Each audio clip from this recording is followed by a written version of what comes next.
What's going on, ladies and gentlemen? I hope you're all doing well, and welcome to the tournament. Today we have a 2v2 tourney.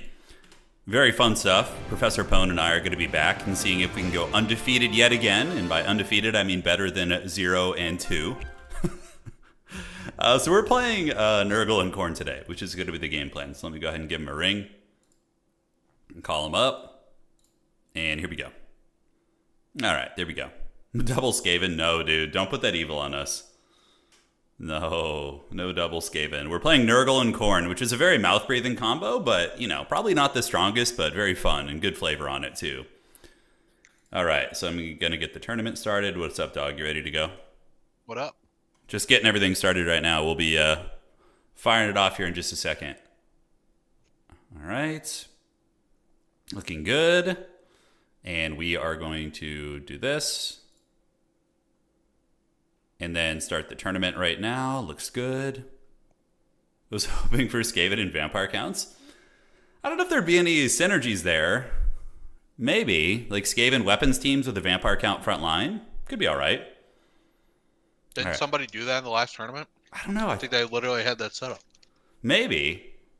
Exalted Plague Bearer. There was a count front line with, or no, maybe it was Empire. That was Empire, yeah. Which is way better, because you get like the Empire Cavalry too, which is really good. All right, start the tournament. Great. All right. There was a Skaven player, though. There was. I think it was Boss Toss, who's really good at Skaven. I mean, if anybody can make him work, it's going to be him. Goblins.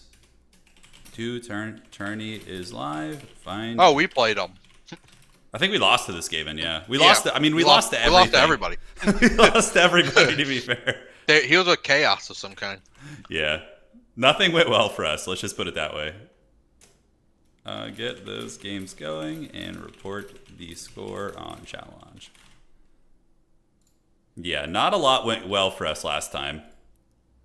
But that was part of the fun. That's about to change. Yeah, today, I think we'll get at least one win today. I believe. Last time was like handicap, and now it's like pro scene. Yes. Did you see the thumbnail got changed today? We're Dumb and Dumber now. No. Yeah. I've been home for less than 5 minutes. Yeah, got it. All right, so we got our first round opponents. It's going to be we're team, our team name is Meat Sweats and Fever Dreams, and we're playing against Le Grand Plan is going to be our opponents. All right, let's find Sounds Bretonian. Yeah, and Lizardmen probably would be my guess based on the team name. So let me find out who's on that team. Looking for the teams right now. Okay, so it's going to be these gentlemen. Yo. You are up against us. Send to your teammate. Yeah, these guys played in the last tournament. They did pretty good. I think they got to the middle, top 4 of the tournament, so should be good.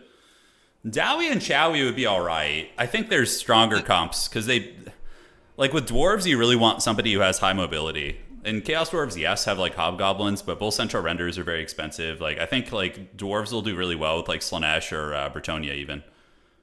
Yeah. Nadal, so thank you for the donation firstly. And you asked what software do I use to monitor my internet. So OBS shows you how many frames your internet is dropping, and it also shows you your current bit rate. So I can tell if I'm lagging because it's the frame dropping goes up. Yeah, that's how we do it. Now you got to root for the other team. How dare you root against Pone and I, dude? I thought we were friends. All right, That's pretty messed up. Yeah, dude. Been here forever. All right. Well, anyways, after that betrayal, we are on the siege map. So that city fighting map, yeah, which is very fun. The Siege of Salernum. All right. Let's get the blocker I passed out really quickly last night. How'd your tourney go? I got to the semifinals, and then I played Anticity on Wood Elves. Which was just suffering. Yeah, it was pain. And that's a problem? Yeah, that was hard. If he was on a different faction, but Wood Elves especially made it really difficult. Yeah, because he's really good. The ODM players are really good at that style. Okay, Bretonia Lizards. So here's what's going down. We'll start building. So I'm thinking I'm going to get I don't want to say it out loud in case they're hanging on stream, but just kind of take a peek at I think we play Papa Nurg over there. Oh, yeah, well, Nurgle, yes. I think we play the city. is going to be the way to do it. Against Bretonia and Lizardmen? Yeah, you want the Toad Dragon? I mean, it could come at some point. The Toad Dragon is not off the cards, that's for sure. I thought you were really cool at first, but now you're only kind of cool. Come on, this guy's rad, dude. Don't give me that shit. Look at him. I said kind of cool. You know what would make me say what? Kugath? Giga Chad, but obviously he's very slow though. Like he's only gonna sit. This map is massive, so he's gonna be sitting on one point like the entire time. If he sat on one point and Scarbrand just sat on the other, yeah, then they can't lose. That's right. It's literally unbeatable. All right, I'm whipping out some really forbidden shit. Take a look. Oh, do you see it? That's okay. I'll say that's pretty forbidden looking. Yeah, it might look funny, but I think it unironically is pretty decent. All right. So hold on a sec. So what else can we get in here? Why is that? Okay, so that's limited there. Perfect. And then we want to get, how much money can I get? All right. Isn't Skull Taker considered like... He's very strong. Yeah, but you know who... You know, like, who actually... I mean, look, if you want to go Scarbrand, he's not going to be terrible in this situation, because he's okay against both these factions. Say what? I mean, but there are better picks, for sure. All right, you convinced me. No, like... I mean, whatever you want to do. But... Well, because against Bretonia, you can rampage their flyers to the ground. And against Lizardmen, he can fight the big monsters if he has some healing support. Yeah, so there's a little something to be had there. All right, so we're going to do this. And then we're going to get you. Okay, so, Pone, you remember this map. It's a city. I think fighting over the city is our best bet. Because open field, we're going to get run down by Cavs. So there's the one point, like, on the edge of the city that I'm thinking of just, being a potato for. You have a couple options that are going to be really good here. Let me look at my build real quick and tell me what you think.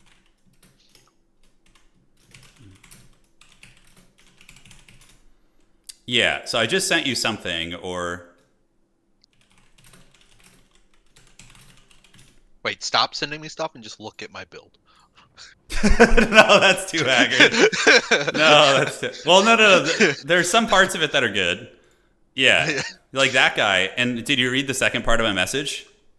Yeah. Okay, now just whatever you feel like really is probably fine. I didn't know that this was even a unit. Dude, those things are amazing. And against both of the factions we're facing here, those guys are like absolute giga chads. We're probably going to need some mobility and some Vanguard play. So going to get some of these dudes. Plague Ogres are pretty good as well. We probably will be dealing with Alberic. He's very meta. So Alberic will just fly overhead and just frickin', try and give bonus first large to their entire army. It's really so little troops. Yeah, I mean, maybe cut one of them. Like, put the Wrath Boys in reserve, probably, and just keep the other ones in your starting army, and then go wider. We're going to need Marauder Horsemen throwing axes, too. Those guys are going to be pretty essential. All right, I'm feeling pretty good with my build so far. I don't know about you. Yeah, nice. They're going to definitely get to the objectives first, I would wager. Yep. I feel like that's fine. Yeah, so we're just going to have to accept that reality of things there. Air Force against them is probably stupid. They're just going to freaking shut us down. I mean, having a couple Furies is always good, but beyond that, I think probably none of it's going to be that good of an idea. It's like maybe 2 or 3 Slaughter Brutes and then... Yes, the Slaughter Brute. Let's see. I'm trying to think. Okay, so against Bretonia and Lizardmen, probably... Oh, yeah. And, but bro, you're missing like an essential piece. Yeah, no, okay, you got them in reserve. Good. Yeah. I actually think you're fine. No, your build looks good to me. It looks good. Trying to tie up, I got 724, the old reserve. Got it. Are you down? Try throwing like maybe one more Cav or one more Fury or okay, so let's see. Dual Axe Marauder. Yeah, I'm looking at your reserves right now. Bloodbrute Behemoth, do it. Pone and I are trying not to just lose in the first round today. Again. Oh, God, you're one short of the frickin' another Korngor. That's pain. Bloodletters aren't really good in this matchup. So probably just got them. No. No. Because what are they good against? Like Bretonnian Infantry or Saurus? Not really. Yeah, both of those. I mean, they'll kill them, but they're very weak. They're weak against a lot of the stuff. So probably just mix in... you can do something cool here. Probably. Like, what are we killing? Just a fat Saurus wall with. Like, if it's just fat Saurus wall. Well, I mean, look at my stuff. Just got cap. Look at my stuff. Right. Yeah. Is that like I'm looking at your starting army. Is that I don't know if that is that killing Saurus? Yeah, probably. Yeah. I mean the Star Chamber Guardians. Yeah. I mean, you know that the character I have is very good against those type of things. Okay. Plus, I'm mixing in some more big boys also. So let's get you. Let's get you. Maybe that or. Let's see. Yeah, maybe some flesh hounds or okay. I don't hate the Minotaur either. I mean, I could do. That's not bad. That's nice. That. Yeah, that's good. Having that kind of mobility to get there. Hey, Daniel, thanks for becoming a member. Pone and I are working out our builds for round 1. We're getting it all squared away.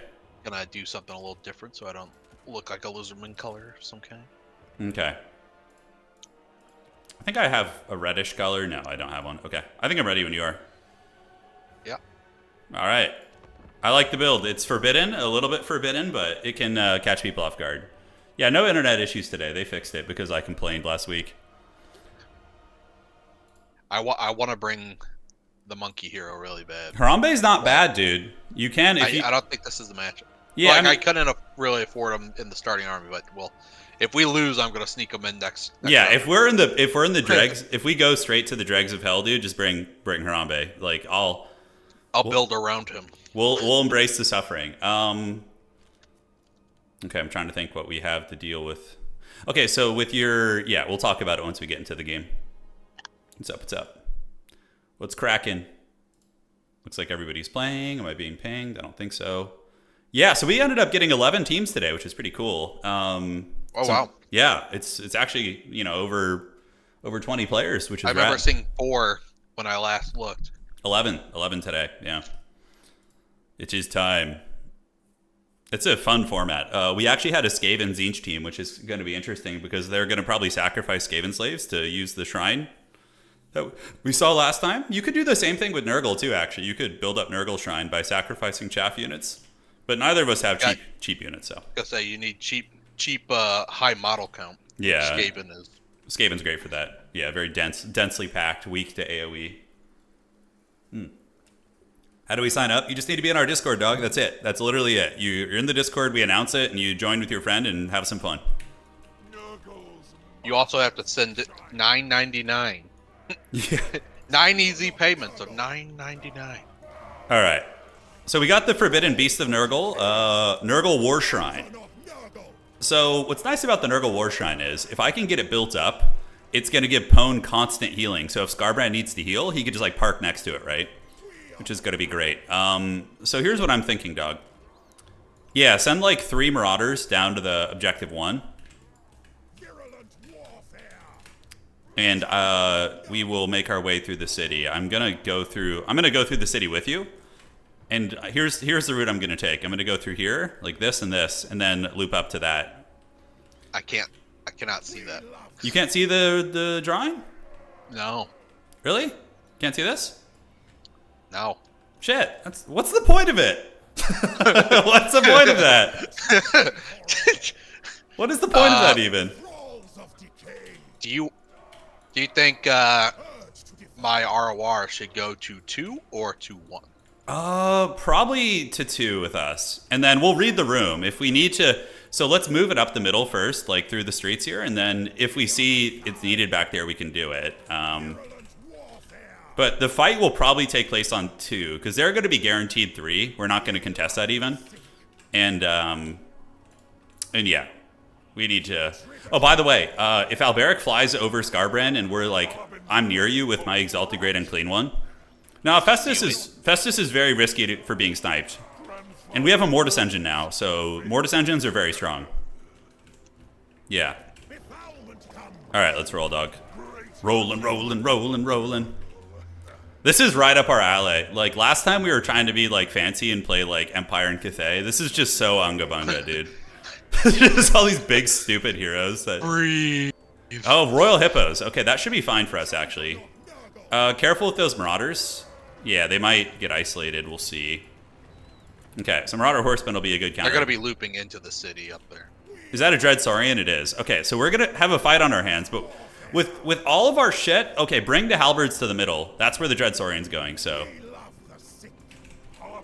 We should be able to take on the Dread Saurian with our big Chunguses. It's going to be hard, but I think we can win it. Okay. Okay, let's do this and do this. Getting some horsemen. Yeah, Slaughter Guard are going to be a big problem for their army. The one issue we have is mobility, but you're pretty fast, so you can stick and run. Don't wait for those. Dude, look how fast the Great Unclean One is, dude. Just hoofing it. Slow down, Trackstar. He's hoofing it. So it's just going to be a big... Dude, they're not even playing the outside. I almost want to send an Nurgling over there and just grab it if they're not going to just get it. I'll do that. I'll do that. Yeah, like, I'm just going to send my Nurgling ROR. So be careful. The Dread Beast will have anti-large from Alberic, which is super cracked. You know? I didn't even think about that. Yeah, so it's going to be very strong. They're going to probably swamp that back objective, which is okay. We can just secure 2 and roll from there. Okay, so they're sending Feral Cold Ones to objective 3. When I get close to it, will you call in a Fleshhound to support them? And pull your Marauders back this way. They're just going to get Alpha Struck there. Yeah, they're just going to get it. Okay. Yeah, perfect. I'm pulling my Horsemen to support them. And let's move our Blob up on objective 3 now. Alright, send the Fleshhounds to objective 3 now. Use our Vanguard point on the top side. Because that will counter those guys they sent. Perfect, perfect. Good teamwork there. Alright, we just got a line of sight. Move your Marauders onto the point. And with the Slaughter Guard. Okay. Alright. So we're moving and moving. The Limp Biscuit style. I'm actually thinking we can contest the outside, because since they're so bottled up in the city, I'm going to send a Pestigore over there just to really make sure we can lock that down. Sure. They got Grail Knights heading that way. Oh, okay. Well, that escalated quickly. All right, so the big Chungus is in. Just watch out for the Peasant Archers. Move into line of sight. We're going to get AoE'd here, too. There's going to be some big magic. All right. Looks fine. And now we get ready for the pit fights. Okay, move your Marauders to objective 1 now. I could heal the Slaughter Guard once their that banishment wears off. I'm going to heal them right now. I'm going to try and rage Alberic. Yeah, if you can enrage him and we can just go for the Gorilla Pounding. Where are you right now? I can't even see. He's coming in. He's going for you. It's fine. Come join me if you can. Coming. Okay, let's move out that way. Nurgling's going to get that point, and the Beast of Nurgle need to move in and start fighting. All right, are you with me right now? Oh man, my Chungus is very heavily surrounded. I'm trying. There's a Dread Saurian trying to cut me off. Okay. I might have actually thrown here with my big boy. Rampage them maybe, just to try and buy me some time. Okay, I'm going to go ahead and do this. Man, I'm getting hammered. I guess all those guys have bonus first large. It's brutal. Okay. The Shrine needs to move in too. Should have saved that damn heal. I used it on the Slaughter Guard. Okay, if we can just at least get Alberic for our efforts, that's going to be pretty nice. Let's see if we can just circle beat Alberic, yeah? Maybe we can get him. Okay, I did stabilize. Alberic has taken some damage. I need that friggin' fleshy abundance, but it's on cooldown right now. Alright, so the Beasts of Nurgle are grinding. Alberic's almost dead too.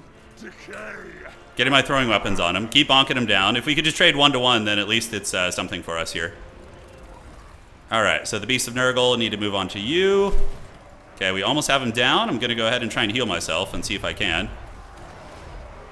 Can we stabilize? With fecundity and a fleshy. Okay, okay. The beast is the great unclean one is stabilizing. Oh, the forbidden mortis powers. Oh, he stabilized. What a Chad.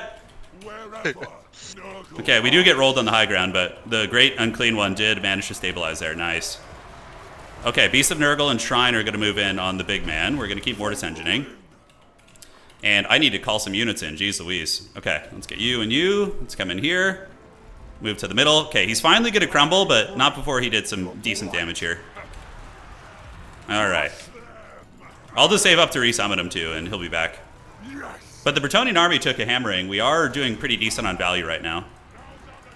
All right, so the big man got some decent value. How are the Chosen doing? Okay, they got routed by some shit. I don't even know what. Let's call you around here.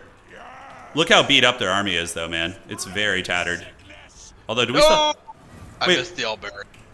You missed the Alberic? For the... Oh, for the Rampage. Yeah, it would have been pretty good. All right, let's slow you down. Those are Grail Knights. The Shrine is still going strong, and you have healing from the Shrine, by the way. So that is going to be online there for you. All right, so Chosen are coming in. We got Plague Ogres. You guys do this. Let's put you in Control Group 3. Do that. And where are you guys at? All right, you guys can go over there now. I have no idea how we're looking in the pit fight. I feel like Alberic giving bonus first large is just owning us. You know? Could be. Yeah, because it's like, normally those Beasts of Nurgle would be way more durable, but... Do you still have your Slaughter Guard in there, or are they basically out of the picture? They're out. They're gone? Okay, got it. Oh, I think... the Berserkers are marching. I think we're pretty cooked, dude. I think letting Mike get big guy, we actually lost the pit fight. I guess the archers were also peppering us. We'll see if we can weasel some value back somewhere. Are we up on points anywhere? Like, is there any aspects that are going well for us? We're winning on points. We are winning on points, yeah. Those gores, yeah. I guess we got. I'm still like full health with Scarbrand, yeah. Scarbrand. Not for long though, probably. All right, so let's keep waddling around these Grail Knights. Keep kiting them. Let's do this. Let's do this. The Chosen are going to keep fighting there. Scarbrand, I will have a fecundity for you soon. The Shrine is still there, but probably not for long. All right, so we can go ahead and Curse of the Slug these guys. I think it's going to be better here. Let the Plague Ogres beat them down. Okay. We got some Furies up in the sky fighting. Scarbrand, you might want to just get out of there, dude. Just like abandon ship right there. That feels like it's just a dodgy situation in general. Okay, let's get you guys back. God, I want to go for the Alberic snipe. Yeah, if you can. I mean, if you could just do like one last desperate trade. I think he's got too many units in the way. Yeah, it'd be hard. It'd be very hard. All right, so the Shrine is going to rally. We did manage to steal the high ground point. If we can somehow get this into a single... Scarbrand's about to die. Yeah, he's about to go down, yeah. If we could somehow get this into a single cap, you know, territory, maybe, but I don't think that's going to happen. We might have time to resummon him, by the way. So, because I'm about to resummon my lord. All right. So let's get the Chungus out here. Let's get you coming. Let's get this Shrine back. Scarbrand's dead. He paid the price. You got some idle Fleshhounds back here. Okay. Let's do this. We'll consolidate for another push. I mean, we are down in value, but we have a lot of healing, and their shit's almost dead, so maybe we can weasel something out. Okay, let's do this and this. If you could try and ninja the bottom, I think we have a pretty good secure on the high ground over there. That's for sure. Those guys we're not going to catch. Chosen got the business. You could try and resummon the big man. We have time. We have like a lot of time. How much did the Great Unclean One do in his first life? Wow, before he died, he did 3,000 value. That's pretty crazy, actually. All right, so let's go here. The Shrine is healing everybody. Perfect. Good fight for us, actually. Good fight for us. And what are we going to call in next? Beast of Nurgle? The Beast of Nurgle actually did not work well against Alberic, that's for sure. Okay, I mean, we got the 1 point. Let's just value trade where we can and try and resummon Scarbrand when you get the chance, yeah? Okay. I'll save up. Now is our time. Pestilent Marauders. All right, let's get some Arwar Nurglings over there to give us some buffering. If you see where my Great Unclean One's fighting, if you could support out there and just, you know, we just get some good money from that pit fight there. Yeah, that's good. Get those Corngors in there, and if we can win this trade, we actually might be able to pull value back. We need to shut down those damn archers. Those peasant archers, they're a problem. The shrine is doing a hell of a lot of lifting. The friggin' Dreadbeast is still around though, man. Ugh. There really is a reason that thing is the apex predator, you know? It's the it's the true big scary in this game. Alright. So let's go ahead and do that. Heal the shrine up. How far are you off getting Scarbrand? I don't remember how much he cost, but he's only got about 10% more until he's...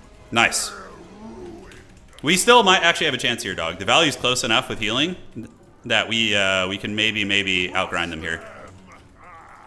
And with Big Daddy Scarbrand back, we have a firm grip on the high ground here. The shrine is just doing an obscene amount of healing, and they're throwing a lot of units to the dogs here. Okay, I need about 600 points. That's pretty good. That's nothing. All right, I'm gonna get a chosen. We have time. We're still ahead on points, so just play it calm. Make our way downtown. Making my way downtown. You know. Walking fast. Great Unclean One, about 4,000 value. I have Rot Glorious Rot for the blob fight. We should be able to kill Alberic also. And the Nurgle Shrine is fully built up, so it's given the saucy stats here. Catch this run here. All right, I'm ready to move back in. You got Scarbrand coming? I need 50 points. Father is repositioning. Okay, so those guys get broken. I got chosen halberds coming in also. All right, Scarbrand's running. Hell yeah, dude. This is comeback time here. Do we heal you again? I think we just do a fecundity. Keep that bloomers, and in the late game, we're gonna bloom. Yeah, honestly, we're still in this game, dude. It's still favored for them, but we can win this. All right, so let's get a Fury coming overhead. Do this and do this over here. We see fresh Hippo Knights coming back in. All right. Yeah, so we got a full health Scarbrand and a full health Great Unclean One here. Let's get in and start grinding. We're gonna need to get on the point though. Okay. Should have brought the weapon for. Should have brought Scarbrand's weapons. I know. You'd be. Yeah, these games are different. It's definitely a different format here. Don't banish me. Yeah, it's fine. I got a healing shrine coming in, so we're just gonna have to get through here kind of quick. Let's see. Is there any other sneaky we can do? Not really. All right. So let's get the Dread Saurian down. You want to just hammer it, or do we wait for Alberic? He's coming. Okay, let's put him here. Unsummon you guys. Let's throw right there. Get you guys into those. But we do have chosen great weapons nearby too, so I'm hoping that will help us. The Nurgle Shrine is still healing everything. All right, they're raging. I'm gonna try and smack down Alberic. I think. Well, God, that. The Dread Saurian's low. Saurian's so low. It is. It is. We got to get through though. Time is of the essence here. More Dissension though is on full effect. It's cooking. I think, is the Dread Saurian gonna break? I think it is. I think it is. The problem is, are we gonna be able to get through in time? You know, that is the question. I'm gonna heal you right now with Fecundity. And yeah, I don't hate the split push idea actually. I think it's pretty good. I'm gonna send a Beast of Nurgle. I've almost got the Sword of Corn. Yeah, Sword of Corn's gonna be really good here. I have a Fleshy Abundance for you too. I'm gonna drop it. And you guys need to move in and fight. There you go. I just don't know if we're gonna be able to get through them in time. But maybe we can do something on the outside here. Let's see. All right. So the grind continues. I've used all my heals I possibly have on you here. You guys move in. You Furies just keep going. All right. That's as much healing as Scarbrand's going to get for now, unfortunately. Fair enough. Do you have the Sword of Corn to drop on that big blob there? No, it's just like stuck at two. I'm at 296 out of 300. That's just pain, dude. That's pain. All right. Let's see. Anything else we got here? Yeah, I'm gonna get Fury's helping. Beast of Nurgle's gonna go help too. If we can ninja that outside point quick enough, we might be able to gremlin this out. You'll have the Sword of Corn eventually here. 299 out of 300. It's trolling. It's 299 out of 300, really? Yeah, I'm dead serious. Oh my god, look at that. All right. I don't know what I got to do to get 1 point. Mine has gone off a handful of times. Can I buy a point, please? Okay, I have it. You just want me to drop it in that blob? Yeah, dude, just freaking blob hammer that shit, dude. All right. Get you guys coming down here. Nice Sword of Corn.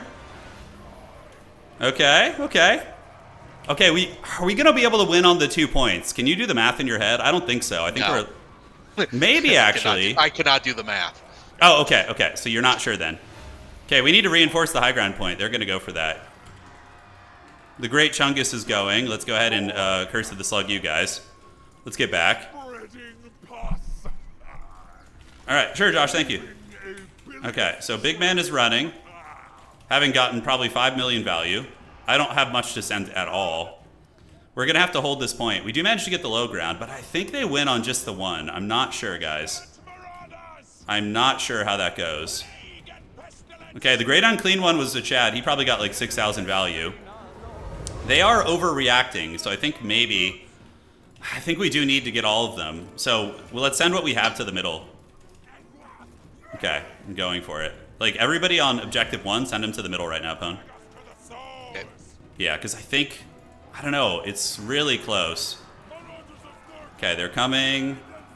The Minotaur's doing a nice intercept right there. Pesty's going to fight here. If they move off Objective 2 and let us ninja that, then we might be able to rat out some sort of a haggard victory here. All right. Just took it. Because they shouldn't be going for Objective 3, I don't think. Yeah. They're staying there with a fair amount. Fury's coming in. This was a pretty good game considering how bad our start was. Okay, so I'm going to try and get the Grail Relique. Get you on these guys. Slow you down. Why the hell not? Throw there. Alright. Let's see how this is looking. Yeah, you guys are coming in. We got Fleshhound and the dreaded Beast of Nurgle coming over there to try and fight. They're coming back with a lot of units. Let's go there. Yeah, F, dude. We just barely lose on the one. It was a good attempt, though, dog. It was a good attempt. With slightly cleaner play, I think we're fine. I played pretty sloppy in the beginning. I overestimated the durability of my my great boy. Are we actually getting ninja on the backside? Okay, it's just a tattered unit. I don't know if we can get this. I do have the 2 Beasts of Nurgle coming in. Some Nurglings coming as well. We only have, what, 25 seconds? Do we have any Vanguard choices? We do not. So just play Ogres, I guess. We actually do get the capture weight on this. Pretty fun. Oh! Are we going to be able to do something here? Yeah, probably not with the Horseman getting broken. Nice try, dude. Nice try. Pone should do some deathcore track with the big squeals. What? Yeah. Nice try, dog. That was a valiant attempt. It went better than our other games. Yes, but this one was at least winnable. Just had to play a little safer in the beginning. I assumed the Great Unclean One could tank it, but he still did good. Harambe probably carries that game. Harambe? Maybe. Let me say GG to our opponents. They played great. GG, boys. Buck in next round. Please report the score. All right. Scarbrand with 4,500, but the Great Unclean One. 9,000 value on the Great Unclean One. Damn, dude. She can take it. She can take it, dude. He's such a Chad. The Great Unclean One just held in there, dude. Just like 2 full anti-large Hippo Knights eating him. He's just like, ugh. I didn't hear no bell other than mine. Yeah, the Chosen were a bit of an... I don't know how good the Shrine was. The Shrine was doing some solid healing. Your Khorne Halberds got... Man, both of our Chosen got wrecked. Mine got like 1,400 value, but they were summoned twice, I think. And then yours... Slaughter Guard got eaten by the Shredder. Yeah. I thought they would hold, but I guess that was the wrong call. But yeah, really just our heroes needed to stay closer. Like in the first initial fight, my guy got like jumped while Scarbrand was kind of far away. And we needed to be closer for that. And also they had the infantry. We needed to like stay on top of our infantry. So I just like overextended. Do you think all the Beasts and Nurgles were fine there when Alberic gets their thing bonus versus large? It was risky there, yeah. It was risky. They did fine though. They did okay. But yeah, I think just replacing them with chaff infantry would have been better probably. Let me go ahead and see. And we're going to actually have an opponent here pretty soon, I think. No, we got one set of games. Okay, so I'm going to cast the game. And then I will call you when we're in our losers bracket. Yo. Okay. Because we have like probably a little time. Like there's still a whole nother round to wait for that. So, all right, brother, I'll ring you. Scheme how we win. You know, the big scheming. Play better. Yes, that is true. Get good. GG, dog. All right, boys, we'll be back. We're gonna go cast another 2v2 game right now. That was a really fun game. We definitely fumbled it a little bit. I did in the beginning, and our positioning with our heroes was off, and we got alpha struck pretty hard. We almost recovered it though. The Great Unclean One actually stabilized and was able to do very well. Yeah, a lot of our core pieces didn't do great. Bretonia feels really good. Alberic is insane in 2v2. Giving bonus versus large to a frickin' Dreadsaurian is pretty cracked. All right, let me refresh this and find Ents game. Okay. Nurgle Warshrine. The Nurgle Warshrine was actually good, though. It was constant AoE healing. It was actually, I think, very strong. All right. So this is another team here. I feel like we're seeing a lot of Bretonia. Do we have another one here? No, we don't. Okay. Dwarves and High Elves, Hobo Honkers and Death by Ricochet versus Anticity and Riz Auto here. Yeah. The Warshrine, I think, did really good for us, though. It was incredibly solid. Yeah, it was incredibly solid. We're on the Vineyards of Veriano now. And let me see if we're getting pinged somewhere. We are. GG. To you boys. Fun game. That was a close game. It was. It was very close. QP. It was very close. Yeah, we didn't capture the back objective quick enough. That was... The Great Unclean One, though, was solid. I mean, Kugath might have even honestly been better with the way the game played out. Kugath probably would have lived and gotten like 12k value. Yeah, Dowie working with Elgi. Dude, well, you have to remember, Snickerdoodle, the dwarves and the elves used to be like best friends. This is like an OG alliance. Hey, Morgie and Doma, thank you guys for resubscribing. Appreciate you guys. All right. So Kislev Lizardmen versus High Elves Dwarfs. And they're going to be working out their builds right now. So should be good. No, it's a double elimination. So Pone and I got wrecked. It's a tradition for us to lose in the first round of 2v2 tournaments. And then we come and lose again in the, the loser's bracket. No, but I think we have a chance of winning. Those guys got really far last time, and we almost had them. So I think we'll be all right. All right. What's up? What's up, dude? Dude, guy, bro. I love the name. So we play yeah, we still have a little bit of time before our next game. So once we finish casting this one, we should be where we need to go. This Anticity already won his first game with Riz Auto, and now they're in the second round. Lizardmen Kislev, pretty nasty. Best friends, then Malekith happened, yeah. Well, Malekith was best friends with Snorri Whitebeard, right? The White Dwarf, yeah. You need one of these on the weekend. Yeah, we'll have one on the weekend. These tournaments are some of my favorite right now, actually. It's like the schemes are that to see what people come up with, it's great. What's up, Guru? How you doing, man? Sleepy says, I made a beer with plums and named it Let the Boy Watch. Nice, dude. It won a medal, and the announcer was like, Let the Boy Watch. Yeah. That's so good, dude. Sleepy, did you record it? Please tell me you recorded that. If you send that to me, we could watch it. That's so funny. That's hilarious. Let the Boy Watch.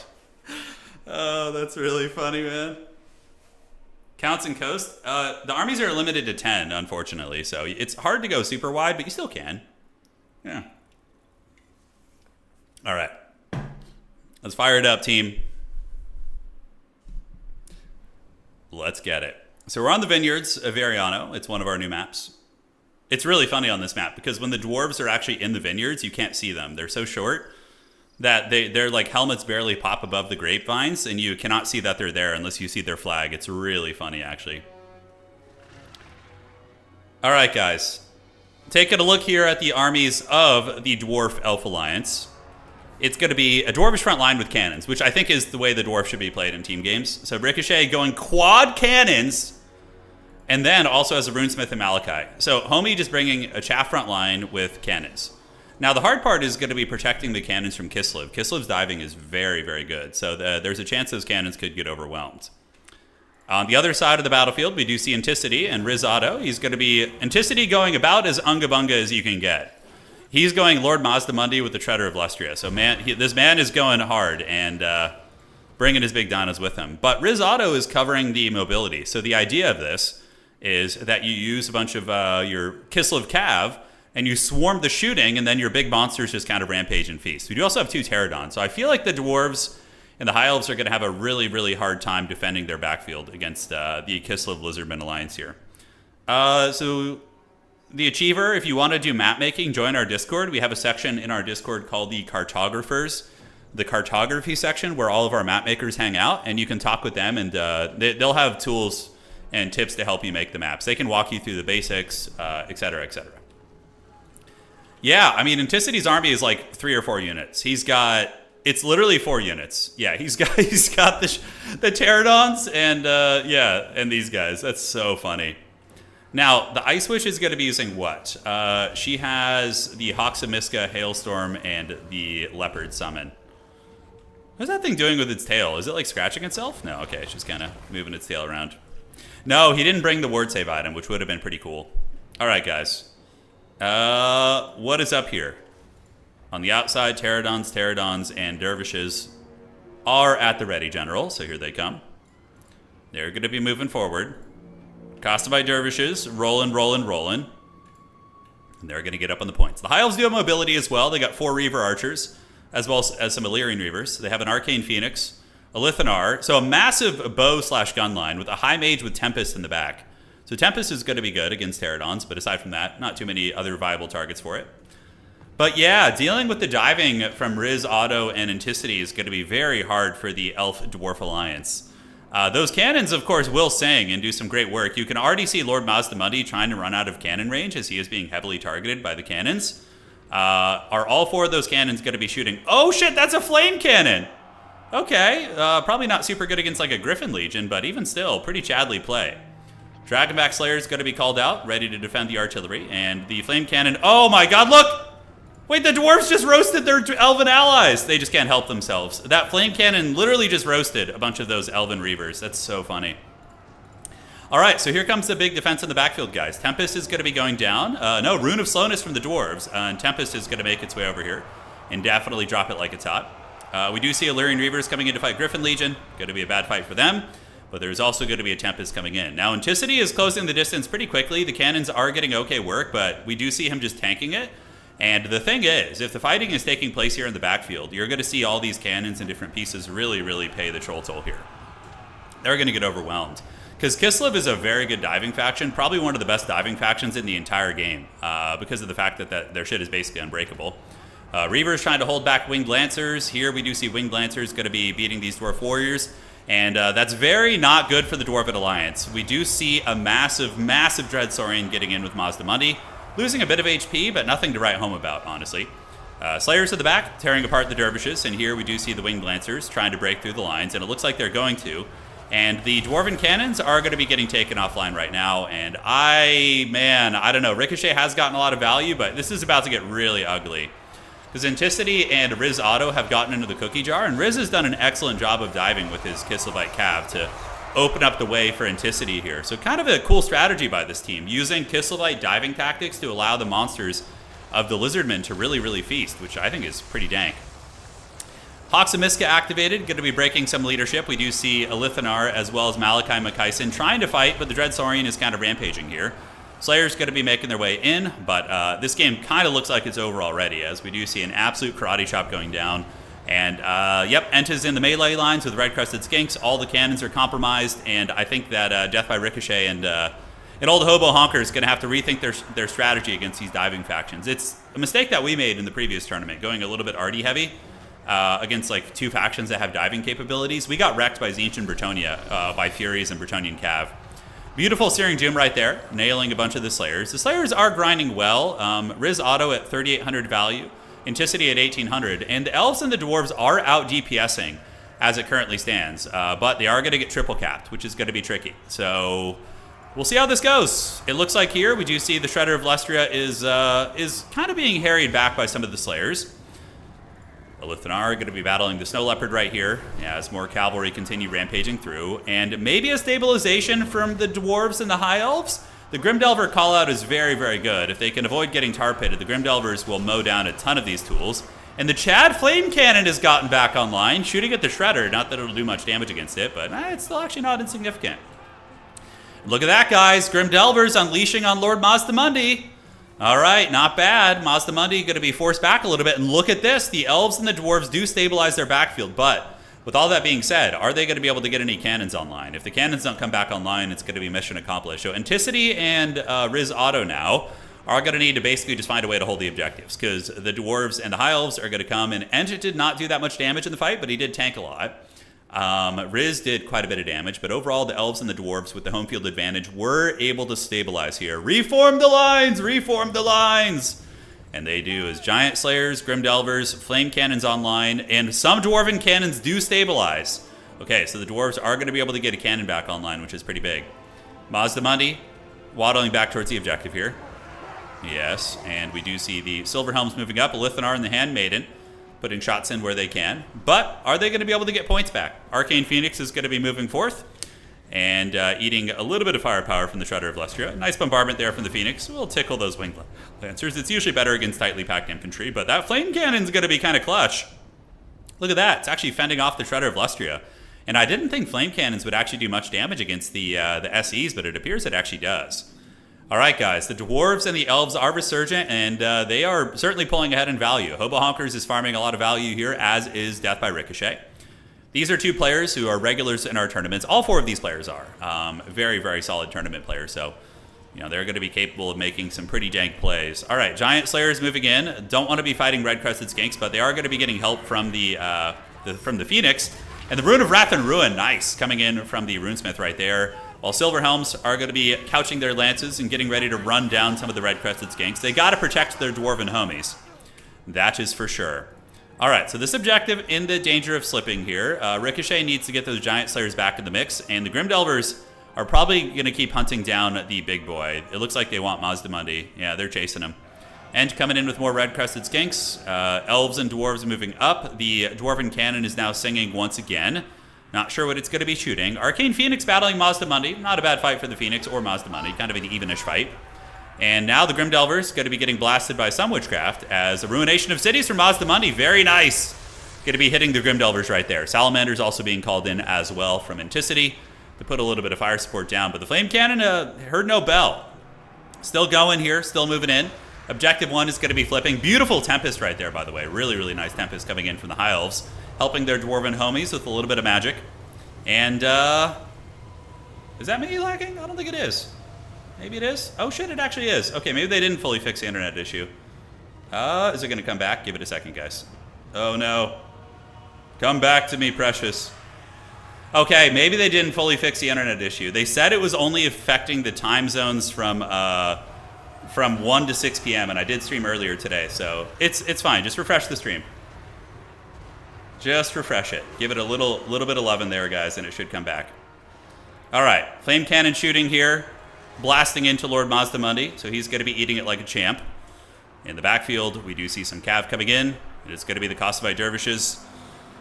And yeah, let's see if we can stabilize. Can you guys hear me? Refresh the stream. Yeah, they said they were going to get a maintenance team out to fix the internet issues during the early days, but I don't know. Maybe they didn't do it yet. I assumed it was last Thursday, and maybe they haven't gotten around to it yet. Hopefully, it will be fine. We didn't have any lag for the entire beginning. Yes, let's hope it comes back. Sabotage against the Dowie, that's right. I'm eyeing it right now, and it looks like it's fighting tooth and nail, man. It's fighting tooth and nail to come back to us. I believe it can. Come on, internet. Fight, fight. People can't hear you if the stream is stuck. Yes, I assume so. I assume so. Yeah, game's a little bit chunky. We'll just leave the spectator here for a second. I'm going to have some water real quick. Never dropped here. Yeah. I don't... Man, I guess they didn't fix it yet. Friggin' such shit, dude. You pay so much money every month for this internet service, and they just don't... Yeah. And they don't. They give you this. Okay, I'll have to call today and see if they got around to fixing it. I should have called this morning, but I figured they did by now. All right. Well, let's see if we can get this stable again and keep the party going. So, ladies and gentlemen, looking at the objective situation, we do see the Dwarf Elf Alliance getting Objective 1. Objective 2 is in flux. The Lizardmen do own it, and they are going to be battling against Dragonback Slayers as well as some basic miners. They do have Winged Lancers as well, but the Slayers are going to be pretty good at grinding right here, as we do see multiple waves of miners heading up towards Objective 2, so we're going to see if they can grab that. Objective 1 here is owned by the Dwarves, their miners and the mage holding on to it, and on the outside, Giant Slayers having a very cost-effective fight. We do see the Giant Slayers battling it out versus the Griffin Legion as well as the Frostworm here, so very cost-effective fight for the Dwarves and the Elves, who appear to be pulling ahead here a little bit. Okay, looks like it's stabilized. I think we're in the clear, guys. I think it's in the clear. All right, refresh one more time. I see it stabilizing. I think we're all right. Let's pray to the Dark Gods that it's going to be okay. Regardless, Objective 1, High Elves and Dwarves. Giant Slayers, Runesmith and company holding it down. Objective 2 is currently in the process of being flipped. Anticity is barely able to try and hold on here using his Dread Saurian, getting a little bit of apotheosis action. But look at this. Hobo Honkers is calling out the Fireborn. Now, the Fireborn will be able to kill the Dread Saurian in its current health state. If they get a surround on it, get the square charge, which it looks like they did, the Dread Beast is now going to be very heavily surrounded. As it currently stands, Anticity and Riz Auto here are pretty damn far ahead on points. So it's going to be a situation where, you know, it's still a little bit touch and go here. Oh, the pain. It is the pain. Suffering. Yeah, we'll see if it comes back here. I might need to make a call after this. Yeah, I might need to make a call after this and see. But it looks like it's trying. Just give it a good refresh, guys. And we will get back there. Dreaded Zinch interference. I know. I know, it's terrible, dude. It's terrible. All right, so objective number 1 belongs to the Dwarves and the Elves. Objective 2 belongs to the Dwarves and the Elves. And objective 3 is currently in the process of flipping as well, but it looks like Anticity and his ally Riz Auto are able to hold on to it using the Pterodon Riders. And yeah, they do stabilize that point. They do manage to stabilize it. Over here towards Objective Zos, the Dwarves and the Elves are really laying their foundations on the various points. The Kislev Mobility Corps is trying to rotate around and do what they can. Doing the hit and run, you know, trying to stay away from the pockets of Dwarven strength. But the Dwarven Giant Slayers and the Runesmith and the Mage and Elithanar, you know, he's a okay fighter. Elithanar is not the best fighter in the world, but he still does have 51 MD, and he can certainly fight like an anti-large monster like a Frostworm to a decent extent. We'll have to see how that all unfolds for him. Regardless, very tight. As it currently stands, man, it's close. You can see currently the Elven Dwarf Grudge Alliance does have 2 points. Anticity and Riz Auto are going to be sitting on just 1 for now. Those homies going to be hanging out right here. You can see Objective 3 belongs to Anticity and company. But the Dwarves and the Elves have a lot of time. And so in the middle, the Fireborn did come in actually. And we're able to kill the Dread Saurian. And now they're going to be running down Lord Mazdamundi. So Mazdamundi is getting lanced and pounded in the vineyards. And it looks like he is going to be getting it. Oh, Mazdamundi going down, guys. Big plays coming in from the Hobo Honkers. But on this side, we do see Kislev and Ent trying to grab this point back and into the outside. If Anticity and his homie are going to win, it's going to be on objectives. 100%. I don't think there's going to be too many other ways. Yeah, I think we're kind of screwed here, guys. I'm going to try a restart after this, but otherwise I think I'm going to have to call and see if they actually fixed it. Yeah, we'll try and get through this game, and then after that, I'm going to try and see maybe if we can get any updates. It could be that they're fixing the internet today, too. Yeah, it could be that they're fixing it today, and that's why it's having issues. Who knows? All right, well, anyways, the battle is back. We do see Objective 1 here, hanging in there. Over on Objective 2, belongs to the Dwarves. So Lizardmen and Kislev are holding on to Objective 3, but everything else is kind of in flux here. Yeah, it looks like it's actually one of these guys having some issues now, at this moment. We will see. You're a little bit late. Yeah, having some technical difficulties. When they came to fix my internet last week, they basically said that the issues were only happening between 1 and 6 p.m. with their node. So I took a bit of a risk by hosting an early stream today. That's why I've been streaming at night mostly, just to try and avoid that. All right, well, anyways, what do we got here? Kislev and Lizardmen tar pitting the objectives. Very, very good objective play. This is like some classic Domination Gremlin mode 101. And yeah, I mean, Kislev and Lizards are going to be a little bit better in the mobility game. Granted, Elves can bring some firepower. We do see the Frostworm getting broken, right? So those guys getting hammered and run off here. And back in the pit fight, Elithanar, his Phoenix, the remnants of the Giant Slayers, and by remnants I mean just one Giant Slayer fighting right there. Malachi McKyson going to be sitting on the point as well. And on this side, what do we have? A lot of Dwarves making their way over here. Miners and Silverhelms also going to be claiming that. So on this side, it does look like Objective 3 is going to be going to the Lizards and to the Dwarves. Lizards and Elves, excuse me. And, or Elves and Dwarves, damn. The 2v2s could be a little bit confusing, can't they? Especially when you're all frazzled by the lag here. But regardless, the Dwarven Grudge Alliance able to get Objective 3 and Objective 2 is going to be on lockdown. A big pit fight is currently underway over here on Objective 1. As some Giant Slayers do move in, they're going to be afflicted by a banishment spell. But this is really for all the marbles here. But it looks like it is a triple cap right now. Inticity and Riz Auto have been triple capped. Currently, Kislev and the Lizardmen are not going to be sitting comfortably on the points. Although a little bit of opportunity to maybe flip the middle. Granted, the Dwarves are waddling back, pumping those Dwarven legs. Silverhelm's going to be coming in right here, getting a nice charge into the cohorts. And look at this. You straight up cannot see the Lizardmen in the vineyards. I love it. It's so funny. That's such a funny thing.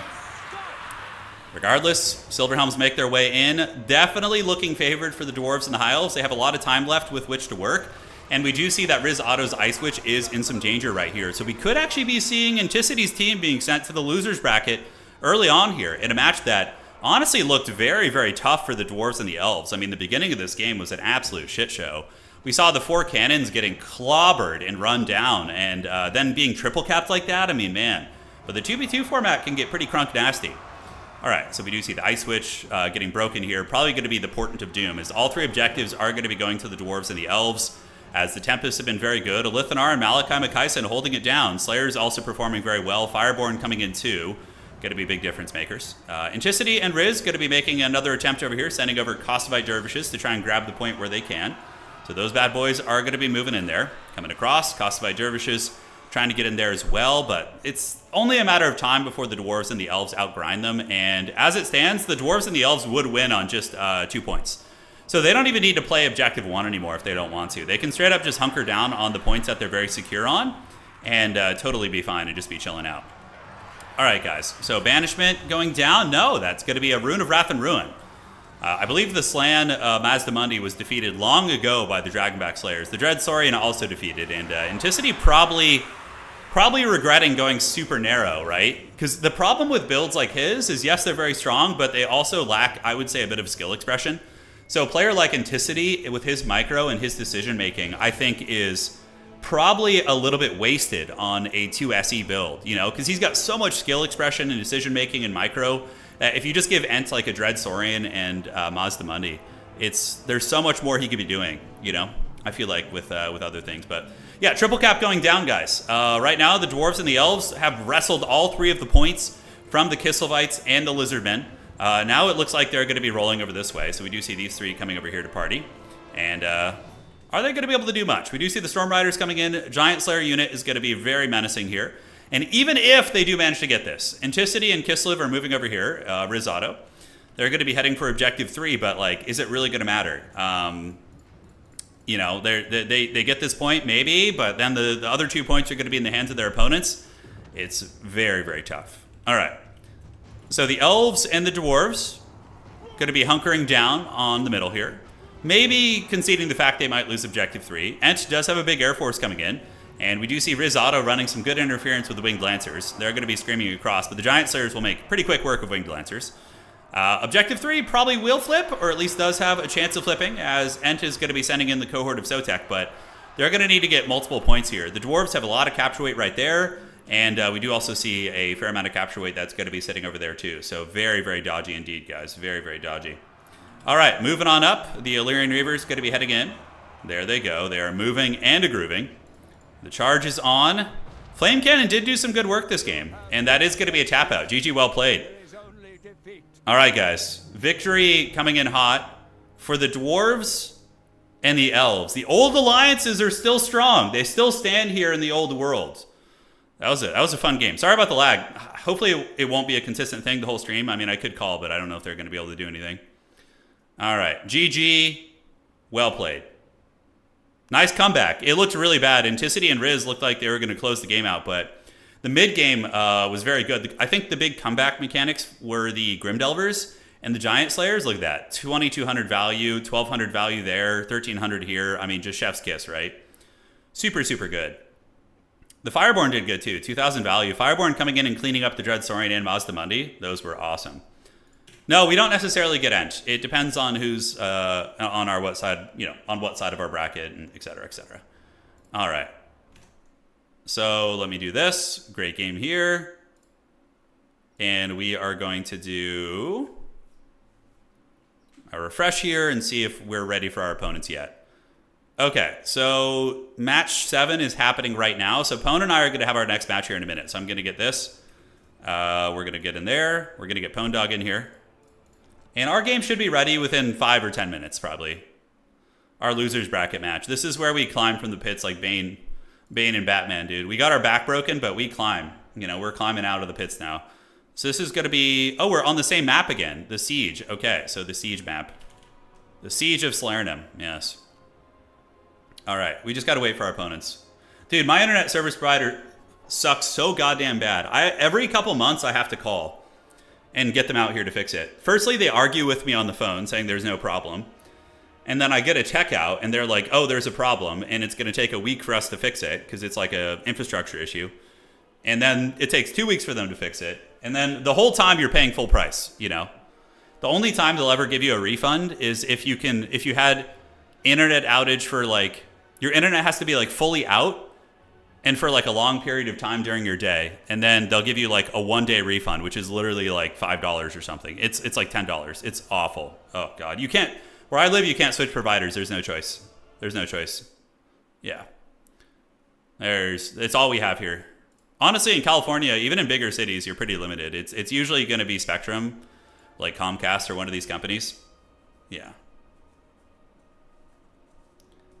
Well, no, what'll happen is they don't argue in the way you think. Basically, they'll argue in saying that oh, well, our remote techs see that your internet is up. Everybody in your neighborhood is watching Netflix happily, but they don't understand the nature of streaming and needing upload speed to be consistent and whatnot. So then when a tech comes out, they usually find the more nitty gritty issue. Yeah. Oh, dude, if I could get fiber where I lived, I would 100%, but I can't. We're stuck with this internet. Honestly, we had no lag issues for 6 months. And then it just started, happening again. Yeah. So we just got to get them fixed. No, it's not fiber. It's just shitty Spectrum internet. Yeah. I'll be back in 1 second, guys.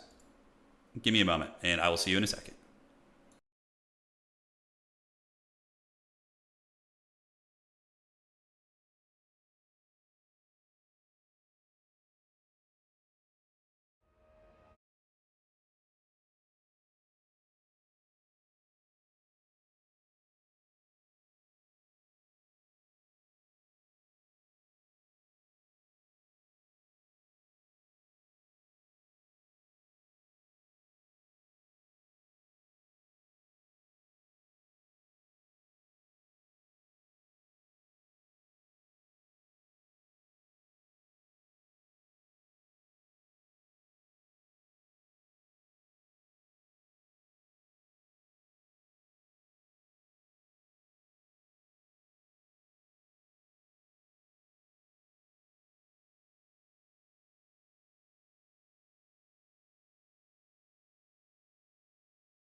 All right, guys, we're back. Pwn Dog's here. Getting ready for our game. You ready to go get the dub and get in the win column, dude? Or are we just going to be perpetually dumb and dumber? What's the game plan? What? I guess it depends on what we're against, you know. We are on the same map, the Siege of Salernum again. So at least we know the map. Yeah, I've studied this one.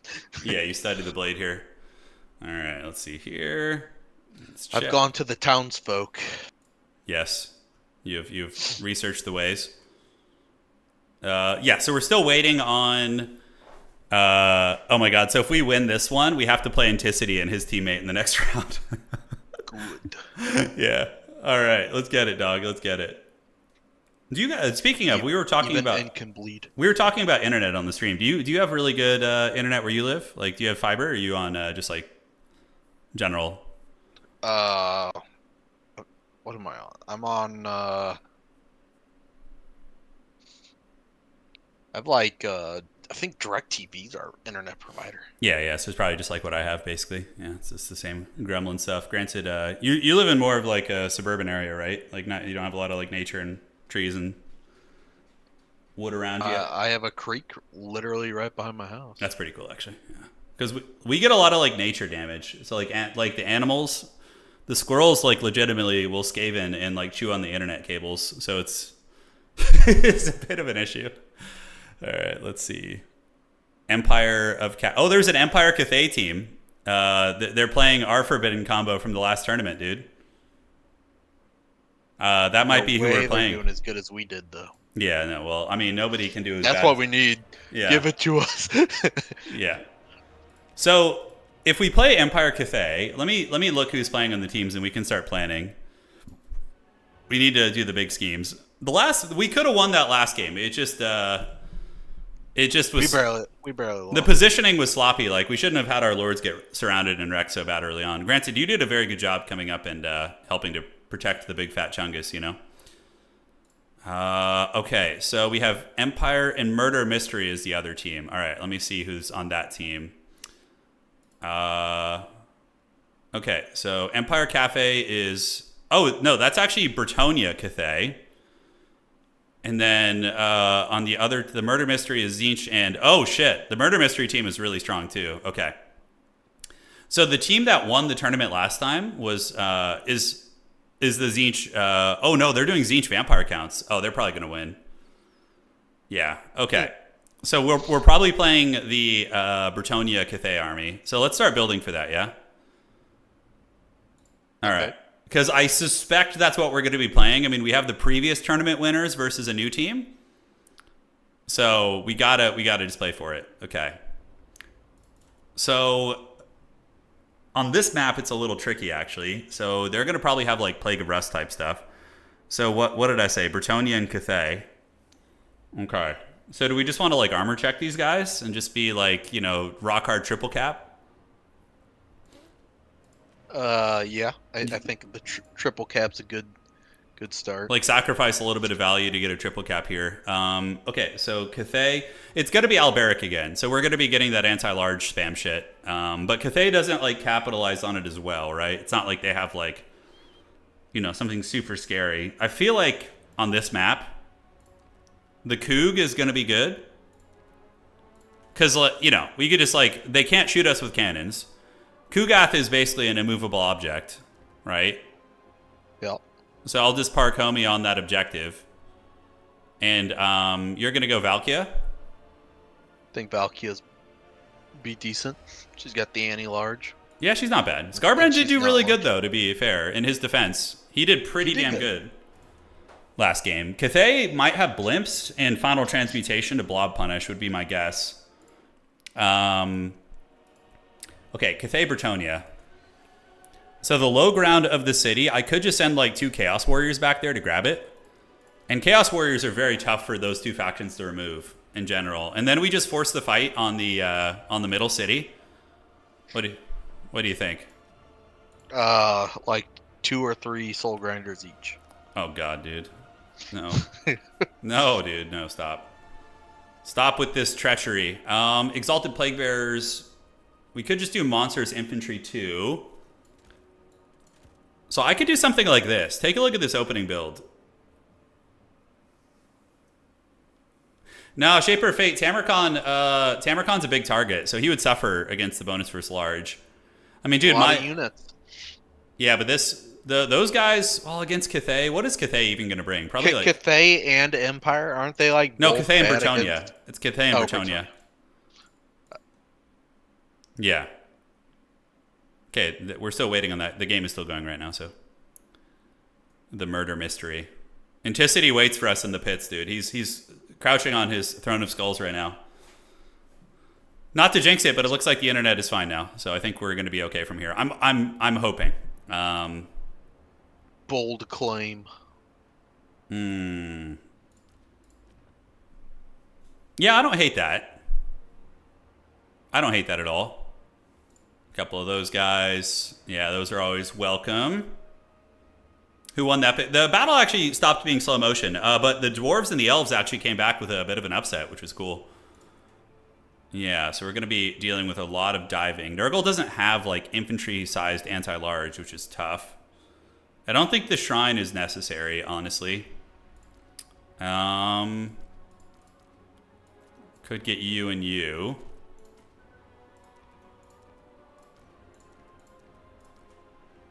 Okay, so that looks pretty good to me. And then we mix in one of you guys. And can I save any more money here?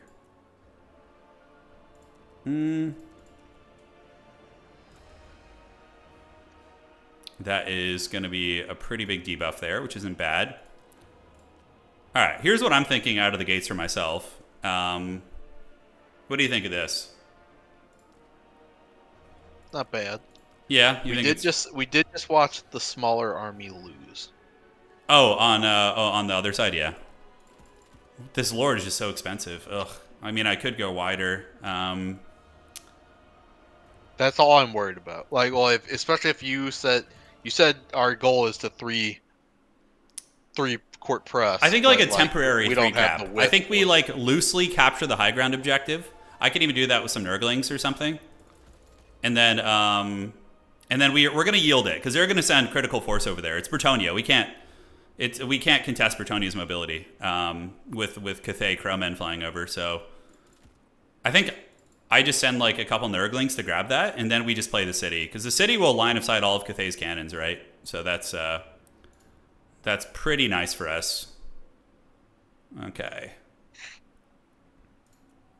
I think a couple of you guys in the mix. Yes and yes. Plague Ogres will probably be all right here. What about the Giant? Giant probably just gets wrecked by the Bretonnians, right? Yeah, he probably just dies to Hippogriff Knights, right?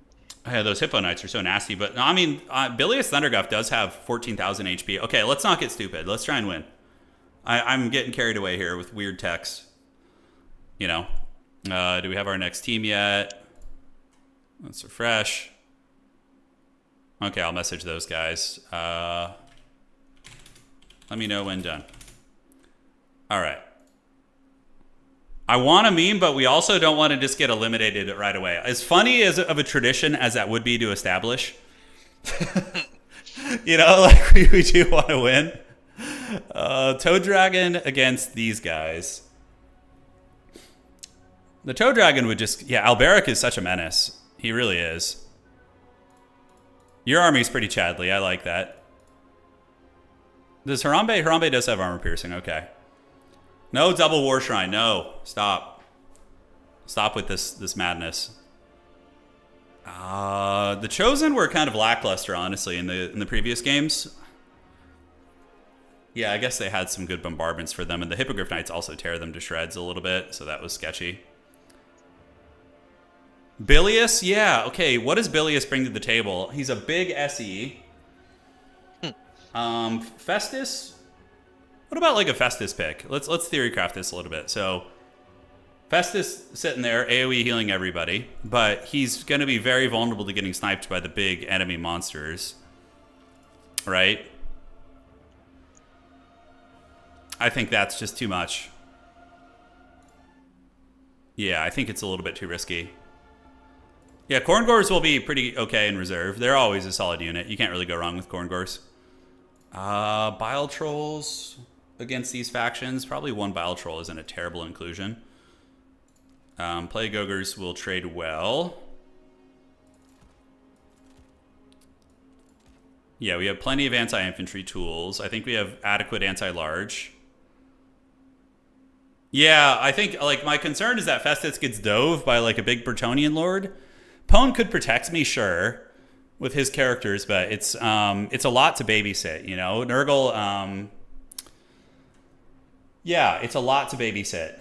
But Festus would be very good. His AoE healing would give consistent healing to Pone, so then I don't have to use frickin', I don't have to use, like, fleshy abundances, you know, to keep him topped off. Although, Pone, your heroes don't really need healing, the ones you picked. Right? I mean, they don't need healing. Yeah, I mean, they're not thirsty for it, is what I'm saying. Yep. I'll experiment with, like, a Festus build, and we can take a look at how that looks, too, since we have a little bit of time. Okay, yeah. I feel like Slapnir is going to do really good inside the city. Yeah, Salvanir is great. I mean, it's good in most matchups. It's very, very solid. All right, so we could do this and get the Festus with, like, a giant bodyguard, right? Like, what if he has, like, this? Is this too weird? Is this too haggard? Maybe it's got some teeth, huh? What? Oh god, it's just so. Look at him though. It's so sketchy. I'm looking at it. Look how thick that thing is, dude. It has almost as much HP as Kugath. Hear me out. I'm just kidding. No, it's stupid. Seeing that how much value we got last game from that Great Unclean one, I'm like, that thing literally got 9,000 value, despite blundering it, you know? The good times were almost had. They were almost had, but not this day. This map is very much like a blobby kind of style here. Okay, we got our opponent. I was right. I predicted who was going to win that. All right. Yo. For you and your teammate. You foreseen it. Yeah, because the other team had won the previous tournament, you know? Oh, you know what people in chat are saying? They're like, if Pone says it's sketchy, you know it's bad. If you're shitting on it... Wait, what? If you're shitting on it, you know that it's a sketchy build. Yeah, that's true. What the hell does that mean, chat? You know what it means, dude. You dirty dog. All right. Yes. Good, Anakin, good. You're going to regret it, dude. I mean, a fucking giant is like... They're good. Giants are good. Like, they can wallop a unit, like, surprisingly great. But, like, when they dive you with, like, three or four Hippogriff Knights, and they all have anti-large, and then I feel like the giant's just going to die. Yeah, probably. I mean, you're not wrong. To be fair, you're not wrong.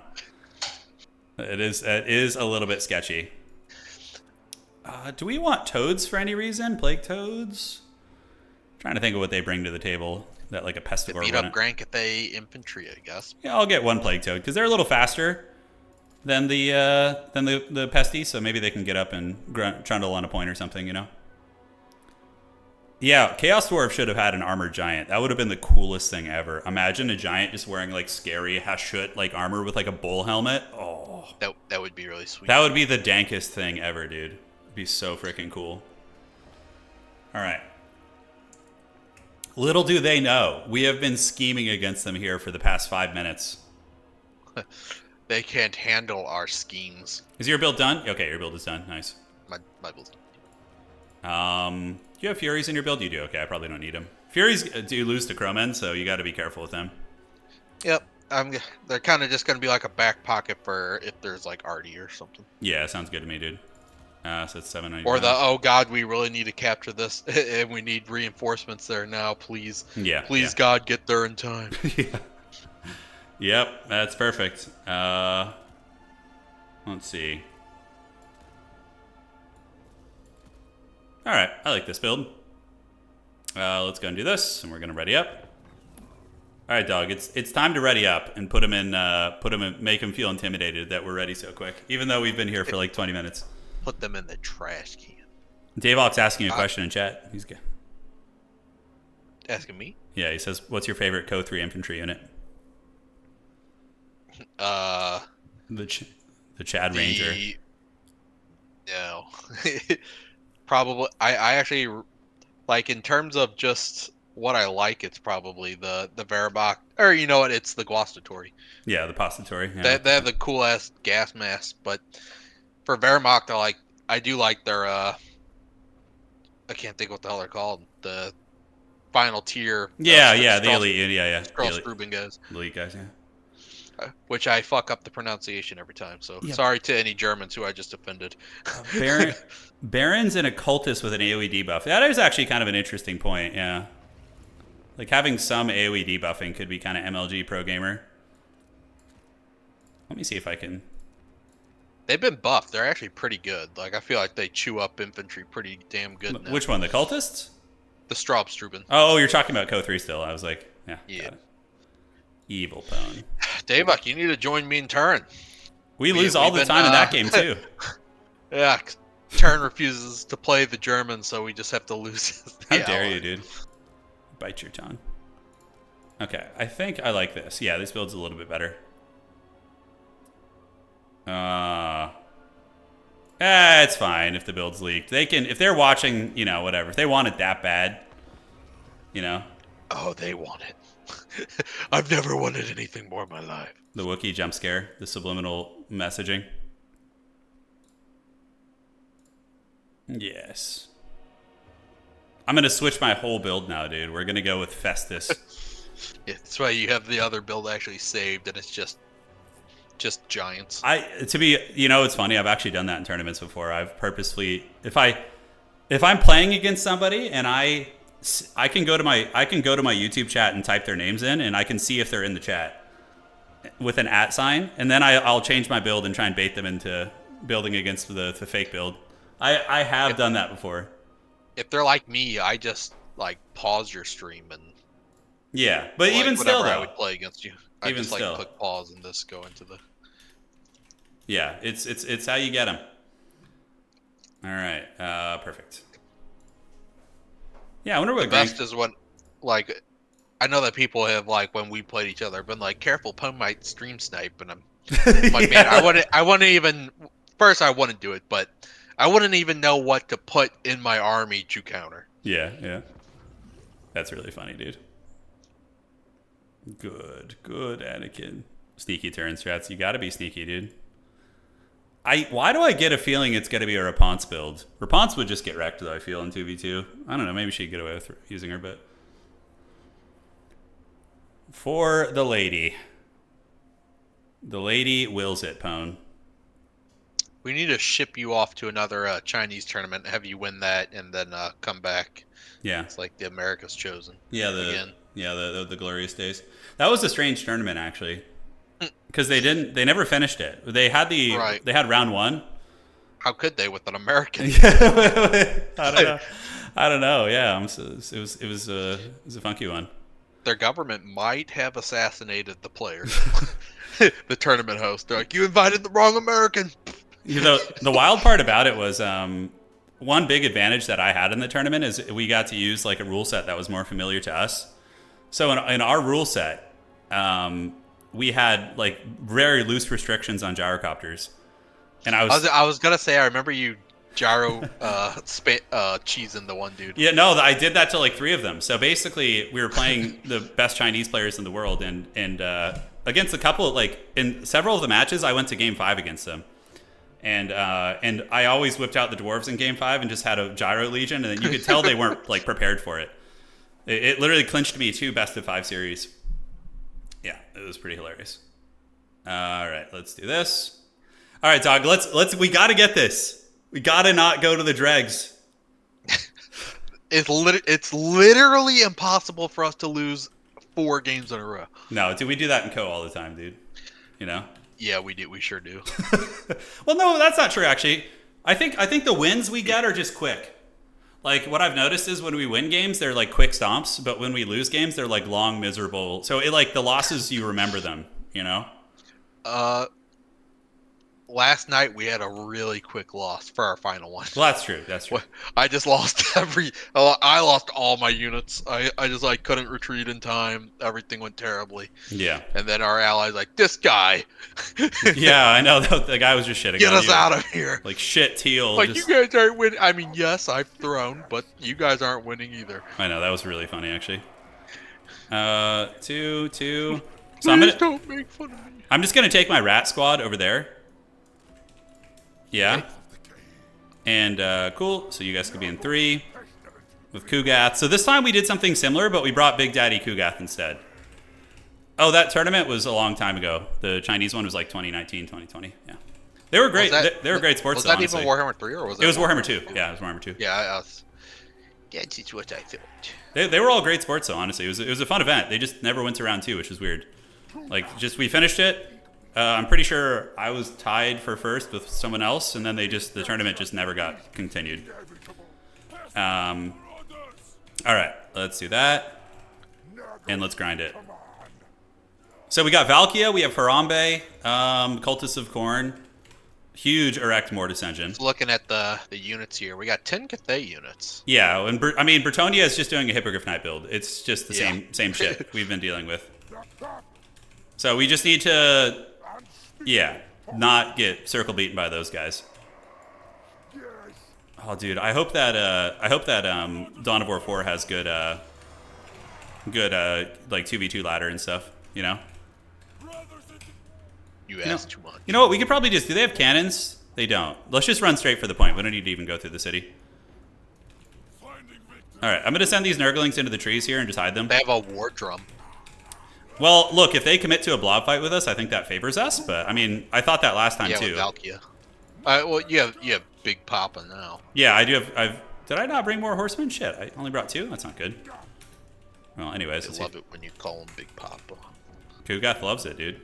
Man, Alberic's fast. He is. Just trying to get this point without getting cut off here. Okay, I got it. Now let's run. Should be able to get away from him. All right, we got points on the board. You got Harambe going down to the low city to grab that? Oh, yeah. He's hunting my Nurglings, which is fine. I'll just park them in the bushes back here, and if he wants to go that deep for them... Stay here where it's safe. Yeah, like I'm more than happy to play that game. But we got the objective up there, so we're already 20 points on the board, you know? I think I'm just gonna... I almost feel like I should save up and just call up the Berserkers first. Yeah, why not? Why not, brother? That sounds like a good idea to me. They are a menace, and they should be able to chew through, like, all of Cathay. Yeah, Cathay is... Oh, they have cannons now. Okay, I'm going to veer into the city here. I'm making a turn so Kugath doesn't get cannonballed. All right, let the Nurglings feast. We have to win this game, Pone. We have to. Our honor depends on Our honor does depend on it. I can't take losing anymore. That is one thing I've noticed as I've gotten older. I don't care about losing as much. Like I remember when I was in my 20s, I used to get like real unhappy when I would lose games. But now I'm just like, whatever, you know.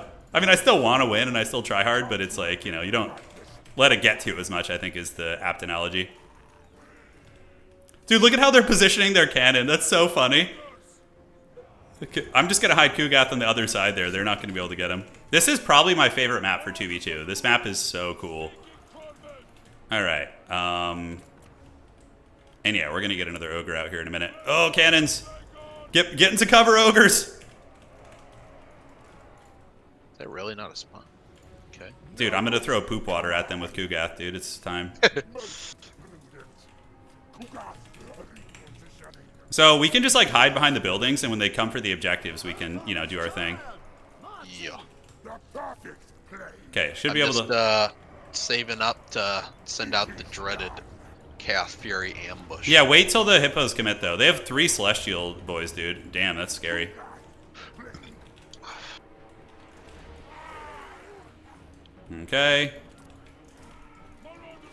Get him, Anakin. Good, good. Okay, just hide behind the buildings on the side. We don't even need to have anything on the point. This is so freaking haggard, bro. Oh my god. Alright. Yeah, so let's get you coming in. We just need to hold long enough that we can win on the single cap here, you know? Okay, Kugat's gonna waddle out on his toilet seat. Yeah, but don't call in Furies till the Hippos have committed, otherwise you're just gonna get it. Yeah. Yeah.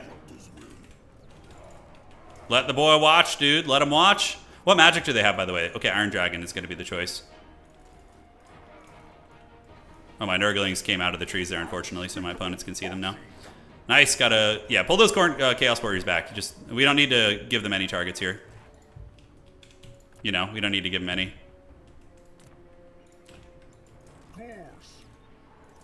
Okay. Kugath has gotten one Celestial Dragon Crossbowman down to like half health here, which is funny. I'm gonna just loosely pressure the back point. Just kind of like harass it, just to keep him interested and delay. Every second that goes by, we're closer to winning, you know, so... Hippogriff Knights are on full defensive mode on that. That's perfect. That's what you want. Yeah. Okay, they're coming up on the point. So let's move our cultists on the point, and Harambe's and our SEs. I think it's just the crossbow. Okay. Oh, never mind. I didn't even notice his lord there. Something's happening to Kugath here. He's getting targeted by Final Transmutation. Okay, that's actually not that good, I don't think. All right, Valkia, can you get in and harass Alberic a little bit?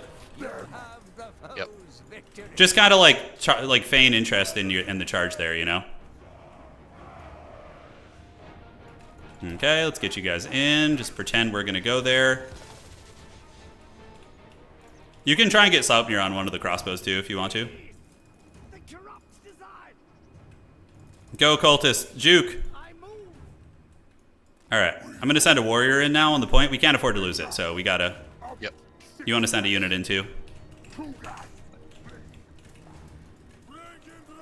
Okay, so let's do this, and we're gonna run back that way. Perfect. Okay, so we're moving up on the point. We might lose it here, actually. Let's see if we can get the point back. And maybe the Fury Ambush is good. Get into melee here. Kugath is going to keep waddling like a potato. Let's move our reinforcements over. And now we can go ahead and get one Pestigore to come and creep. Yeah, the Bretonnia is keeping like 30 cav units.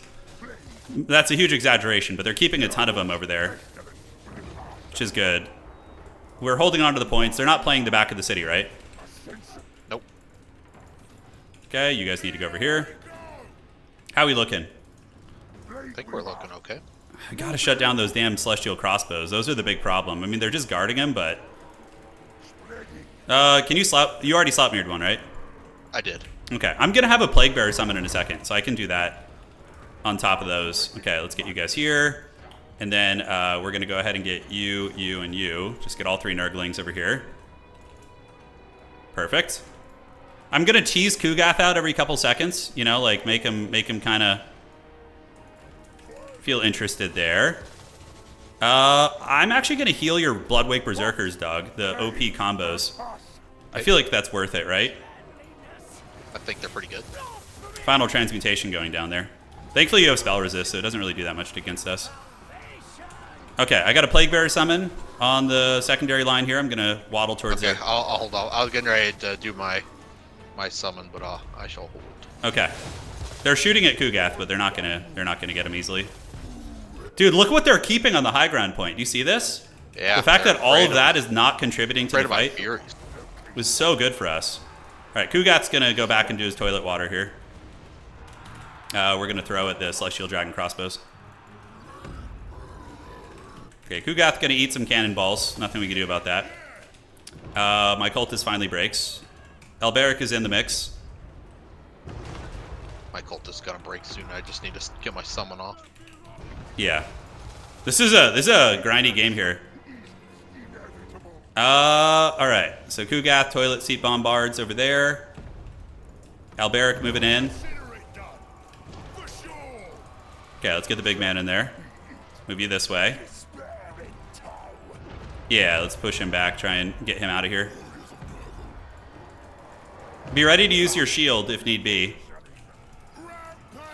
Ooh, we might be able to get him here. I got Plague Ogres coming in on Big Man. I'm gonna, do I slow him down? Okay, Iron Dragon is in. How are we looking over here on the high ground? Is there anything we could do on this point? Oh, your Furies are coming in. Okay, I see him.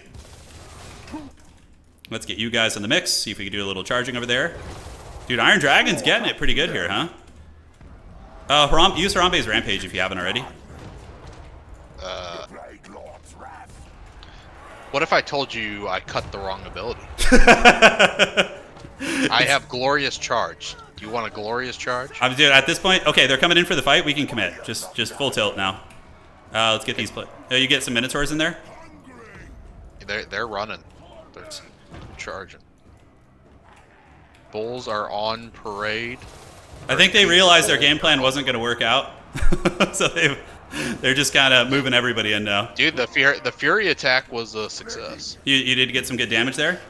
One of the cannons is offline. This is so mouth breathing. I love this. Just. All right, I'm gonna keep moving my guys towards the objective there, just being a rat. Oh, dude, they're so not. They're just feeling. This is what it feels like to play Cathay. It's just pain. They might do something for the low ground objective here, so I'm gonna go ahead and send some toads down there and some infantry. So just summoning in Corn Gores because I had so many points. Yeah, I had like 3,000 points too. We're gonna get Final Transmutation here pretty hard though. It's all right. You have the other fat thing. Yeah, I do have the. Yeah, they're probably gonna make a play for the back objective, so I'm sending a lot of units down there, and then we'll also threaten the high ground here too. I'm gonna go ahead and nail Big Man with this. These Chaos Warriors can move back. We're gonna get them out this way. We got a big street fight going on here. Kugath is gonna roll over there and deal with that. The Cultist already used the summon. He already did. But he's giving the big AoE debuffs right now, so. I'm so disappointed I didn't bring the right ability there.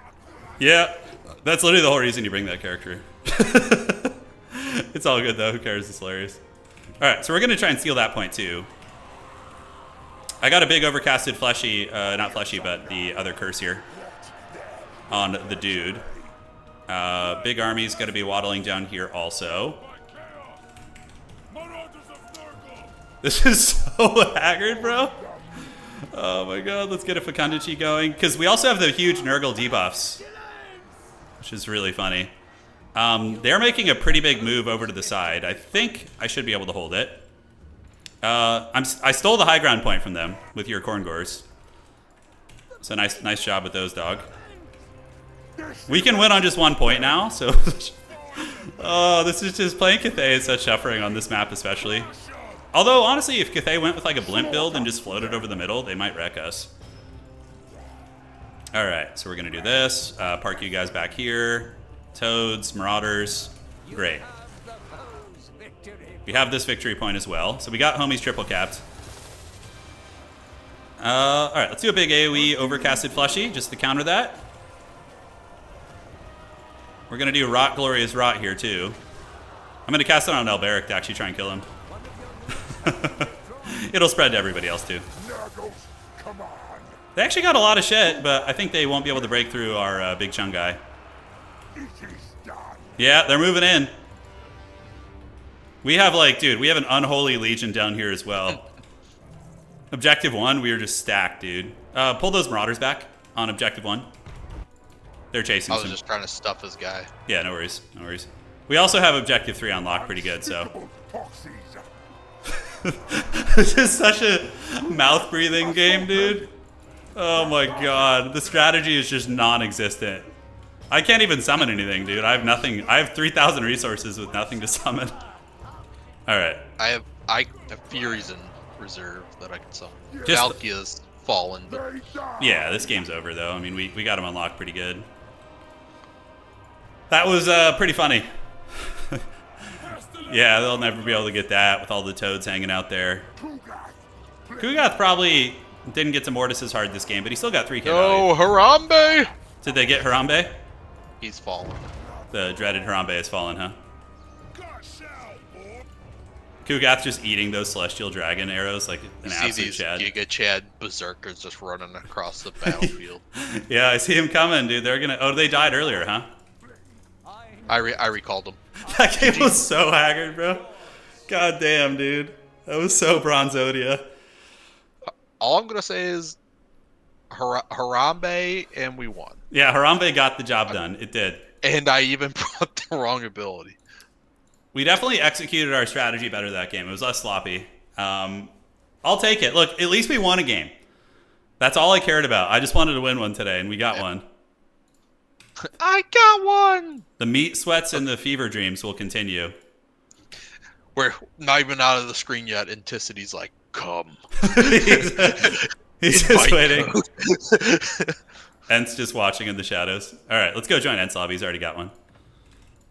Oh, I'm aware. That's what I mean.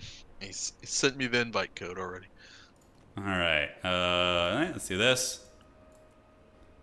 Perfect. And He's not amused. he's like, let the boy watch.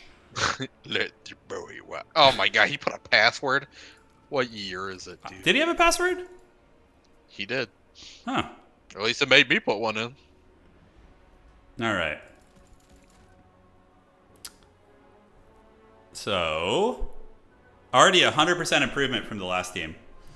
Hey, I'm glad you guys enjoyed that one. That was it was a fun game. It was very fun. Looks like it was just a temporary hiccup. They're probably actually fixing the internet today. So hopefully it will be fine. So here's what I'm thinking. Like something like this for me, and you should do the same thing. We should probably just go all in on that, right? Oh, they're ready already, dude. They've been preparing a build for us for like 20 minutes probably. Yeah, evil, dude. The Unga. Okay, let's do this. Against What lord are you bringing? I don't know yet. I'm thinking. Mortis isn't gonna...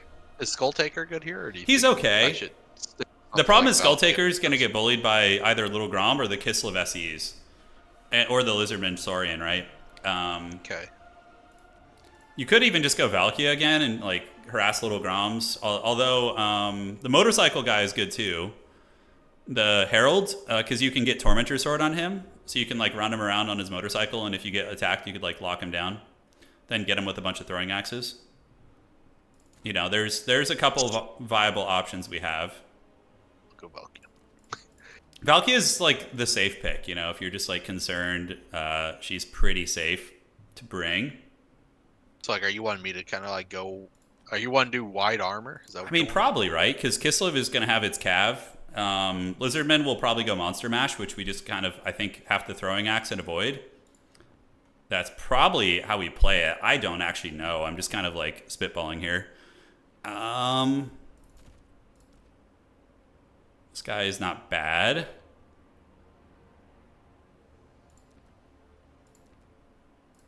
Okay, and then we throw you in as well. Let's get this.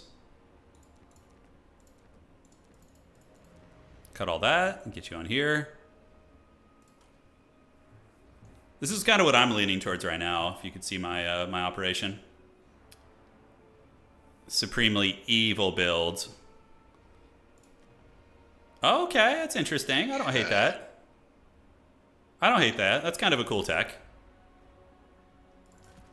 Let's see how it works out for you, dog. We're going to have a lot of skirmishers, a lot of heavy cav running around. Most likely. Are we afraid of magic damage from something? I mean, Ent is probably... I mean, Ent, who knows what Ent is going to have, but...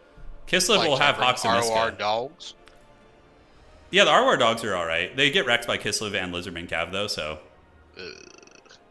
Like, the cold ones will give him the biz. Wasn't... Yeah, and though Anticity and his teammate lost, so they're in the loser's bracket with us. They've joined us in the dregs of hell.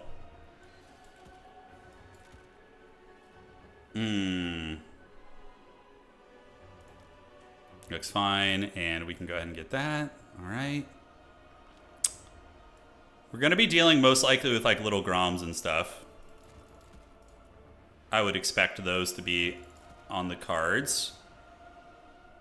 How can I get you a little bit cheaper? Let's got that.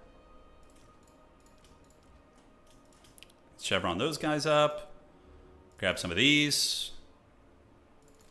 Okay, 2 of those is going to be good. We're team Meat Sweats, yes. Meat Sweat and Fever Dreams. The Pwn came up with it. It was pretty great. All right, so against those guys, I think we want to... Get you guys do this. Get you.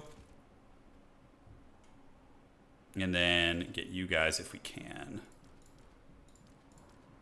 All right, trying to get some dough out of the build where I can. What else would be good? Toads against these factions aren't very good. Yeah, I like your build, honestly. It seems pretty solid. Okay. We're definitely going to have less agency than them, but, you know, could be worse. Could be worse. So they're going to have some flyers, most likely. Please bring a Bloodthirster. If they go wide, if he goes Bloodthirster and they go wide, we just kind of lose. That was the problem. Bloodthirsters are like bad, aren't they? I don't know. I feel like they just don't like connect and stuff. Yeah, our builds are pretty well rounded. Like they're good against wide builds, good against elite builds. All right, I think I'm ready. Make sure you have the right spells and abilities. If you want to double check. What's that supposed to mean? Oh no, I do that all the time. I brought everything on Valkia. I feel like in the team game it's not as bad, like with the corn stacking stuff. Yeah, you can do some work. Let's get it, dog. Hey, Shino Squirrel, thank you for resubscribing, and Crestfallen as well. Thank you, guys. Thank you, guys. Oh, you know what? I forgot to bring a wizard. Yeah. Oh. Well, no, you kind of have one, actually. You have as close as of a wizard as you... Well, you don't have the Blood Speaker guy, but... The Vineyards. The Meat Sweats. This time. Lore of Spears. The Dream Team taking it to the finals. Hell yeah, dude. That's what's happening. The top side, we have Vampire Counts and Zinch seem to be dominating a lot of people. They're sweep. Yeah. How is that set of games still not going? Wow. Hopefully they're actually playing. I'm going to check here, make sure I'm not being pinged for something. All right. So here's the build. Just basically an armor check. Let's move up with a focus on objective 2 and 3. Yeah, with our armor. Okay. I got Tamer Chad here. We got our Sorcerer lurking in the back. And I'll do a Pestigore Vanguard on 1, although it's going to be kind of hard to get to that because of that damn house, but we'll still try. All right, so Pestigores are going to Vanguard there. So we're going to focus... we're going to focus these ones. And let's just move up and see what happens. Yeah. We're doing good. We actually won a game, which was nice. The Dumb and Dumber team has gotten there. So Pwn's got Karanak. I have Tamric on, and then Valkia. So we got several really good anti-large characters. Potentially, like if the Ice Witch, for example, overextends. Okay, they're going... Kislev is like mouth breathing. They got 6 units too, so... But if the Ice Witch like overextends, let me know if like we can go for an Alpha Strike. Because with the Rancid plus Karanak Snare plus Valkia, we might be able to take them down. Okay. All right, let's do it. Let's good luck, have fun. Gonna see if I can get this outside objective here real quick. If we can get triple cap them and like make them work through all of our armor, maybe. I doubt he's playing Little Grom with only 6 units. Oh, it's a sled build. Okay, that's interesting. Well, you have halberds, right? I do. Cool. All right, so let's move up. Move up all the infantry, and yeah, I'll save up for Rotting Riders. Okay, double Frostworm, Krokar, so really a lot of sniping going down for this build here. We'll get another Horseman. Put him in Control Group 3. We're going to try and grab this. If we can triple cap them out of the gates, that's going to be freaking great, dude. All right, so we're wrestling the point here. Just pulling you. Sneaky skirmishers. Just kind of going for it here. Okay, they're going to get this outside point, so I'm just going to retreat the Pestigores here. I can't contest it. Too many skinks. Yeah, I mean, I got skinks and sleds in mid. Yeah, it's a lot. It's a lot. It's basically just value trading build. Yeah. We'll be back in greater numbers. All right, so yeah, you got the point initially. You're going to grab the other one now. Reroute, park one halberd on objective 3, just one, and then everything else can head towards the middle. How's that sound? Sounds good. It will be done. Okay, let's get the horseman over here to come help out. Karanak lurks. And now we just waddle up towards the point. Just straight up unga bunga waddle. We're just going to have to face tank this because we can't really play the skirmish game with them. Yeah. All right, let's go here. Get you guys going out there. And some of the warriors are just going to eat quite a bit of damage here. Oh, they're on fire. Shit. Okay, I didn't notice that. Damn. I just got to cast the heal on those guys. I didn't realize they were on fire. Feels bad. All right, let's keep it moving. We got the 2 gores going over here. Getting a little bit cheeky. Those warriors are champing it. They're taking it well. Let's get you guys here and here. The chameleon skink's very annoying to deal with for sure. So you got the halberd over there, parked on the back objective. Do. Cool. And then what can we bring in here? Let's get another one of you guys to do this. Let's go over there. About to get a chain lightning on one of your guys. I have caught the salamanders. You have? Nice. You might want to pull back though. You're about to get counterpunched. All right, so let's get you guys under here. Let's get the throwing axe value. Okay, we got the middle. We did get it. Yeah, we just have to kind of endure all the poke and shit, you know? Which is going to be hard. They did catch 1 pestigore, but I am farming a lot of value off them. All right, so that's good. Pestigore's eating it like a champ. Sleds are a little bit apprehensive about moving in, but we are eating a lot of firepower, dog. We're eating a hell of a lot of firepower. All right. What can men do? Yeah, at least in 2v2, it's kind of like, it's kind of, you just have some, I found in the previous games I had so much spare resources, you know? Yep. All right, so, wow, they're going deep with their dragons back here. I might actually be able to farm a lot of value off them. Should I swing Karanak and Valky over? Yeah, just maybe Karanak. Or, yeah, you can swing him over. If we can get a pick here, that's going to be really disastrous for them. Got a minnow, too. Yeah, that's nice. All right, so let's get you, do this. We're going to get the Angels of Decay to come in, start punishing that guy. Dude, they have so much poke, it's insane. Oh my god. They have so much poke.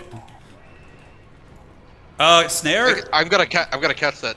Yeah. The Lord, and we can kill the Ice Witch here. It's dead, 100% if you get it. She's caught. All right. I got throwing axes, Angels of Decay going after it, everything. Get Valkia on it too. We need to go all in to kill it. Because we need a catch here. With all the poundings we're taking in the middle, we need it, you know? Speaking of middle. Yeah, they're going for it, which is fine. It's, you know, we're gonna lose on some points, right? But catching the enemy Ice Witch here is, with Karanak, is extremely good. Yep, great. So the enemy Big Expensive Lord is down. Now let's play Objective 1 while we're here a little bit, yeah? All right. A lot of sleds coming in. And if we can just get Anticity's Lord now, too, that's going to be very strong. Tamarkon needs to flee the scene. Is he on fire right now? He is not. Okay. So we're going to get that. Angels of Decay are getting it a little bit. Let's get you guys rolling this way. Hey, Ent's Lord is really low. Can you get on him with anything? He's actually taking a beat. Karanak is just, like, not moving. Yeah, he's probably snared. If we can kill Anticity's Lord and get a double Lord snipe here, it's going to be very forbidden. Okay, he's got away. He's going to escape. Yeah, it's fine. It's to be expected. Okay, let's go back. Pull you guys this way. Do this. And let's unsummon you guys and get this coming up here and this coming up here too. Definitely wishing I had some shields. You know? So Ent's Lord got hammered, which is good. Let's see if we can get this point here. We might need to reinforce our outside over there too a little bit. Yeah, we'll see. Yeah, they're rotating, so that's going to give us this point, which is excellent. So we'll come here. Park a Pesty over there. We got the Ice Witch down, which is excellent. Start rotating towards the middle a little bit. Keep fighting the Griffin Legion. Okay. So Tamarkon can chase. Let's get your boy moving. Karanak, he's AFK back there. Let's get him moving. All right. He's hiding. Yeah, he was hiding. That's true. So there's a skink chief just kind of. Yeah, I'm gonna get him with some hounds. Yep. Yeah, just don't draw attention to him. Let me just waddle and get him here. So they're already maneuvering between points pretty heavily. We're going to go ahead and park the Pestigors over here. They're going to run out of ammo eventually, and then we're going to potentially be in good shape. We'll have to see. Crocky Balboa is not looking great. He's seen better days. Okay, so let's get you going this way. Chain Lightning can avoid that. Hound units need to pull back. You see Krokar there? Oh, he's already running. Yep. Okay. He's already fleeing the scene. Yeah. When they run out of skirmishers, we might be cooking. We just got to make sure we keep on summoning units and stay on top of that whole system, you know? Okay, Angels of Decay gonna get healed. Let's bonk down these guys. Let's park on the edge of the objective. And we're gonna go get you on this side too. Get some Furies in there to start chasing. Okay, so we flip the middle, which is good. Great. Gonna maneuver back this way. He's almost out of ammo. You just gotta hold on to these 2 points, because they're gonna get way weaker once they run out of ammunition. Like, way weaker. Okay. Furies could maybe chase one of these guys. Let's see how this goes. Okay, let's do this. And what units do I have to call back in? We do have some Chaos Warriors. Excellent. We have to remember the Chariots are still going to be a menace to deal with. He's going to resummon his Lord here. Those are horned ones. I don't know if you see those bad boys, but those things are scary as hell. You have some Korngors. Get your Minotaurs in there. They're sitting back. And Karanak also get them engaged, if you can. All right, cool. So we do get trying to use Karanak as like a hero sniper. He's doing good. He's doing great. Man, he's doing some solid damage, dude. Okay, looking good. The fight is actually have a snare up. Yeah. Crocky is a little overexposed right now. That's what I'm saying. Yeah. Let's get locking him down right now. Shit, I just ran out of throwing axes. That feels bad. I do have Angels of Decay on him though. Summoning the dogs behind him. Sounds good, Doug. You have some Blood Beast idle at the moment? Yep, I'm gonna get these dogs on him first. Okay, perfect. He should be dead. Yeah, well, if we can kill Krokar... Oh, nice, dude. So we just killed both their lords. It's pretty massive. It's pretty massive. All right, we might actually win this shit, dude. All right, let's get some of these guys heading over here. Get you guys coming in. The ice witch is back. Yeah, that's fine. I mean, that's a huge expense. The army's going to be much weaker for it, right? Let's go this way. I need to get a heal on Tamarkon. I will have enough soon. Great. So they're going to make a big rotate over to the side objective here with all their shit. Yeah, you got Blood Beast coming over there too, right? Nice. So we're going to do Angels of Decay on the Griffin Legion. You got the Harambes here. Let's get you around the outside. We can do a little Fecundity as well. I think we got middle on lock. Yeah, Krokar's at 1%. It's almost better than killing him in a way, because then he won't be able to bring him back, you know? Angels of Decay or Blitzkrieg bopping it. Blood Beasts are doing great work. Let's get in here, and get you guys around the outside as well. Okay, so they're getting folded. Tammy's on his way. We got the middle unlock. Oh, Tamarkon's a little overextended there. Ooh, hopefully he doesn't get punished. Let's see. Can we get anything there quickly? Furies are actually good against Golden Riders.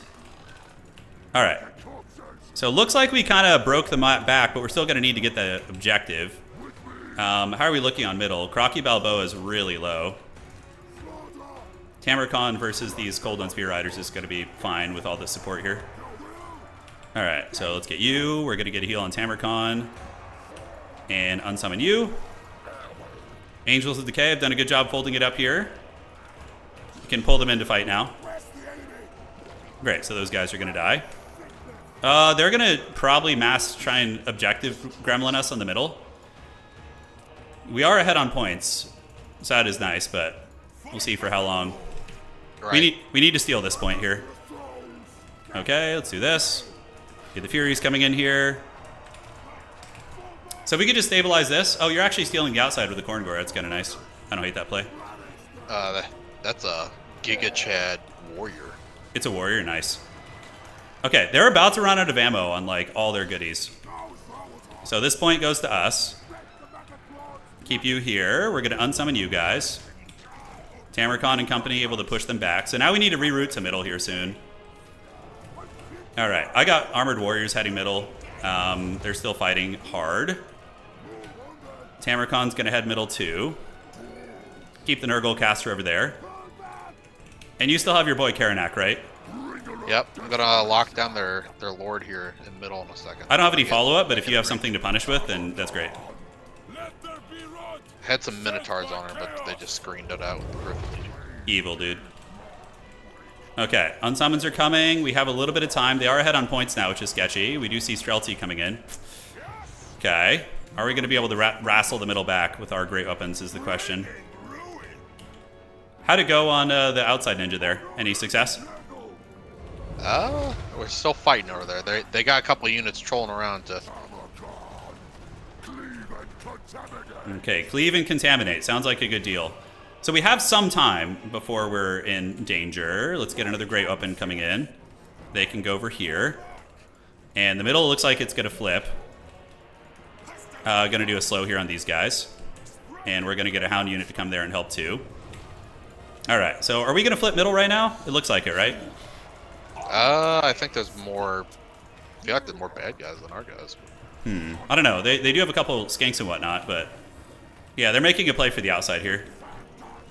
Let's do this. Get you guys under there. Looks like I should be able to get 3. It's just a matter of... of... yeah. I see you on 3 there. Shit, I should have sent some mobility there, like a hound or something. I'll send a... A little something to try and get it, yeah. Yeah, man, shit. Okay, maybe just playing middle and that outside is smarter then. I'm going to send a horseman there, too, to go help out. Because we're going to get middle most likely, right? Yeah, it's looking good for us. Salamander's lurking. They do manage to flip the outside point. Let's go ahead and do a nuke on you, since you're going to die there. Okay, we got that outside, but that fat squad coming in is going to... Probably mitigate that, definitely stop me from getting this. It's fine. We'll just move over with what we can. I'll send some pestilors. Yeah, damn. We just barely lost that, huh? They have a lot of mobility. I mean, we're doing fine on value, but with the healing taken into account, but otherwise it's going to be tricky. We got to get an objective like soon. We don't have too much time. Okay, let's do this. I want to try and pick off that caster again. Yeah, that was nice. I'm going for it. You got some Chaos Warriors there if you want to target his guy. Oh, which Chaos Warriors? There we go. Okay. Probably got to send them to that back objective. Okay, so you guys keep doing it. We're going to go ahead and heal you up. Homie's going to fight here. Going to fight here with the Warriors. You guys grind it out. Probably going to end up being a situation where we have to get them all on all 3, if at all. How are we doing on the caster? Are we actually going to kill it? He's hurting. He's hurting, yeah. Okay. He cannot cast magic to save himself. Yeah, you got some stuff grabbing that outside point too. You guys are grinding here. What can I possibly call in that's going to be helpful here? Probably just a horseman.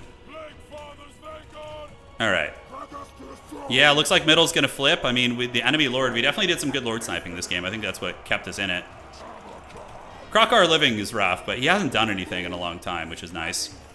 Yeah, I don't feel like Krokar's played, apart from him trolling and stopping me from getting that cap with his weight. Yeah. His lord got out, but did proc the by the blood. You got some Minotaurs on the outside of the map. Move them back towards Objective 1 if you can. They just killed the Frost one. Yeah, I don't think we're going to be able to get them off. This was a good game, though. This is solid. I think if it's a different map with a home field objective, we probably win it, but the bouncing between objectives on this map is hard. All right, yeah. Let's do this. Tammy's going to keep doing that. Those snipes early on were very good, though. The Karanak actually seems like he brings a lot to the table in the 2v2 format. You know, because when you consolidate all that strength there, it's a lot. Okay, are we going to flip that objective? Looks like it. Let's go ahead and slow you guys down. Tammy's still fighting in the middle, but pretty much out of steam. Hound units, sure. Let's go assist. Do this, pull you guys in. Yeah, GG dog. Nice try. GG. Much better run today. And losing to that team is no shame. They're very good, so let's see what did well for us there. What did you like in your build and what did you not like? I did really like Karanak. I don't know. I didn't like my Marauder Horseman, to be honest. Yeah, they did decently for you. A little bit of value on that. I never summoned the Bloodwake Berserkers for that matchup because I was like, they'll just get ripped apart by those sleds or shot to death. Yeah, the sleds were a good counter against a lot of the infantry for sure.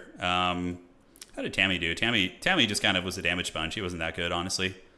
Minnows did fine. The Blood Beast didn't do too much. Yeah, the Blood Beasts. Yeah, I probably needed to get the Rot Knights out Karanak earlier. beasted. Yeah, Karanak straight up almost won us the game. Like with the Karanak snipes with the Angels of Decay and Rancid Visitations. I mean, that against a lesser team would have won us the game for sure. I mean, maybe we should have just armor checked more, with like sword and board infantry. Yeah, sword and board infantry might have actually won us that. But there's no way of knowing. Yeah, that was our second elimination, so we're done. But if we had known they were just going to go so shooting heavy, the halberds with me mass shields would have actually been really good. Because we got hammered pretty hard on the advance. But still, we got the Lord pick, which almost got us back. All right, so let me get a lobby code from them. We'll follow this game. Well, GG's, dog. Better than last time. We'll come up with another forbidden build for the next 2v2 tournament that we play. We'll come up with something good. GG's. GG's, man. It was fun playing with you. Peace. Peace. Hey, good run today. Not bad at all. Close game versus some very strong players. Ain't no shame in that. Although, let me see if they have started already. Did you guys start already? So now we're casting for the rest of the day. We're going to follow the other 2v2 teams and see what's going on here. Messaging to see if they started. We're going to cast.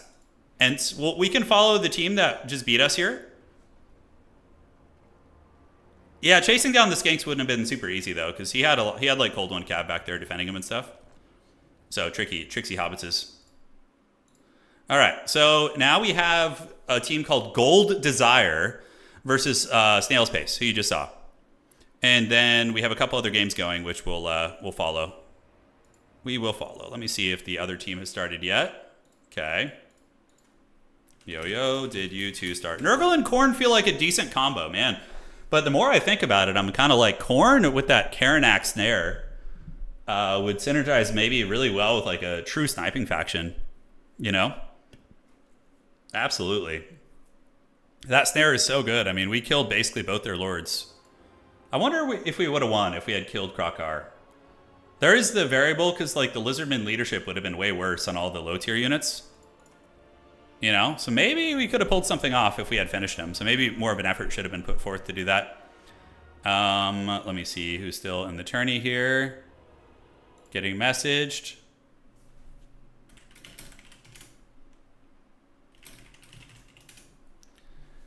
Okay, let me check. Uno, dos, tres. Yeah, for some reason struggling to get into the lobby. All right, here we go.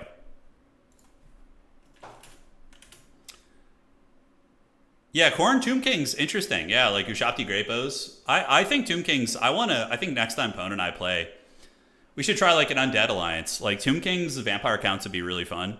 Like Ushapti Grapos with Graveguard in the front line and like a bunch of chaff units.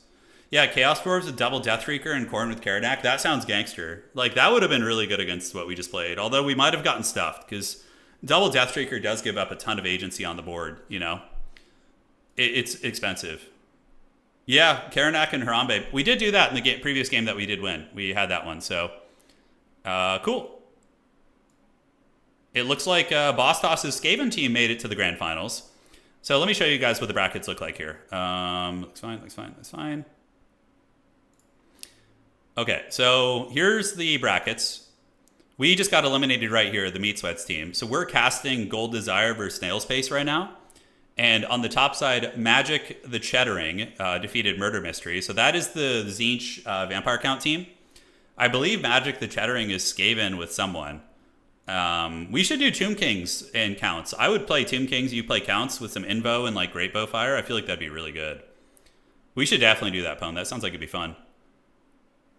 But yeah, Gold Desire and Snails. And then here we have Blood Pudding and a couple other matches being played down here. So those are the brackets for the day. All right, let's see what's cooking. All right, so Lizardmen and Kislev versus Slaanesh and Dwarves. Pretty fun combo. Slaanesh Dwarves, I think, is very strong. It just depends on how well they work together, right? Are they on mic? Are they coordinating? Are they making those plays? Those are all the variables you have to consider. Thank you guys for joining today. We got quite a few more games. This is just, early. The top side bracket is decided. We have Magic the Cheddering, which is what? Magic the Chattering is... Let me look at their team. Magic the Chattering. That's Tzeentch and Skaven. Okay, so they're... Wait, no. Yeah, Tzeentch and Skaven. That's interesting. So Boss Toss on Tzeentch and Killian on Skaven. And then we have an Ogre's Corn team, which is playing below. We'll try and cast them too if we can. That's actually a really fun combo. And yeah, we'll go from there. So how you guys been? Life been treating you all well? Sure hope so. I'm going to go grab some water, and we'll get the smash going in a moment. All right, all right.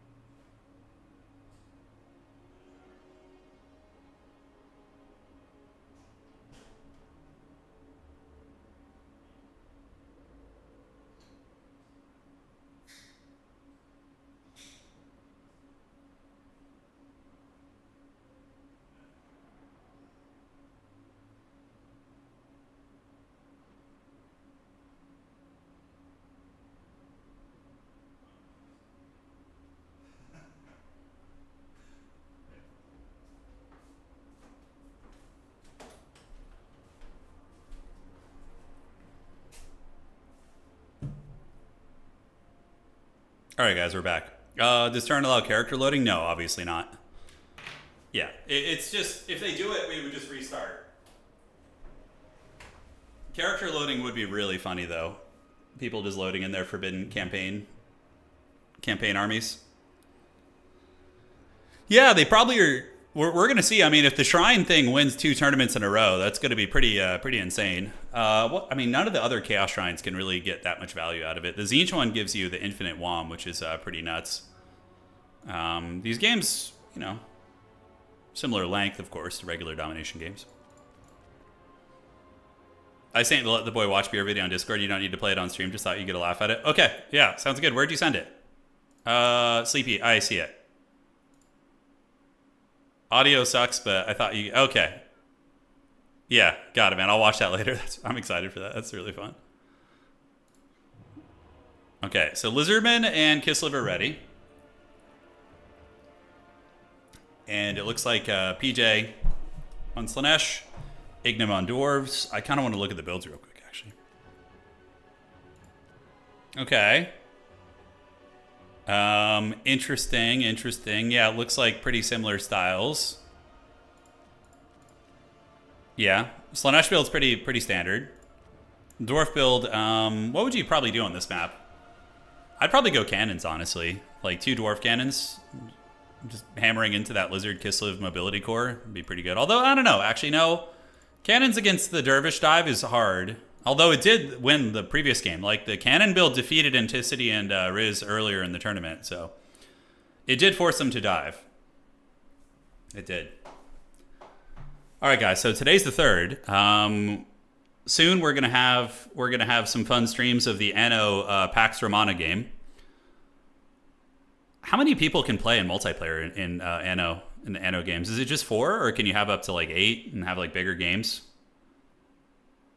Yeah, I'd be curious how many we could get in there. And what is it like stability-wise? Because I assume it's peer-to-peer. So when you get like a big lobby, do you have like frequent disconnects?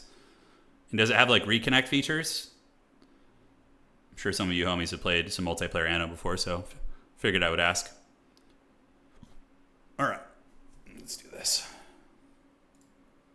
Let's refresh. There we go. All right, great. Adminning is all done. Today we carry on.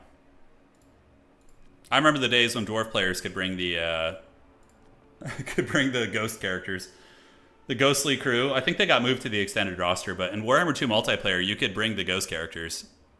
Yeah. Who remembers that? Those were some wild times. Speaking of like worst metas, I think the worst metas, hands down, were probably Warhammer 1 with the Spirit Leech and Buna. Buna costing 9 wins of magic and insta-deleting units, and Spirit Leech and then healing potions. Oh, that was toxic. The Anno multiplayer streams will be a couple days before it comes out. Well, for multiplayer, it'll be on launch probably. Yeah. That'll be a great time. It'll be, I think it comes out on the 14th is when the game actually launches. So probably like 11th, 12th, we'll do some streams. Go from there. All right, looks like the Dwarf Slanesh Alliance is ready. And Anticity and Kislev making some changes. The Vampire Count healing Death Star? Oh yeah, because there originally was no healing cap in this game in the early days. CA didn't really support multiplayer back then, but they did when we got Warhammer 2 going. That's when they kind of started to step it up a little bit. The multiplayer stuff. All right, so we got Lizardmen and Kislev with a value trading build. So it's what they used against Pwn and I. It's basically just a build that's designed to value trade. It's just come at me, bro. I'm going to poke you and squeeze as much value as I can, and then we're going to use our mobility to move between points. We'll see how it works out. Yeah, I think the undead combos are very strong. Ogres and Nurgle single entity healing build could be fun. It depends on the maps. You would probably get ping-ponged around the objectives, you know. Oh, the 2v2, we've had great games today. We only had one game that lagged, and ever since then, my internet's been fine. So I'm holding my breath, but let's see if it holds firm. All right, ladies and gentlemen of the old world, welcome to this 2v2 tournament match. Spawning in on the north side of the map, it is going to be Anticity and Riz Auto. Using Chameleon Skinks, backed up by Kossovite Dervishes for mobility and objective playing. We have a Flock of Doomcaster to punish blobs. And then we do also have Krokar with Hand of the Gods. So Krokar going to be on his Velociraptor. And he's going to be using Hand of the Gods to just snipe value. And then he himself can go in and fight anti-large as well. Aside from that, Cold One Sphere Riders, Griffin Legions galore. And also we do have an Ice Witch of Tempest, who is going to be dropping some Hawks of Miska and some nice AoEs. Now, ladies and gentlemen, taking a look over here at the armies of the Dwarves and Slanesh, a truly forbidden combo. The Dwarves have become hedonists here. Iron Drakes and Iron Drakes. Front line's going to be Dwarf Warriors, backed up by Slayers. Ungrim Iron Chad. Okay, I mean, he'll be okay against Cav. Probably going to get, ignored for most of the battle, which is always the downside of characters like him. And then Slanesh is going to be coming in with mobility. So we do have the Exalted Keeper of Secrets, Devoted Marauders of Slanesh, and a bunch of Hellstriders, which it makes sense. Hellstriders, though, do get plowed by Griffin Legion, so you need to make sure you call in the Fiends of Slanesh. The Fiends are what you really, really want. I'll tell you what you want, what you really, really want. It's Fiends of Slanesh. You're going to want them to come out and counter the Griffin Legion. They'll trade very well into them. Although Griffin Legion can give it back as well, since Fiends are very lightly armored. But Slanesh does bring a fair amount of, mobility to an army that otherwise very much lacks it. I love this. Pavane of Slanesh having rampages is very good, as you guys have seen. Karanak was able to almost win us the game. He dropped it like it's hot. And yeah, he can rampage, pull in, a high-value target like the Ice Witch and go for the kill. Little things like that. They could work out. All right, so here comes the armies. Everyone's going to be advancing forth. Anticity with the dreaded Chameleon Skinks. He's really heralding the old ways. Chameleon Skinks have long been probably one of the most annoying units in the game. But people kind of forgot about them. But now they're back to be annoying, and they will be able to counter Marauder Horsemen very effectively, although this objective will go to Slanesh pretty quickly here. All right, Hellstriders grabbing this point also. They could dive the Skinks. A little bit risky, though, with Flock of Doom. The Keeper of Secrets needs to be protected and played very cautiously, because it will die very quickly to the poke here. And it looks like Krokar thinking about using Hand of the Gods already. Oh no, he's using an Amber Spear. Wow, Amber Spear, Hand of the Gods. Ent going for a full snipe here on the Exalted Keeper. That's going to be some pain. He's got to be very careful with that thing. Oh boy, Hand of the Gods active. And ouch, Keeper of Secrets already down to about 60%. That's a rough start. It's a rough start, but that's the entire strategy of the build. This is a modified 1v1. It's not even modified. It's just a regular 1v1 map. Yeah, the 1v1 maps are often big enough that they can support 2v2 games. So it's not too much of an issue. All right. So, coming down here, the Slanesh mobility. Honestly, Slanesh might want to just go pedal to the metal and charge here. I mean, you're only facing Dervishes, and you could probably run down some of the Skinks, although it's always a little bit dangerous diving. That's for sure. On the back, we do see the Keeper of Secrets going to be AFKing back there, and moving up are the Iron Drakes with the Trolmer Torpedoes and the regular Iron Drakes. Hellstriders going to be fanning out, just preparing a defensive position while the Dwarves advance up. And Amber Spear coming. Oh, he's got to get behind the pillar. Ouch! The Amber Spear sniping has been so effective. We do see the Iron Drake shooting up and doing some very tickling damage against the Skink Priest the Beast, but overall, not going to do that much damage. Devoted Marauders coming up, Slayers, Dwarf Warriors, and that's a pretty good pocket of units to hold that point. Huge, disgusting mobility core over here. Just absolutely foul. I mean, that is so powerful. Griffin Legion with Cold One Spear Riders, and then an Ice Witch also to cast some supporting magic is a pretty devastating flank force, right? And 2 objectives going to be going to the Dwarves and Slaanesh. Iron Drakes, are they Skulder Guard? They are. Skulder Guard will do some damage against the Skinks. Horsemen need to get out of the way, though. You need to pull the Horsemen back, probably use them to harry these guys and keep them busy. We do now see Fiends coming out. So Fiends are a good counter against Griffin Legion, and they trade fine into Cold One Spear Riders, too. But the Dwarves need to just plant their feet on these objectives. Crocky Balboa moving in, and Ungrim Iron Chad is going to get kited pretty much this entire game. Probably won't be able to find too many fights. Hellstriders are eyeing the prize, but they're going to need Fiend support if they want any chances, as the Chameleon Skinks continue shooting. But this is quite cost-effective, actually, because the Longbeards have silver shields, and Skulder Guard are able to return the favor a little bit. So the mighty Dowie shooting steam at the Chameleon Skinks, while we do see the Iron Drakes unleashing into Krokgar back here and getting some respectable value. Winged Lancers coming from downtown. Costify Dervishes coming there as well. And now it looks like the flank fighting is going to come underway, but a lapse in micro. Nope, he charges at the last second, so it could be worse. But overall, Slaanesh is probably going to get the dirty here because, I mean, this is just such a vastly superior force. They need Fiends over there. And, oh, a Gyro Bomber from Ignam wouldn't be terrible. Yeah, a couple of Gyro Bomber runs over the army here could be very good. Oh, man, look at the bombardments. That Slaanesh army is just getting dicked so badly here. Those Hellstriders getting melted. And that is a pretty unfortunate flank collapse. Although, in the meantime, Slaanesh does get a nice pick here. Able to actually punish the Skink Priest of Beast. Hey, very clean. So there is that. Now, more Dervishes going to be forming ranks on the outside. The Dwarves have a bit of a Helm's Deep ready. The Slaaneshi forces getting obliterated there, although a couple of them still are fighting right here. So you can see those guys hanging in there.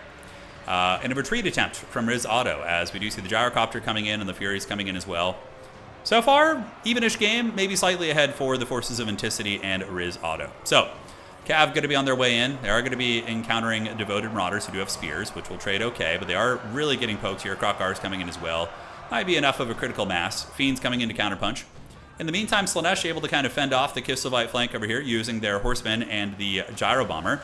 Another bombardment going to be activated here. It's going to be a Hailstorm. Should be mostly dodged, but some of them do take some casualties. So Ungrim Iron Chad holding on to the middle with his Dwarven boys, with his Longbeards and his spears. He, of course, is going to be pretty good against these big old crocodile people, so the Sacred Croxagors will actually take damage from Ungrim over time. Gyrohammer, the Skyhammer here providing a little bit of fire support. Meanwhile, on the low ground, though, we do see Kislev and Lizard steal the point, but the Dwarves do have a fair amount of Slayers nearby, and the Fiend's also able to get in there and break a lot of the Winged Lancers. And by the way, the Exalted Keeper of Secrets is still very much alive. This would be a good time to just use some Pavanes. Just use your magic, because it's probably inevitable that this Keeper is going to die. So using your magic and your various Pavanes, before you go, I think is going to be cool. All right, so high ground owned by the Lizards and Kislev. The middle is owned by Slaanesh and Dwarves, but for how long? Ungrim Iron Chad able to force back some of those units. Croxagor Dundee here, taking some big anti-large shots as Dwarf Warriors try and provide a little bit of fire support. Ignam Manus here, using his Iron Drakes to provide fire support as well into the Crocodile people, and is getting some work done. In the meantime, though, honestly, very impressive performance from the Slaanesh and Dwarf Alliance. They're competing with a very good team, but the mobility, it wears on you. The bouncing back and forth between the objectives, it certainly can get there as the Dwarf Warriors do get sandwiched. The Devoted Marauders is going to be getting worn down as well. The Skyhammer getting a bombard on that Cav blob would be pretty devastating. Ungrim is just being an angry dwarf. He's just being unbreakable. These Iron Drakes probably getting great value, up to about 700-800, and now we get anti-large Hellstriders coming in to try and help mitigate some of the effectiveness here. And Fiends are going to be stacking in. Fiends will be very, very nice. Dwarves stacking up the Miners with Blasting Charges here on objective number 3. And back on this point, guys, we do see the Skyhammer Squadron is going to be chilling here, unleashing some hellish salvos and probably getting great value. 2,000 value on that thing so far, man. Keeper of Secrets going to be dropping Acquiescence. Not bad. We'll lower their stats a little bit and let the Fiends and Spears fight a little bit better. So we got Fiends and we have Hellstriders fighting against a massive Kislev blob here. Oh, are we going to get the Skyhammer bombardment? It's flying over. Yeah, look, they're running. They know something's coming. Here it comes. Oh, that's going to be big damage if he lands it. Oh, look at the bombs from the Skyhammer. Nice. Oh, Scorched Earth.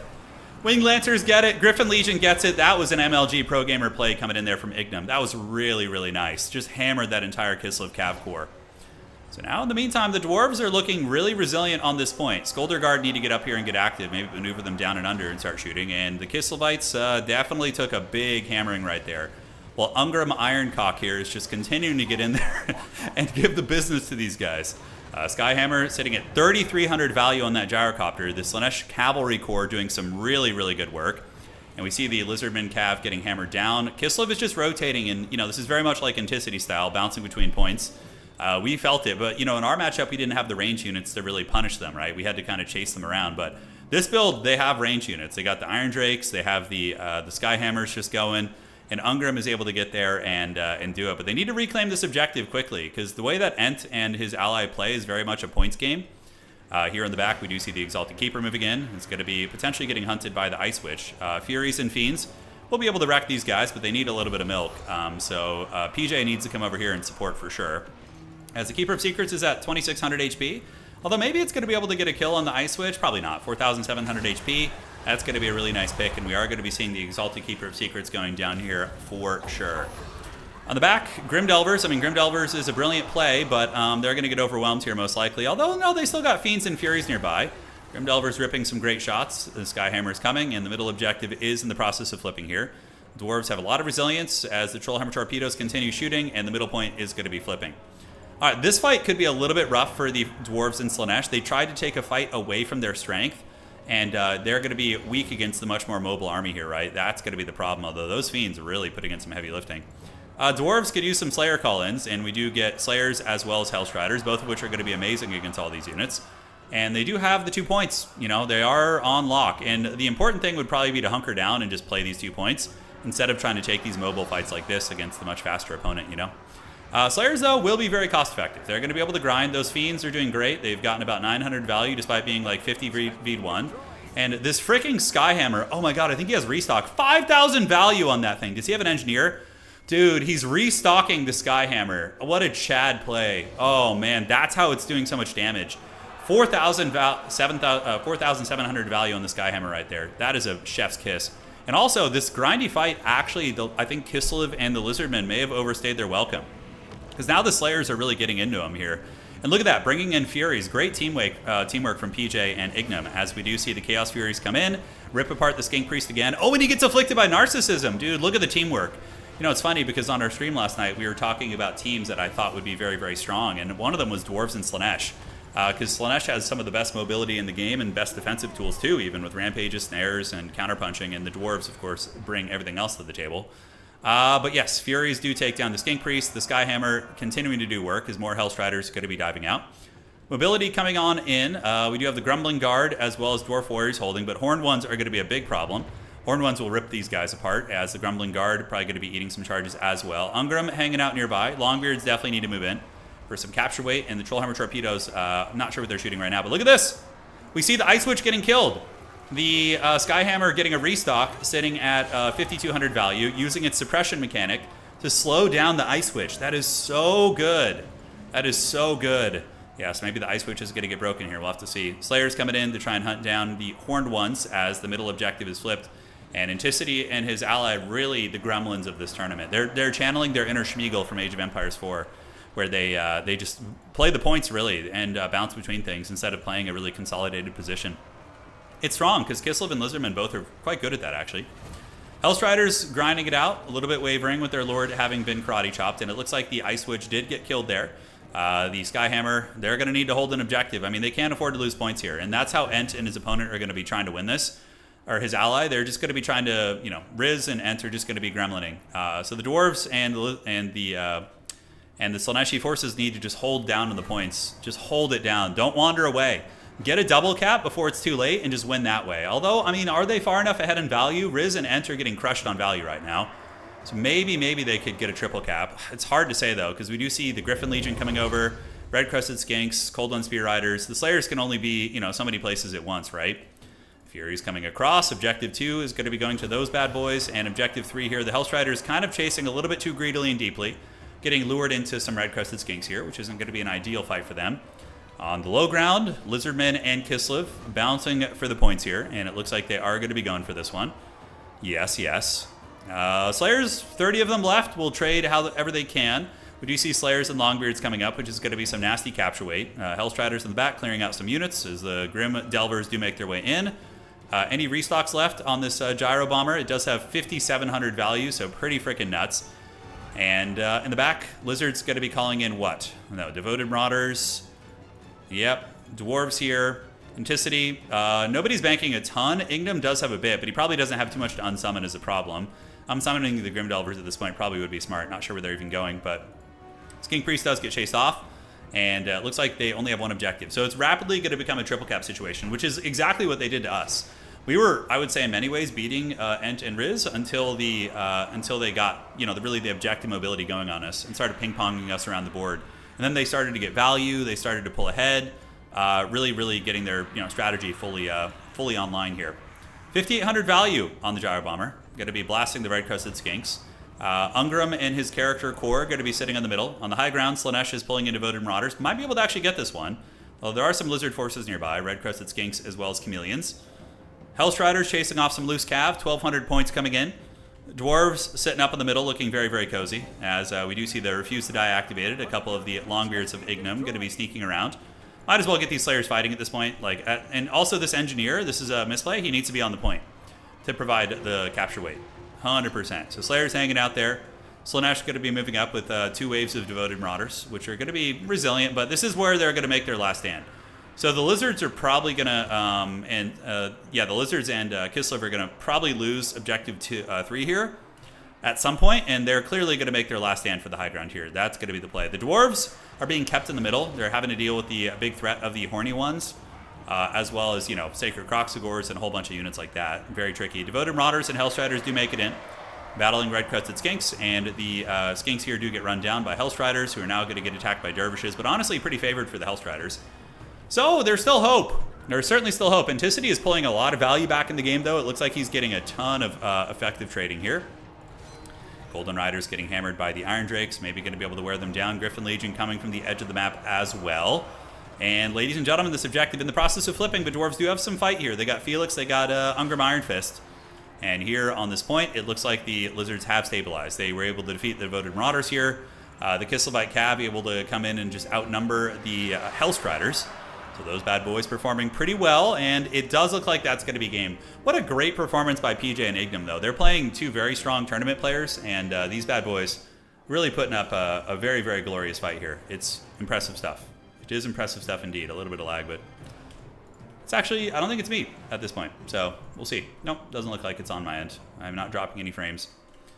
At this point, if there's a crash, I would just give the game to Ent and Riz. It's pretty much over. 2v2s are going to have more issues with crashing and lag. Not just on my side, but in general. So, but yeah, this game is very over. Let's see how the brackets are looking real quick. Let's refresh this. Okay. And we do have, let me see if they've started yet. Wait for me if not. Okay. Great. So everything's coming back right now, guys. Looks like the internet fight has been won. Longbeards trying to, take this point, but red-crested skinks are going to uptrade into them super effectively. Granted, Longbeards will win, but it's not amazing.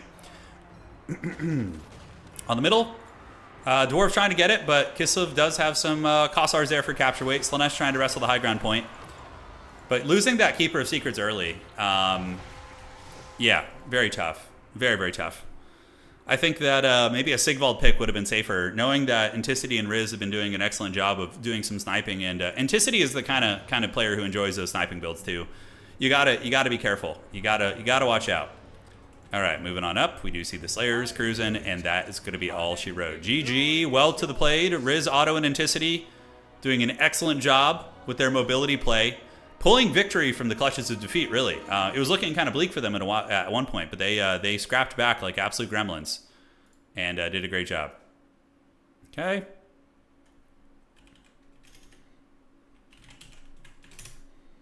And awesome. So we have on my way now. We have this. Krokgar didn't do too much, but really just good, consistent poking from Ent. Riz playing very well with his mobility. He's a perpetual threat with his Griffin Legions. And these PJ and Ignam, man, they were heroes. They played very well against those players. All right. So let's see here. And we're going to go here into this lobby. And we have another game. All right.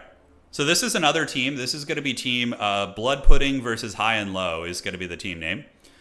Oh, so this is the High Elves and the Dwarves versus Khorne and Ogre Kingdoms. Ooh, that's a fun matchup there. That's a fun one. I like that. Can you dig it? We're going to see who's going to be making our way to the grand finals today, guys. Currently in the grand finals, we have Skaven and Tzeentch. And then in the semis, it looks like the Tzeentch Warshine might be a little bit OP in 2v2s. We're going to see how it goes today, but it might be a little bit OP. We might need to restrict it for these tournaments, which is a shame. But if it's just cheesy and it wins every 2v2 tournament, then we got to get rid of it. But I didn't want to ban it today because I wanted to test the waters and see how it did against a big field of players. But we will find out. All right. So Adam and Ogres, and we have Dwarves and High Elves. So it begins. Sigvald is slow, yes, but Slaanesh is still incredibly mobile even with Sigvald. You can bring him and just not lose your Lord and then go wider even. Yeah. Now, the Tzeentch Shrine was also very strong back in the previous tournaments we ran to, I remember. Yeah, it was always a bit of a menace. Infinite Winds of Magic is really brutal with Tzeentch. Especially just spamming like Final Transmutation, things like that. All right, folks. This will be fun. Dwarves, High Elves. So we have the high and low team versus the Blood Pudding, which is going to be Scrambled Egg Special on the Ogres and Adam on Khorne. Yeah. Will be cool. I wonder what we're going to see. Are we going to see some Karanak play to try and snipe? Well, sniping Dwarf Lords isn't even worth it. The Dwarf Lords are so tanky and unimportant. Sniping them really doesn't even feel like you've done much. Because Dwarven leadership is so high, too. The -10 penalty. Vampire counts are really good in 1v1. And team games are great too. I mean, Vampire counts in 1v1 are probably a top 5 faction in the game. Very good green. I mean, if you want to learn them, they're a safe bet. And they're probably going to get an update eventually too. Some Nagash stuff or something. The Skaven ally is bodies for the shrine. Yes, correct. Col Rectamundo. All right, and let's see what's cooking here. How are we looking? Good. Ricochet and Hobo are ready. Crystal Lake is going to be the map, so big open map here. And yeah, we got how many teams left? So if we take a look at Ye Old Tournament here, let me find this. So we have Skaven Tzeentch, Vampire Count Tzeentch, Kislev Lizardmen, Dwarves High Elves, and Khorne and Ogre Kingdoms. Pretty good diversity. The top side of the bracket finished. And now the journey continues here. I wonder when CA is finally going to break the Nagash glass. It'll happen eventually. Yeah. Probably towards the end of the game. You know. Towards the end of the road. Country roads, take me home. Yeah, so, I mean, would we see a Thunderbarge here? Probably not. Thunderbarge would just be terrible, I think, against the Ogre Kingdoms. Ogres will just have, like, Powder Guts and Lead Belchers and just ruin your career. And Furies from Khorne, too. Dwarfs High Elves have been doing good today. I mean, the Dwarf High Elf team that you see here actually defeated Inticity and his ally earlier. They've been doing really well. Because Hobo is a High Elf main. He plays High Elves and... You know, he was also a Nurgle player for a time, but I think he's taken a break from them. And Ricochet, like, only plays Dwarves in tournaments. So he's very good at Dwarves, too. He's going to understand the mechanics. Adam is also a top-tier Khorne player. He's just grinds Khorne almost exclusively in tournaments. And Scrambled Egg is probably top 2. Scrambled Egg might be the best Ogre Kingdoms player in the world. Maybe. He's definitely top 3, if not number 1. So that's kind of fun to see people bringing out their specialties and mixing and matching. Khorne does get healing here too. I mean, you can bring Scarbrand and get fat heals, although Scarbrand against Dwarves is pretty haggard. Yeah. Kind of haggard there. All right, let's check it out. Looking fine. Looking fine. 1 million Iron Drakes coming, maybe. I'm going to play, I'll play Tomb Kings for you. Talius. I'll play them in the next SFT, actually. I got you covered, homie. I'll play them in... I've been kind of itching to play some Tomb King, so I really like them. I'll play them in the next single faction tournament. Yeah. Yeah, Scrum, we got our 2v2 tourney. It's... We've had some really amazing games today. Pone and I actually won one today, too. The Dumb and Dumber team, we got there and we had an epic win.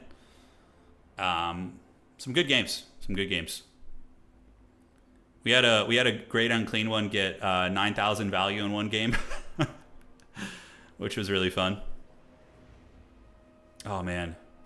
They need to hurry up and just give us Dawn of War 4. Gorbat is good in multiplayer. He's good. I like him, Neferata. Yeah. Gorbat is solid, especially in a team game. Like, if you had Gorbat in a mobility build and had somebody with healing, he could be pretty strong. Because Gorbat +10/+10 aura is pretty nuts. Yeah, Vampire Counts and Tomb Kings are, I think, what I want to play next time. We're going to see if we can get that, but we will see. Already in the beta? No, I'm not. I mean, I don't know. I think they're sending it out. Hopefully I can get my paws on it. But obviously, it's an alpha test, to my knowledge, and I don't think you're allowed to share any of it. So we would just be playing in the shadows. I like Gorbat. I like him. He's not like the best green skin lord, but he's completely viable. He's really decent in some matchups. He's a good fighter. His aura is really good. Using him with like a couple units of Warboy Biggins can totally turn the dynamic of a fight. Who do you think would be the best buff targets for Gorbat to chill with? Yeah, Boarboy Biggins. You run him around with your Boarboy squad, and it helps you dominate the mobile game. But, you know, he could still lose the true fighter characters. Yeah. So he needs a little bit of support. All right, guys. Understandably, they're taking a little bit longer to build their armies. There's a lot to discuss. You saw Pone and I talking about it earlier. I think for the next 2v2 tournament, I'm going to do it Swiss format, so everybody gets 5 games. I think that'd be fun. So the players can, you know, really get their bang for their buck.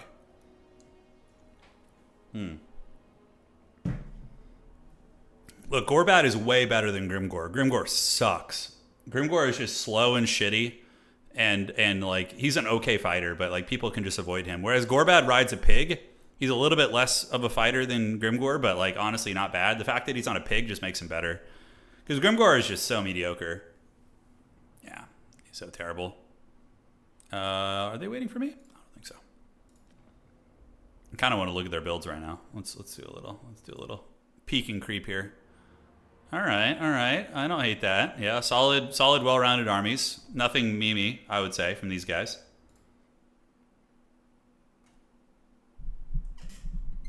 So it begins. It is time. Let the Nurglings feast. Oh my god, a Thunder Barge. Oh, it's barging time. I can't believe he actually bought a Thunder Barge. I can't believe he's done this. Wurzag is not too mad anymore. No, he's not. He got nerfed. He was really OP, and then he got nerfed, and now people just use other lords. Usually the most meta lord for the greenskins is the Rampaging Goblin, the little goblin sneaky boy. The Night Goblin War Boss on the Squig, and he just like rampages you and then has a Tormentor Sword too. So he's got like a double snare, which can just end games. Oh, now I want to play greenskins. In 2v2, they'd probably be pretty mean with all their snares. Yeah. Yeah, the Thunder Barge is vulnerable against Valkia, but you have to remember it's a 2v2 game, so his ally... The High Elves could bring an Air Force, okay, and help defend the Thunder Barge against Valkia, so we'll see. Thunder Barge Hand of Glory? I mean, maybe, I don't know. All right, so let's break down this build, okay? The dwarves are basically doing a Bolt Thrower build. The Bolt Throwers kill the Lead Belchers. When the Lead Belchers are gone, the Thunder Barge feasts. The High Elves are going to be protecting it in the sky using a Arcane Phoenix as well as Larry. Larry is going to be able to heal that thing, and yeah, we got some Phoenix Guard Spears and some Reavers for Hobo Honkers as well. All right, guys. On the other side of the battlefield, we have Team Blood Pudding. It's going to be the Ogres and Khorne. A shit ton of Bloodletters. Oh my god, it's like Penta Bloodletter. Bloodletters crush Dwarvish infantry pretty well, except Doomseekers, and yeah, they're just weak against shooting, but otherwise they're very brutal. Top of that, we have what? Noblars, couple Ogre Bull units, Leadbelcher, as well as a Hunter on a Stonehorn. Interesting. So a little bit of anti-large utility from him as well. Valkia the Bloody. And it is going to be, oh, Scrag the Slaughterer. What a Giga Chad. Yeah, Doomseekers do have magic attack. Yeah, that's what makes them really good against demons. All right. Yeah, Jacques, try restarting. I don't know why my voice you wouldn't be hearing me. I should be good. All right, so it's going to be Big Daddy Scrag. Now, that means there's probably going to be Gorgers on the field, which is going to be super, super fun. And ladies and gentlemen, so it begins. The great battle of the old world. Now, the winner of this team is going to go on to face Anticity and Riz Auto in the next round. Should be quite a bit of fun, man. Thunder Barge? Very risky. It's kind of like subverting your opponent's expectations a bit, right? They're like, oh, you would never bring a Thunder Barge against Khorne and Ogres. They have a lot of good anti-large and shooting, but yeah, you bring it. You bring it. I'll have one of these on a weekend as well. Who wins between Doomseekers and Skull Reapers? Doomseekers. Yeah, they'll win. Skull Reapers, though, will trade all right in that situation. They're decent there. All right. So the barge is here. Fat healing coming in. The dwarves are really going to just hug the edge of the map here probably and use their bolt throwers to cover objectives 3 and 2. We will see. All right, guys. What's cooking? Scrag. The boys are ready. Big scheming going on. The duration to which these guys are taking to set up, they're talking big strategy here, which is fun. All right, Thunderbarge is out. It surgeth forward. There it goes. Hobo and Ricochet doing the Rat Clan proud. That's right. And they had a big win earlier. They did end up losing to one of the Tzeentch builds, if I'm not mistaken, but they, have done pretty well for themselves. Thunderbarge advancing up with the boys. And we do see the Phoenix moving out with Alariel the Radiant. Middle objective going to be taken by the Elven Mobility. So the Elves able to get their Reavers up and grab the point, whereas the Khornate army is really moving in the trees. They really did not want to fight the Dwarves in open field. But they're going to yield the objectives to the much slower combination here with the Dwarves. I don't know. I don't know if that's worth it. I think you might want to move out quick and try and stuff them back. I mean, there's a Thunderbarge there as well. They're going to have time to talk about the Thunderbarge, though, too. Hunter does get some shots, but honestly, he's got 25% missile resist plus 110 armor. He doesn't really care about that. Noblar Trapper is going to force these Reavers off the point as Hobo Honkers continues his harass here, using his Illyrian Reavers to run into the Trappers. And Reaver Archers are actually pretty good melee fighters, too, but Trappers are, numerous. They have 160 models, so they'll probably honestly uptrade into you. So those Reavers are going to want to pull back. All right, Blood Beasts on the way out, and the Blood Gods champions are moving through the woods. Here they come, including the Hellforged Host, by the way. I wonder if Adam is going to go all the way around the back and just do a full envelop like this. I mean, totally a viable option. We can see the formations getting set. Silver and Guard are out. Bolt throwers are at the ready, General. And the Thunderbarge is ready to go. It's probably just going to kind of sit in the zone. Try and screen the enemy off objective 2 is going to be the best bet. A couple Noblars calming up for the Ogre Kingdoms. We do also have Noblar Flingers. Going to be throwing pebbles at the Thunderbarge, which is pretty hilarious. Nothing really significant yet. Question from chat. Is healing in this game, is it restricted by type of units? Regrowth can heal. Yeah, certain heals have some characteristics. So, for example, like if you look at Earthblood can heal anything in the game as long as it's an ally. So it can heal constructs, it can heal metal machines. Whereas the Undead, for example, have a healing spell called Invocation of Nehek, which if you read the tooltip for it, it says it can only heal undead units. So every healing spell, most of them are the same, but they have caveats that you just need to read when you're checking them out. So hopefully that answers your question, boss. All right, so Reaver is going to be retreating back. Meanwhile, on objective 2, we do see the Phoenix Guard putting their feet down with some Dwarf Warriors. And the Blood God is going to be doing a big old push, most likely from the top here, trying to crush this army all at once. Scrambled Egg plays that way a lot, too, in tournaments. When you watch Scrambled Egg play, he likes to do build-up strategies, which, to me, just give me too much anxiety. I can't do it. It's just... Not contesting the objectives early just seems like such pain to me, It just seems like such pain. All right. Now back here, we do see the Bloodletters in the trees and the Hellforged Host waiting. They're basically going to build up as big of an army as possible and then go in all at once. It's a risky strategy, but they're going to try and overwhelm. And the Thunderbarge is just waiting in the back. Wherever the Thunderbarge sits, you're going to have a bad time engaging against it. It's going to be a menace. I actually kind of like this, though, man. Thunderbarge with fat healing. The Thunderbarge is going to be getting healed by Alariel the Radiant. It's going to be super tough to kill. Even with, like, Furies and Valkia, you're probably not going to have a good time. Bolt throwers, nothing's in range yet, really. Khorne continuing to move through the trees. We do see bolt thrower shots shooting into whatever they can. Poking back a little bit. Reaver Archers harrying into the Noblar Trappers. And the Bloodletters, they have postured. We have Golg's Maneaters here, Bloodletters right here, Bloodletters here, and here. No, those are Marauders. Okay, but they're all going to move out like such. And they will scream across the battlefield. Blood for the Blood Gods, skulls for the Skull Throne. The Khorne voice acting is so good, by the way. That trailer.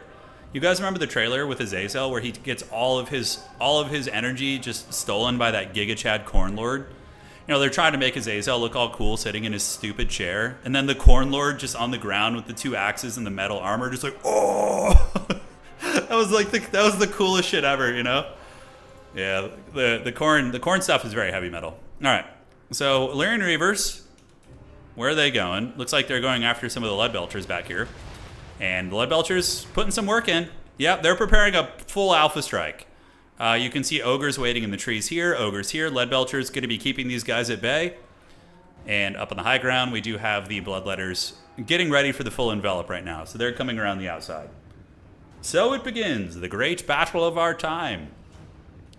Giant Slayers being called in will be quite excellent against the Ogre units, if they can. And yeah, I mean, they're getting cozy on the points, but this is like the 13th Warrior. You remember that scene when the people of the mountains, they come down and there's like a line of fire? It's basically like that. You get all these guys lining up, getting ready to charge, and doing it. Need that Dwarven shield wall from... No, that's the worst thing ever. The Dwarven shield wall, okay, they're actually doing it. They have the spears behind the shields. That scene was so freaking terrible when like the dwarves have like an erect shield wall against the orcish charge. And then the elves jump over the shield wall and engage against a swath of orcs. It was so stupid.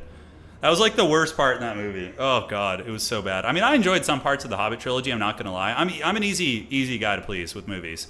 But that moment I was like, god, it would have been so much cooler if they just had their spears behind the dwarves and were using like actual tactics. Oh, it would have been awesome. Anyways, the anticipation, they're playing a really dangerous game though. They're waiting a long time, but they're doing a full build-up, and Scrambled Egg is probably the one directing this. This is a strategy he uses quite a bit when he's playing against like a defensive gun line like this. Yeah, and Khorne is all up in the trees, man. I mean, that is an insane... Look, he's in his opponent's spawn zone. He's in the spawn zone right here, just straight up. All right. The Horn of War has been sounded. The Call of Blood is here, and Khorne is going to be surging forth. We do see the Marauders moving out, Blood Beast moving out as well, and so it begins. The great battle. All right. But Turin, it's a cool move. Yeah, it's not even that cool, though. It wasn't even that cool. It would have been way cooler the other way, all right? So here it comes. Blood Beasts, Blood Letters, Blood this, Blood that. Gnoblar's going to be cruising up, eating a little bit of firepower, and the Thunderbarge needs to be placed very, very efficiently. Probably getting the Thunderbarge to stop the Khorne push is going to be more effective. So the barge is rotating. Gnoblar's here, eating some firepower. They're going to be going down to the Talons of Torquelada. And Death by Ricochet and Hobo Honker is going to need to absorb this charge. Now, Blood Beasts do charge in, but they do charge into spear units. The Storm Riders are spear boys, so they will be able to hold for a moment, but even still, the Blood Beasts do get some big impact damage. Here comes Cav. Silverhelm's coming from the north side of the battlefield, running into a lot of the mobility pieces here. We do also see the Fireborn lurking in the back, and it is barging time. So the barge is moving, as Valkia is going to be going after it. Look at that Tempest! Oh, the teamwork! Look at the teamwork. Yeah, so using the Tempest to lock down Valkia, and then attacking Valkia with the Phoenix, as well as Larry, allowing the Thunderbarge to create some separation. That's a really cool tactic, man. I love that. And it also does end up catching some of the Furies as well, but Valkia is getting her butt kicked pretty bad. So far in the front, the Ogres are trying to break through. We do see Blood Vultures in the back. The Blood Vultures of Scrambled Egg Special are going to do some pretty brutal damage, although we do see some Illyrian Reavers being called out to deal with the Blood Vultures. In the meantime, Giant Slayers chasing back units in the front. The Dwarves are holding down here. The Ogres are not able to penetrate the Giga Chad Dwarven lines. And on this side, the Thunderbarge is enduring. And remember, the Thunderbarge has access to Larry healing, which is going to be very savage. The Khorne Hordes swarming where they can, but having trouble breaking through the lines. Bolt throwers still very much online, and the bolt throwers are actually sniping Scrag the Slaughterer, who's going to be back in the trees. The Afterburner is on, the Thunderburner, and here comes the barge. Oh, dude, the Thunderbarge is just the coolest thing ever. Look at this. Look at these Chadley dwarves, dude. I love it. All right, so the Thunderbarge is going, and it's going to be getting a heal to starve Avalorn to heal the barge up. Evil tactics. Dwarves holding on to Objective 3, and this is the most important thing, honestly, for the Dwarf Elf Alliance. They cannot afford to be triple caps. The middle is in flux. They are probably going to lose that one, but the Thunderbarge eventually is probably going to be able to break the enemies here. If it just sits overhead, continues shooting, you know, it's going. It's going. Yeah, it's dropping some damage. Thunderbarge, only about 900 value right now. He kept the Afterburner on for way too long, and the barge ended up taking a lot of damage there, so that feels pretty bad. But it is going to need more healing here, as Valkia is on top of it. Where's the Arcane Phoenix? It needs protection. If you're going to invest this much in a barge, you really, really need to have tools to protect it. That's for sure, from all the Furies and the Air Force. Valkia going in, getting attacked by Larry. Larry also gets Valkia and a Tempest. The Arcane Phoenix is going to be needed over here. The barge is getting really low. It's hemorrhaging HP right now. A little bit overextended. The barge probably needed to be more in the backfield here. In the meantime, though, the Giga Chad Dwarves are fending off the forces of the Ogres on the bottom ground. It looks like Scrambled was routed here But the barge, oh no, the humanity, it's gonna go down. The barge is gonna fall. It's being attacked by a lot of Furies. I'm trying to give you guys a cinematic shot. Oh no, the humanity. And down goes the Thunder Barge. Kaboom on the ground. Malachi McKyson's creation falls. So he tried to heal it, but there was just too many Furies and too much Air Force. Valky almost died for it though, but definitely worth it for her. The barge could be resummoned, by the way, at some point. It wouldn't be the worst play in the world to resummon it in the late game, depending on how things go. Hunter is down. Dwarves able to clean stuff up here. Bolt throwers are still somewhat online. There's 2 bolt throwers, but the rest of them are in the pits right now. And now the Blood Gods champions, including some Khorngors, have been able to take objectives 1 and 2. So the dwarves and the Ogre Kingdoms have been pushed back. Khorngors penetrating into the deep lines, getting hit by blasting charges here. And where the hell is the... okay, so we got Dwarf Lord here. I don't know what happened to the Phoenix. The Phoenix is attacking the Hellforged Host here, which isn't a bad idea. Hellforged Hosts are demonic, so magic damage units are going to be quite exceptional against it. And the Phoenix Guard, Keepers of the Flame, also do magic damage too. So at least they'll get a little bit of a perk against these guys. There's going to be an Earthblood going down there to try and heal them up. The Thunderbarge did come up short. I mean, that's a lot of Air Force. Furies and Blood Vultures is a lot to deal with in the sky. Tempest did a good job, though, for sure. Bolt Thrower is still shooting. Looking at the combined value of both teams, about 18,000 for the Elves and the Dwarves, and actually only about 16,000, 17,000, give or take, for the Ogres and Khorne. So the Elves and Dwarves might actually be winning out on value, but the question is, are they going to be able to reclaim the points? On the high ground, we do see some Chad, Silver, and Guard fighting, and it looks like they're going to be battling the Chaos Harambes. So those bad boys getting in there, and the Harambes do get taken down by the Chad Spearmen, and Valkia is trying to relive her cinematic trailer. Spearmen are going to be pretty god-awful against her, but I don't know. We'll see. They are elite Elven Spears, so maybe they're going to be able to hold. Phoenix coming across to help out, which is very smart. We do see Narnia Lions moving as well, and it looks like the Dwarves and the Elves are actually in a pretty okay spot. Gyrocopter does get chased off, probably not even worth summoning those with all the Air Force. Valky the Bloody going to be battling it out versus some Blood Vultures. Not Valky, excuse me, Alariel, the 2 flying ladies here. But she moves in and should be able to break these Vultures. We'll see. A lot of Saber Tusks coming in. Dwarves just kind of anchoring down to the point as we do see Scrag the Slaughter hiding behind the pillar. He's playing World of Warcraft Arena.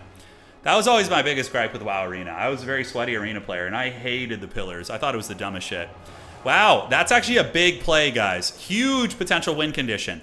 So up here, we get the Illyrian Reavers, and they manage to steal Objective 1. Wow. So now they're so close to being able to win on just 1 point. If they just hold a little bit longer over here, then they can just Helm's Deep on the Dwarf position down here and have a huge advantage. That's actually really, really big.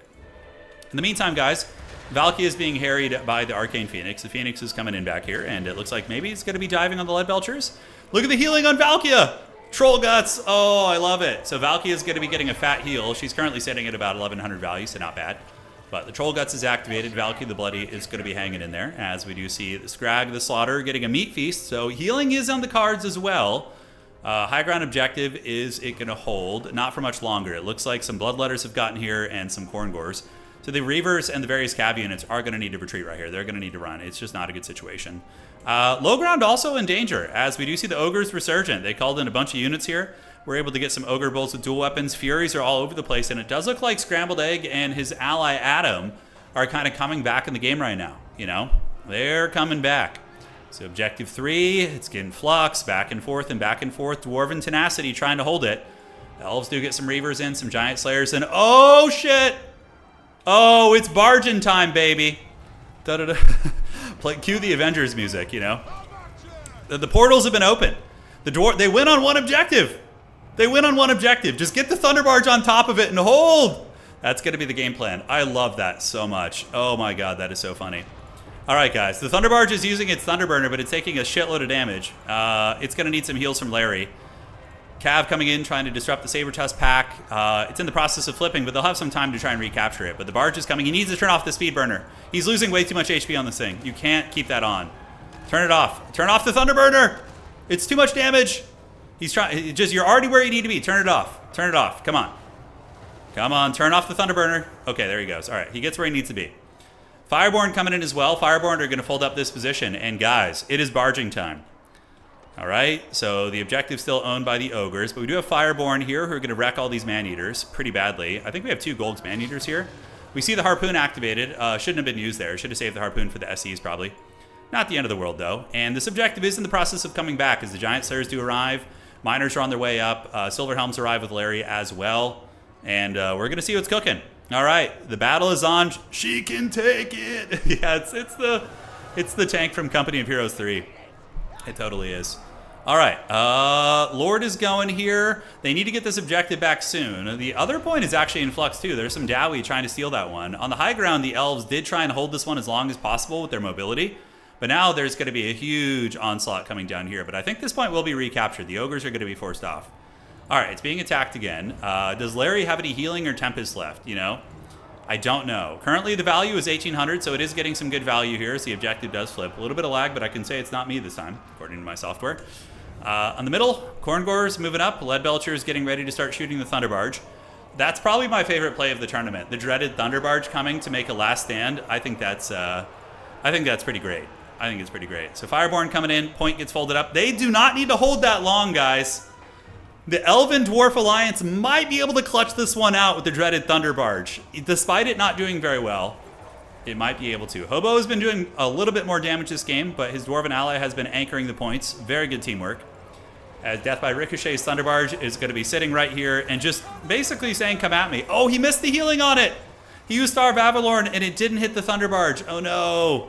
We'll see if it ends up mattering, guys. This point needs to go very, very quickly to the Ogres and to the Forces of Khorne. Very, very quickly. No, the Afterburner was necessary to get it there in time, but it got turned off a little bit. He lost maybe 1,000 more HP than he should have. All right, that is, imagine being on the Thunder Barge and being like, incoming, and just like a million Furies landing on the sides of it.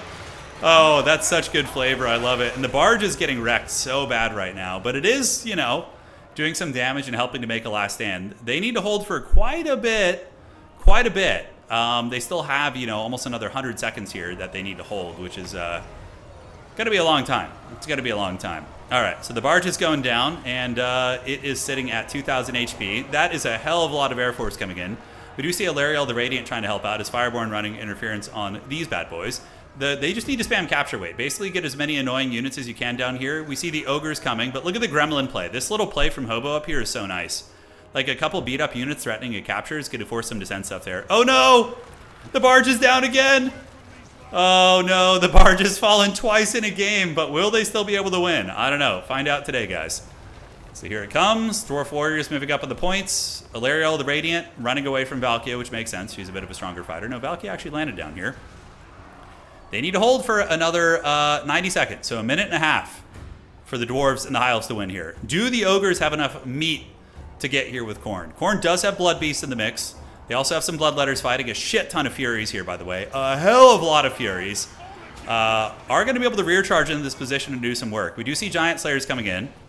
On the other side of the battlefield, it's getting a little bit hog wild here. We do see the Cav coming. The Illyrian Reavers and Skirmishers are on their way up. Silverhelms coming to run a little bit of interference here as well. The battle rages on, guys. What a great game by these players. This is so much fun. Larry up in the sky. Larry cannot afford to die here. You need the leadership at this point in the game. The Dwarves are calling in Grim Delvers and Giant Slayers, and the mighty Dowie holding with their Elvish brethren on the ground. You can see the Dwarf Warriors just absorbing the onslaught of evil as the Thunder Barge makes its way in. The big old hunter is here now, which is going to be tough. A bit of lag here. Hopefully nobody crashes, but if they crash, you know, we'd have to make a judgment call, but probably at this point we would just give it to the Dwarves and the High Elves. But, you know, it's the nature of 2v2 games. It's actually not me lagging right now, so. I do think this game's over anyways. I think that the Dwarves and the Elves are going to be able to clutch it. Giant Slayers arrive, and yeah. It could be old Scrambled. He tends to, sometimes he plays from hotels. So maybe, I don't know. Wow, look at this play from the Elves on the high ground too, by the way. Look at that. Beautiful. A mass Cav Corps coming in and ninjing the high ground objective. So we do have some Silverhelms, a healthy unit of Reavers coming in, and wow, this is game right here. Hobo with the ninja on the other side is so clutch. All the Dwarves just trying to endure here. Arguably, maybe bringing all the Cav and just parking them on this objective would be safer, but they're both viable plays. You know, both viable plays. Larry holding, the Dwarves fighting it out, and if this point flips, it's guaranteed over right there. And we do see some Marauders arriving here. The Cav trying to stay in and get the objective. It is drawing a lot of attention to this point, instead of them being able to just focus on this. So there are pros and cons to both. You know, there are pros and cons. This is what the Dwarves are all about. Dwarves basically sit in their tunnels with erections thinking about epic last stands against shit they hate. So this is perfect for them. The point in the process of flipping, Grim Delvers need to get up on the point. They need to get up on the point. Get them on the point. Oh no, he might throw here by not getting Grimdelvers on. It is okay. High ground though is going to be stabilized. It looks like the ogres and Khorne have been able to stabilize the high ground point there. This point is in flux. Grimdelvers need to get on the objective. Oh man, if it were a little bit closer, that could be dangerous. They are shooting in. The Grimdelver capture weight is needed on the point. It looks like they're just barely going to get it, guys. Oh boy, it's flipping. It's flipping. The Grimdelver mistake. Is it going to matter? Holy shit. The Grimdelvers are charging through the Furies. Oh my god, it was so close. And it looks like the Dwarves and the Elves will win. Oh my god, what a game. Sorry about the players lagging a little bit there at the end, but it didn't matter. It was still very good. All right. What a match, dude. What a freaking match. Still got it indeed. Yeah, so the Barge did not do well. The Bolt Throwers actually did very good. Look at that, 900 to 1,000 value on those. The Dwarven, Giant Slayers came in clutch in the end. Hobo Hunkers with some crazy mobility play was very nice too. And Adam and Scrambled Egg played a great game. It was a build-up. Was the build-up too long? In a way, like looking at their starting armies, I feel like they could have just rushed the Elves and the Dwarves, maybe, with a Thunder Barge there, but it is risky because then the Barge gets a lot of value, so... Yeah, I don't know. The build-up was probably the correct play, but did they wait too long? Hard to say. All right, guys. GG well played, and now we are going to be getting another match. We're going to be casting the game between, let's get into Ents Lobby and get there for spectator mode. And yeah, because now we have the high and low team versus the Kislev Lizardman team. So Ent and Riz Otto versus Hobo Hunkers and, hang on a second, let me check this real quick here. Okay, are they coming? Are they on their way? I think they are. Okay, checking right here. Yeah, and Ricochet, of course. All right. So it begins. The next battle here. Let me message Ents. Let him know. So this is a game of games here. It's an important one. If we show you guys the tournament brackets for any of the homies just joining here, we're gonna flip over there. Pull it up right there. 1 second. All right, let's go with this. And there we are. Okay, so we just had the victory right here. High and low just defeated Blood Pudding. And then we have Snail's Pace, which is Anticity and Risotto. And then we have a Zinch Skaven team and a Zinch, is it Zinch Vampire Counts? Yeah, that's going to be the play. All right. No, they're all best of ones. Yeah, if they're best of threes with lag, you have to be careful in team tournaments because there can be lag issues. Even just, it's peer-to-peer this game, right? So when you got 5 connections in a lobby, it can get a little crunk. So yeah, we tend to just do best of ones with these tournaments. Okay, so I'll report the score for them. We do this. And they're advancing here. Great, so they should be coming. There they are. And so it begins. So we have a rematch, by the way. This is a rematch earlier. We did see Hobo Honkers and Ricochet defeat the Anticity Briz team. I wonder who would have a better chance against the Zinch Shrine stuff, I don't know. I do not know. All right, so players going to get their builds together. We're going to see how this all unfolds here. Tomorrow, we'll be back streaming something fun. Not sure what. Kind of was feeling a Zomboid stream this week. Although I need to put out all the existing videos of the Big Hank series. There'll be a new Zomboid video going up tomorrow for anybody who's interested. For all 12 of you who watched that series. Did a test for fun. Wrathmongers destroy Doomseekers. Yeah, Wrathmongers are pretty insane. Doomseekers are still good, though, in a couple matchups. They're definitely, Doomseekers are so good against Nurgle. They trade so well in your infantry. Yeah, the top side of the bracket usually goes faster in double elim. It's just the bottom that takes a while because they have to wait for people, So I wonder what the styles are going to be like here. Let me get the blocker down. Wow. Okay, that's a build. Holy shit. Wowza. Okay, I did not expect this. They're changing up their styles from what we saw in previous games. That is for sure. All right, wow. Holy shit. Yeah, Their builds are very crunk this game. Very crunk. Words of the great Little John. Queek is pretty terrible, yeah. Neferata, not very good. He's okay. Like, you can use Queek in a couple matchups, but he's usually suboptimal if you're trying to be really efficient. And Skaven need to be efficient. They're already on the weaker end of the spectrum. Yeah, they're just, you know, they're sad little rats most of the time. Doom Queekers. Yeah, Doom Queekers. Yeah. I think probably Ikit is the best lord for the Skaven. He has Flensing Rune. He's really a good fighter. He can also shut down air forces with his Howling Warp Gale. Love the blocker. Yeah, it's my dog Wookie. Yeah, Queek is like used to be used against dwarves because he could like outduel many of the dwarven lords, but even still, he's just like, yeah, he sucks. He's not great. All right, lizards are ready, and Anticity is locked in. Riz Otto still loading or building his army, and Hobo and Ricochet still building their armies too. They are still doing it.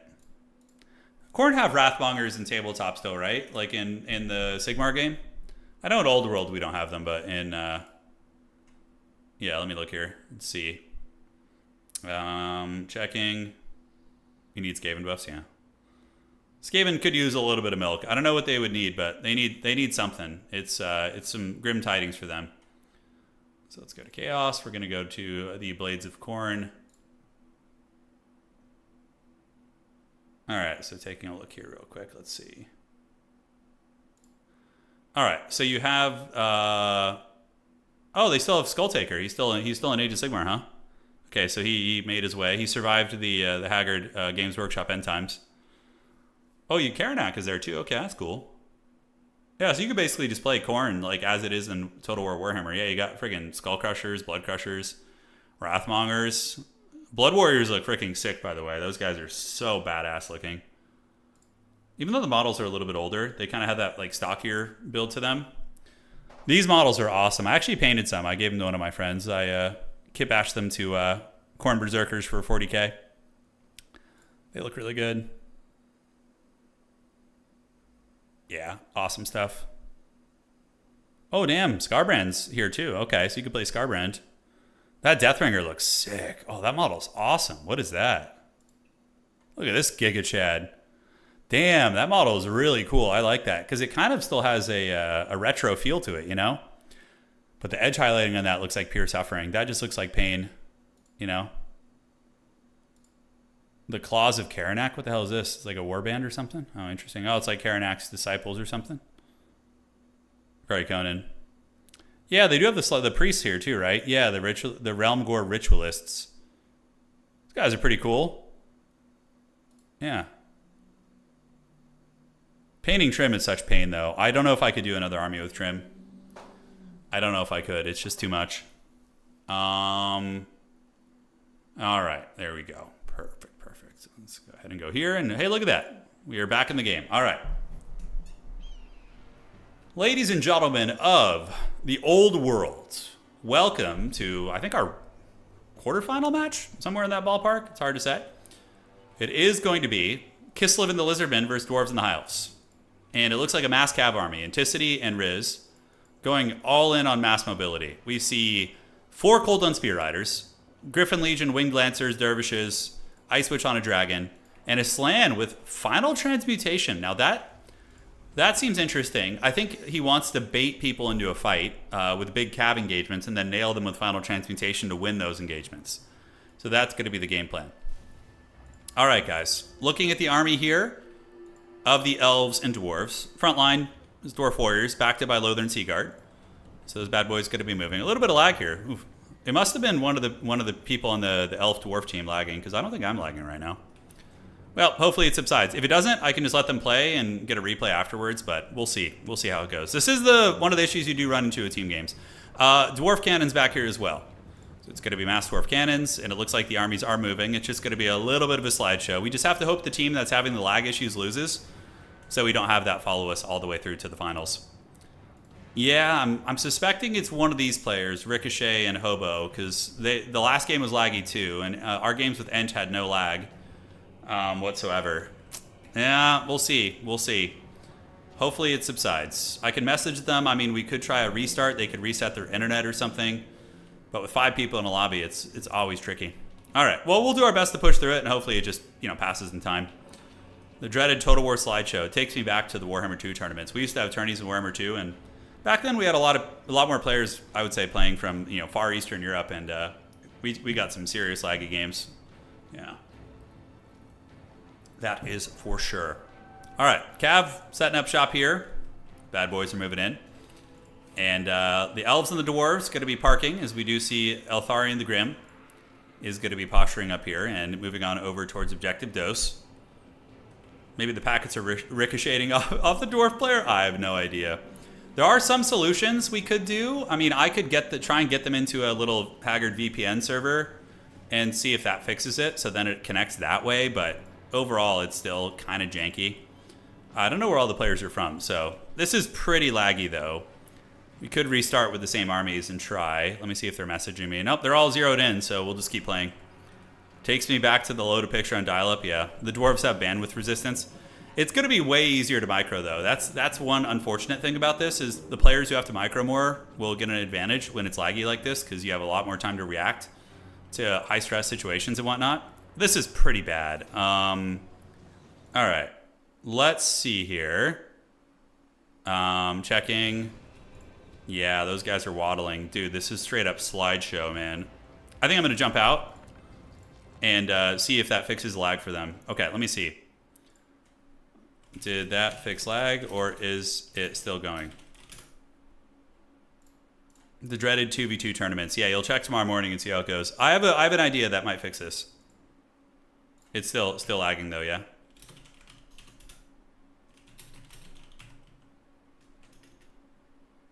Okay, send me replay.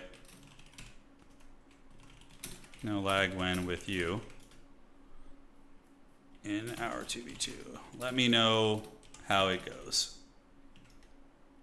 Keep me posted. If it's playable and won't take 30 years, play it out. All right, so what we're going to do in the meantime, guys, is we can somebody can play me in a 1v1 match, and I'm going to get the replay, and we'll cast the replay there. Yeah. All right, so T-game. So anybody who wants to play me in a 1v1, come and get some right now. All right, and we can do the Arachnarok Lair. That'll be fine. All right, so I told Ent just to send me the replay, and send replay when done, and then we can cast the replay. We can honestly cast the rest of the games via replay too. Sometimes the 5th player does break the back of the stream there. Well, it's not that people have bad internet per se. It's just that it's the peer-to-peer connection, you know.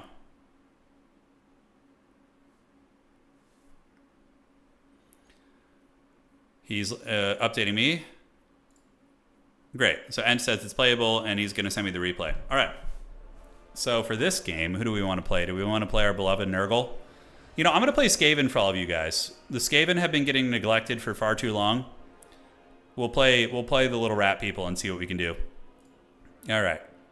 So somebody can join. You just need the Total Tavern map pack. I have a lobby up. Get on in here and do some battle. And we'll get the replay, and I will just have them send me replays for all the games from here on out, probably.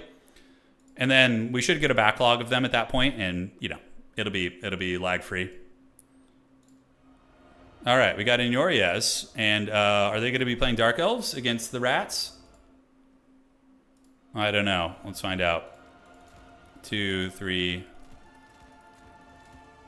It looks like it's going to be Dork Elves. Okay. So I will show you guys what I perceive as meta Skaven, and then we can roll from there. Unlimited Rats. I must use a random army. I could do an autogen army. I wouldn't be opposed to that. Yes. Unlimited Skaven. 2, 3, 4. Okay, let's get you guys at the ready. Then we're going to need one of you guys. Perfection. It's been a while since I played Skaven, man. Been a hot minute. Okay, and then we're going to want to get you and you in the mix. Wolf Rats, you want the armor-piercing ones? Although Dark Riders are more prevalent, so probably Poison. The AP ones are good too, though. They're decent. The Triads are nice. I think you always want to get like 2 Triads just to deal with the mobility and the funny business. The Vermintide has come. It has. It has cometh. All right, so let's get you and you. Play the points a little bit. Looking good. And one more Skaven Slave there. Plague Monk's not too good here, I don't think. I think just honestly, baseline Clan Rats are going to be your best homies. They fight hard for the Horned Rat, you know. They try their best. All right, so then aside from this, we can mix in... What else do we need here? Yeah, the Teethbreakers are a good reserve unit. I don't like them in the main army, but as a reserve piece, if you're getting like Doe very heavily, they can perform well enough. All right, and we're gonna get you guys. Great, I think I'm about ready. I think I am ready. The Skaven cometh. Yeah, they said the game was still laggy even after I left, but a little bit better, so we'll take it. We'll take any improvements we can get. Well, this matchup, I think, is pretty good for Skaven. It's one of the few that Skaven actually do well in. Although, you know, that you can still be surprised if the map has bad line of sight, like this one, for example. Could be a little bit dodgy for us here. All right, let's get the army blocker down. There he goes. I wonder how Skaven do in the old land battle format. They're probably fine there, because like they could just sit in a box and mouth breathe, you know, play like tight formations. RWAR mortars, yeah, the mortars are fun. The avalanche mortars. If your opponent goes with like a mass cav army, though, you're gonna have a bad time. And they're hard to protect too against like harpies. A couple other things like that. You know, they're tricky. Yeah, cool. We got everything we need. Great. So he'll send me the replay, and then I can have them send me the replay from the next game too. Or we could, yeah, we'll just cast via replay. See how that goes.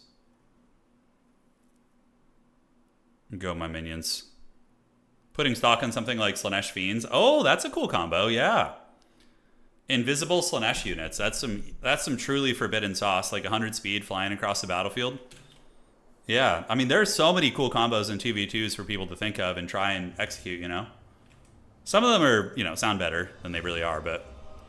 All right, so yeah, Vermintide, obviously, right? So we're hard in the tide, so we're going to get you guys here. Send a couple, like, even if we lose all these units here, we just straight up don't care, right? If those guys go down. That's the great part about playing Skaven. You have a lot of expendable units. And then we got Clan Rats in the secondary with shields and stuff. Yes, my Clan Rats. Yes, feast. All right. Ikit Claw's here. He's on his Doom Wheel because I love using the Doom Wheel. It's very fun.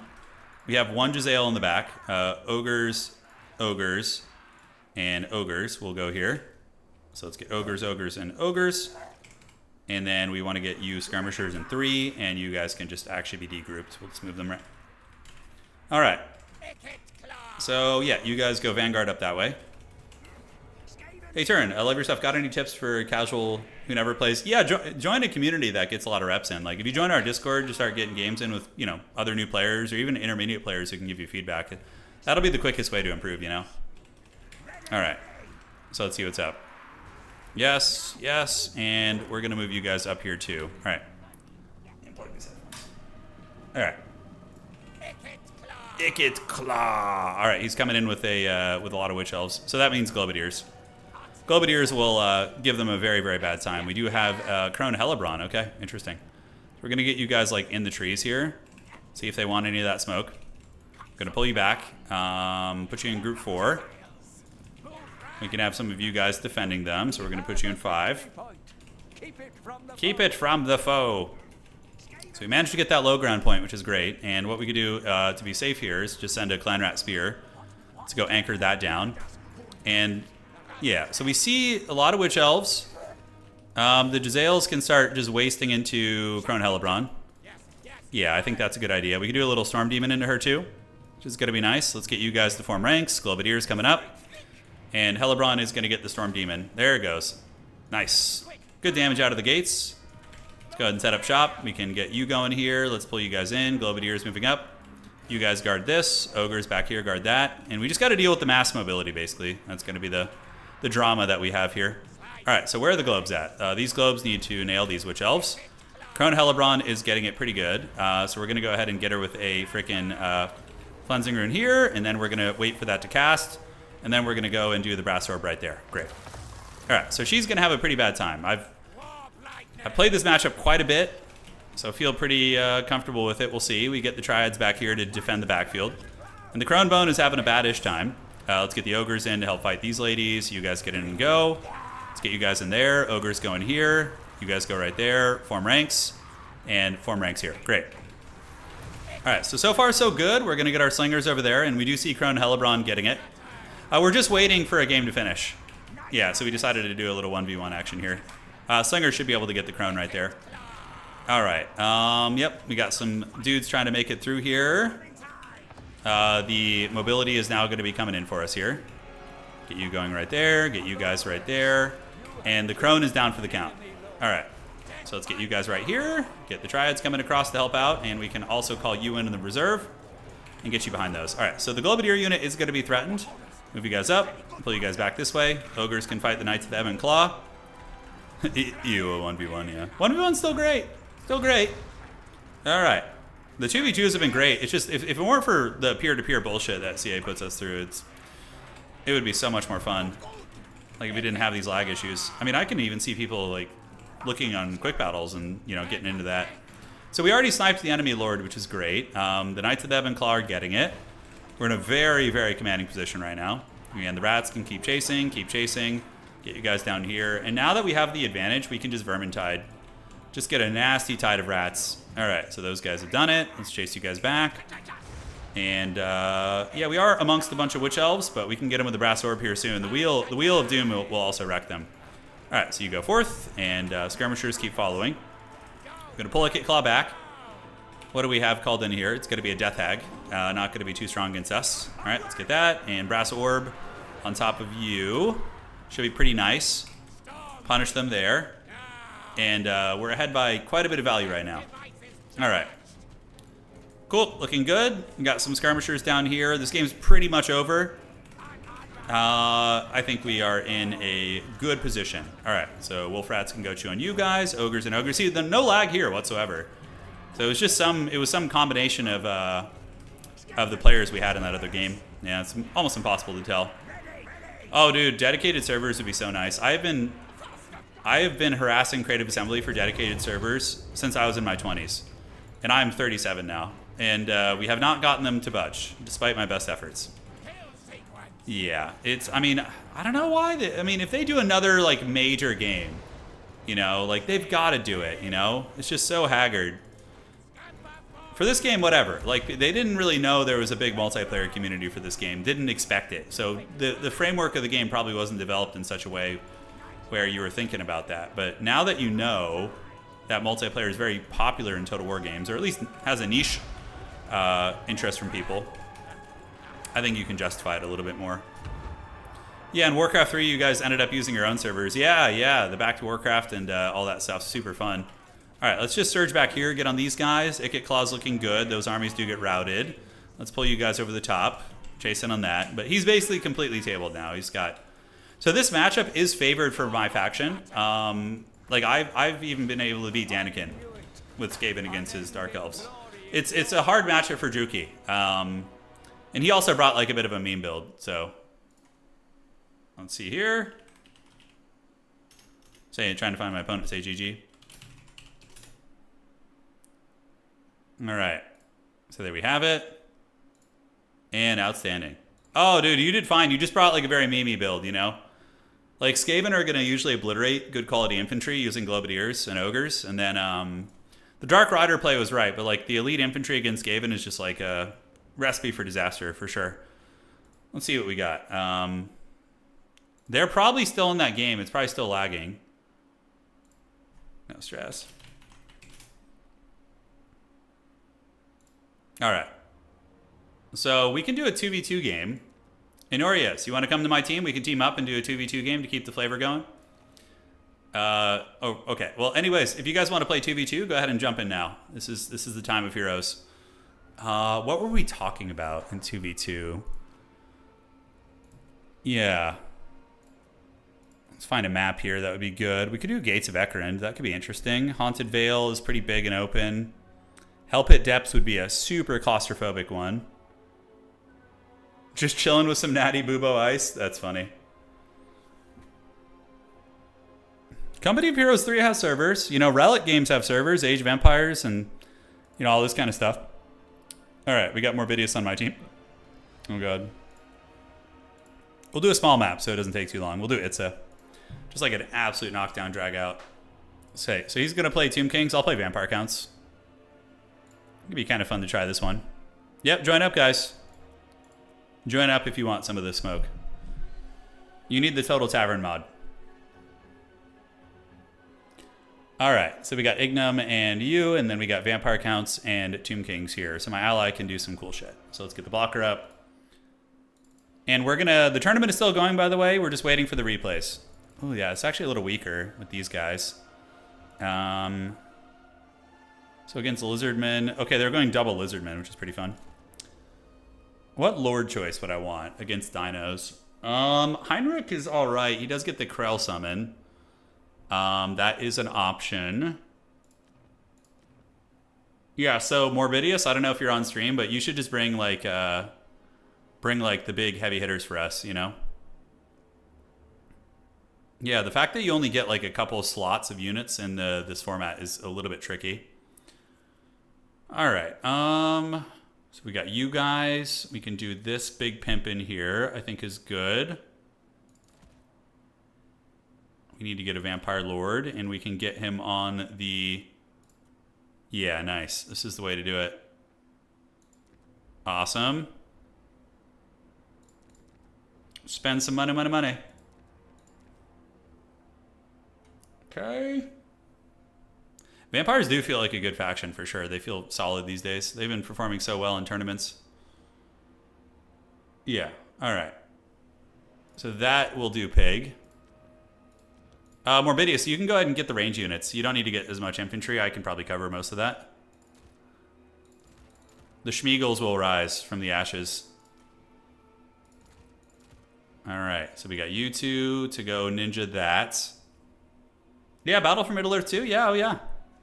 Death and Taxes. We streamed it pretty heavily for a couple months. It's a great game. Yeah, we did the Age of the Ring mod was primarily what we did. Okay, so we can get you guys and probably just 1, 2. Oh, dude, we're in trouble now. Or they're in trouble now. We got the dreaded Tithe, the ROR zombies. They come. 4. Karen race against Lizardmen. Probably okay. Vargeist are obviously amazing. Cryptors are extremely good, so we're going to want Cryptors galore. And probably Immortus at some point would be nice. Yeah, Death and Taxes. Well, I don't know if you played it years ago. It probably wasn't me.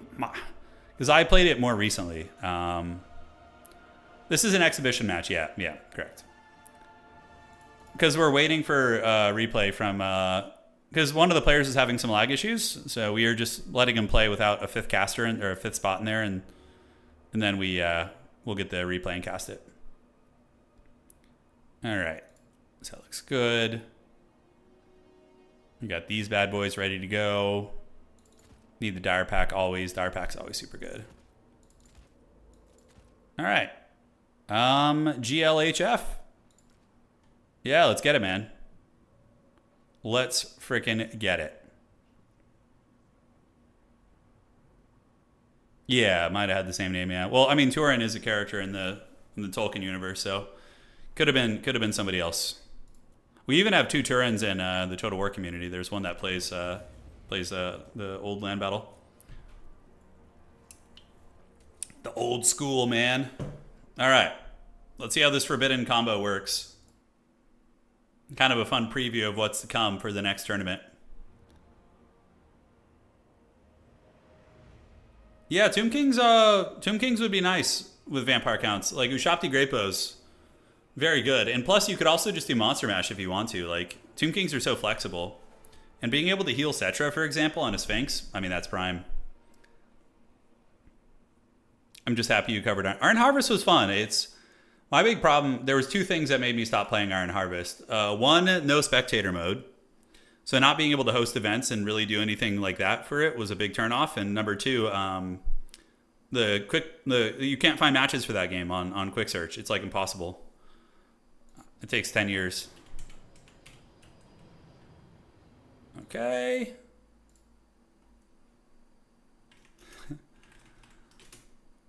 Okay, perfect.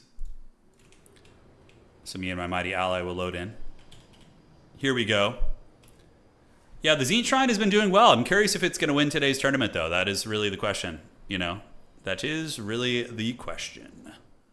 Okay, they're still in that game, by the way. So Inticity and his homies are still in that game. We finished a full 1v1 and maybe are going to finish this one. So that must be a laggy shit show. Yeah, someone's having issues. Someone's having those issues. Okay, boys. One player's loading here. The potatoes are pushing as hard as they can. They just need to hurry up and give us the dreaded 40k. It needs to happen. Quit messing around. What faction would you guys main if Creative Assembly did do a 40k game? What faction would you guys main in that game? Just assume they're all there. Assume everybody's in the game. Like, what would you guys main? Curious to hear. The evil Eldar, dude. Of course. Eldar players probably will be the most annoying in multiplayer, you know? Nurgle, hell yeah, baby. Let's go. Come on, you can load, buddy. You can do it. The guard will, of course, be the Chadliest faction. Sisters of Battle, a couple of those. Yeah, nice. I think so, Kareth the Wind. I think so. Yeah, I think we're going to get it. I've been saying it for years. Dude, if they added Death Guard to it, I would just have such a boner. Oh god, Death Guard are so cool, and I don't think they're really represented in any games. All right, hey, we loaded in. Please don't be a lag fest. Come on. You can do it. She can take it. Okay, it's not too bad. Strigoi Ghoul King. So we got the Tithe, we got the zombie boys there. We have Graveguard, and then we have the Sternsman in the back as well. Should probably reset the formation a little bit. Get you like this, you like this. Corpse Cart and Corpse Cart. So we got the double Corpse Cart, we got you. And we're going to go grab the objective with our Schmeagles. All right. Putting the pressure on everybody here. Yep, still no replay from that game. Wow. That must just be a miserable lag fest. I'm glad we left that one. I am glad they did. Yeah, Ricardo, I'm working on something. Yeah, I'm working on something. Hopefully we'll get it. I think my first Total War campaign completion was with Greenskins. Yeah. They're fun. The WOG mechanic when it got reworked is pretty savage. I mean, it's still very good, right? I don't play campaigns. So who are the most like overpowered campaigns? Like which lord is just like gonna absolutely wreck your face in campaign? You know, let's say you're playing a head-to-head campaign and you really don't want to let your friend win. Who do you play? So the Strigoi Ghoul King, or the Strigoi Vampire Lord is very good. He's got anti-large, he has self-healing, so you don't need to use invos on him. He's amazing. Skull Taker's broken? Got it. Alright, let's get the Schmeagles over there. Oh, man. Mazda Mundi. Oh, shit, look at that. Double Stegadon Bolt Thrower. Alright, my ally has their work cut out for them, man. They need to really get the shooting online here. Okay, Schmeagle's gonna get that point. Ultramarine's getting plot armor, yeah. Well, all the loyalist Primarchs and characters get plot armor. They always are getting their butts kicked by the evil guys, and then like some divine intervention gets them, you know? Can I actually heal this thing? I can't. I cannot? Oh, shit. Wait, oh, it doesn't count as undead. Oh, I can't heal the constructs. Oh, yeah. All right, we need that shooting online, though. The Dread Saurian, we're going to have to tar pit with Cryptorers. Cryptorers are going to be our best friend. All right, so we got you right there. Corn Skull Taker is pay to win. That's funny. Oh, we're being shot by solar engines. Okay, so the Great Bows are getting it. I need to go help the range duel, so I'm going to fly over there and breath attack. And does he have Tempest? No, he has Arcane and Forging, though, so we got to watch out for that. All right. So the Dread Saurian's coming in. We need to defend homie here, so we're going to do that. And see what's cooking. He's going after the corpse cart. So Graveguard Halberds get in. Yeah, this is going to be scary. So we're probably going to go for Mazdamundi out of the gates. We're going to do a shriek on him here. Whatever, I already clicked that thing, it's fine. One corpse cart, though, about to get it pretty bad.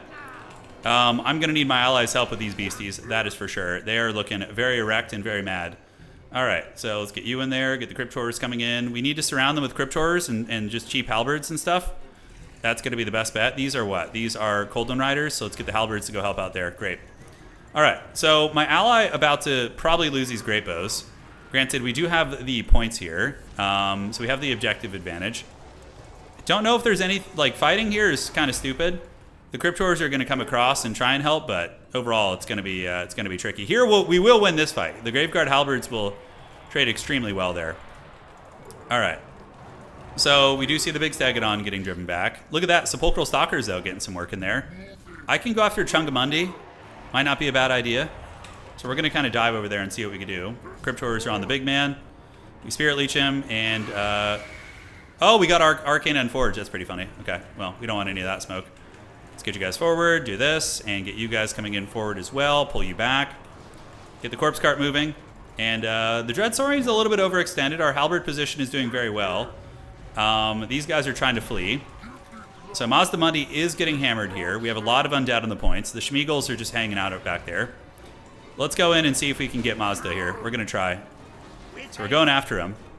And Cryptor's over there, able to successfully chase. All right. We're in. We are in. So we're going to go ahead and Spirit Leech him. Then we're going to go ahead and use the Claws of Morcane for a huge damage buff. That's going to put us up to how much damage? 50% armor piercing damage extra.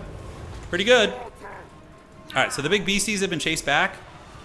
Nice. We do see some little gremlins on their way in. And what can we possibly get to help there? Get some dire wolves to fight those cohorts. So Mazdamundi getting harried back here. We have the Cryptors. Did I get netted? I do get netted here. Okay, so we're going to need to pop the Power Stone and maybe retreat. Cryptors can pile in and try and help, but we're going to need to get out of this situation. That is for sure. We could use his free heal. He's got the Ghoul King of Ashore on, which is very, very nice. All right, Collins here. We're going to do some Vargeist just to come and start ripping apart these gremlins. Cool. The free healing doing very good. And the undead blobs, very tough to remove. Despite all this poke, they're doing great. All right, so we're going to get back. My ally calling in the Sphinx. Ooh, nice. Morbidius has got the big tools here. The Solar Engine here actually very vulnerable. I think we can maybe shut that shit down. Let's get the Vargeist to go right here. You guys to go right there. What can we call in that's speedy? We're going to get you and park you on the objective to keep that from flipping. All right, so the Solar Engine is running. Let's get the Graveguard Halberds in there. Get our Lord back up in the sky. Value trading's even. We do have the objective advantage. That is nice. And here are the ghouls. The Schmeagles have done it. So let's get you guys around the back, actually, and then do a rear charge there. And I need to see... Okay, Shredder of Lustria, definitely in the cards. The Halberd Graveguard are carrying pretty hard in a lot of the fights, actually. Let's do a Breath Attack on you. Try and wear homie down. There we go. Nice. A little bit of damage, and we can dive in the back there. As the Vargeist keep clearing up the gremlins, we're going to get you around the side. And we probably need to reinforce that side point, too. So we're going to call in some chaff if we can. Let's get a spear and a zombie. Why not? That's going to be a little something to help. All right, so Mazdamundi getting hunted by our big boys, but we don't want to overextend too greedily and too deeply here. Although the Ghoul King will dominate Mazdamundi in combat. Our infantry corps is basically taking, like, no damage. It's very nice. Let's get the Corpse Guard over there. Keep going after Mazdamundi. I'm going to save my magic probably for heals. Kotep is pretty healthy. I can't heal his Sphinx, I guess, so maybe... Oh, there's two Mazdamundis on their team. Holy shit. Okay, we need to get out of here. This is actually... Oh, this is not good. This is bad. This is bad. Uh-oh, uh-oh. Do we have Cryptors nearby? We do have some. We need to just get out of here. I'm going to go ahead. Wow, I'm already healing capped. Shit. Get up in the sky. Come on. Oh! Dude, that was like a horror movie right there. We just barely got out of there. Jeez Louise. All right. So we just get up in the sky. We're going to go ahead and Spirit Leech you again. In the middle, the blob fight is going well. My ally shooting is still very much intact. Mazdamundi and his brother Razdamundi. Yeah. Yeah, we're getting afflicted by a ton of damage spells, though. That's hurting. All right, let's call in another Graveguard Halberd just over here. Yeah, get him in. Cool, so the Skinks get folded right here. We can take these guys over. Got to keep my big man alive. He's done pretty good value so far. They're really struggling to push through our meat we have here, like all the halberds and the graveguard units.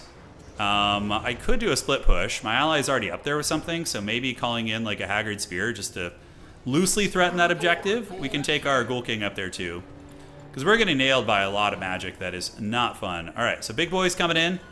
Do we rear charge the Croxagors? Wouldn't be a bad idea. They're very weak to that type of damage, and we'll get the Hounds on the Skinks. Great, and let's get you Gremlins moving over there as well. All right, so if we can ninja this high ground, that's going to be pretty good. Let's get some dogs coming in here, going right there. You guys go here. Great. The Corpse Guard Undead grind, it's really difficult to take down. Yeah, the Sphinx has been doing good. He's been keeping them honest, man. We have the foe's victory point. Keep it from them. All right, boys. Keep bonking. Keep going. The game is still going. Play, send, replay. Okay. So it's minimizing to talk. And let's go this way. Great. All right, so Cryptor is still going. The Sepulchral Stalker Core has been doing great work. This combo seems strong, honestly.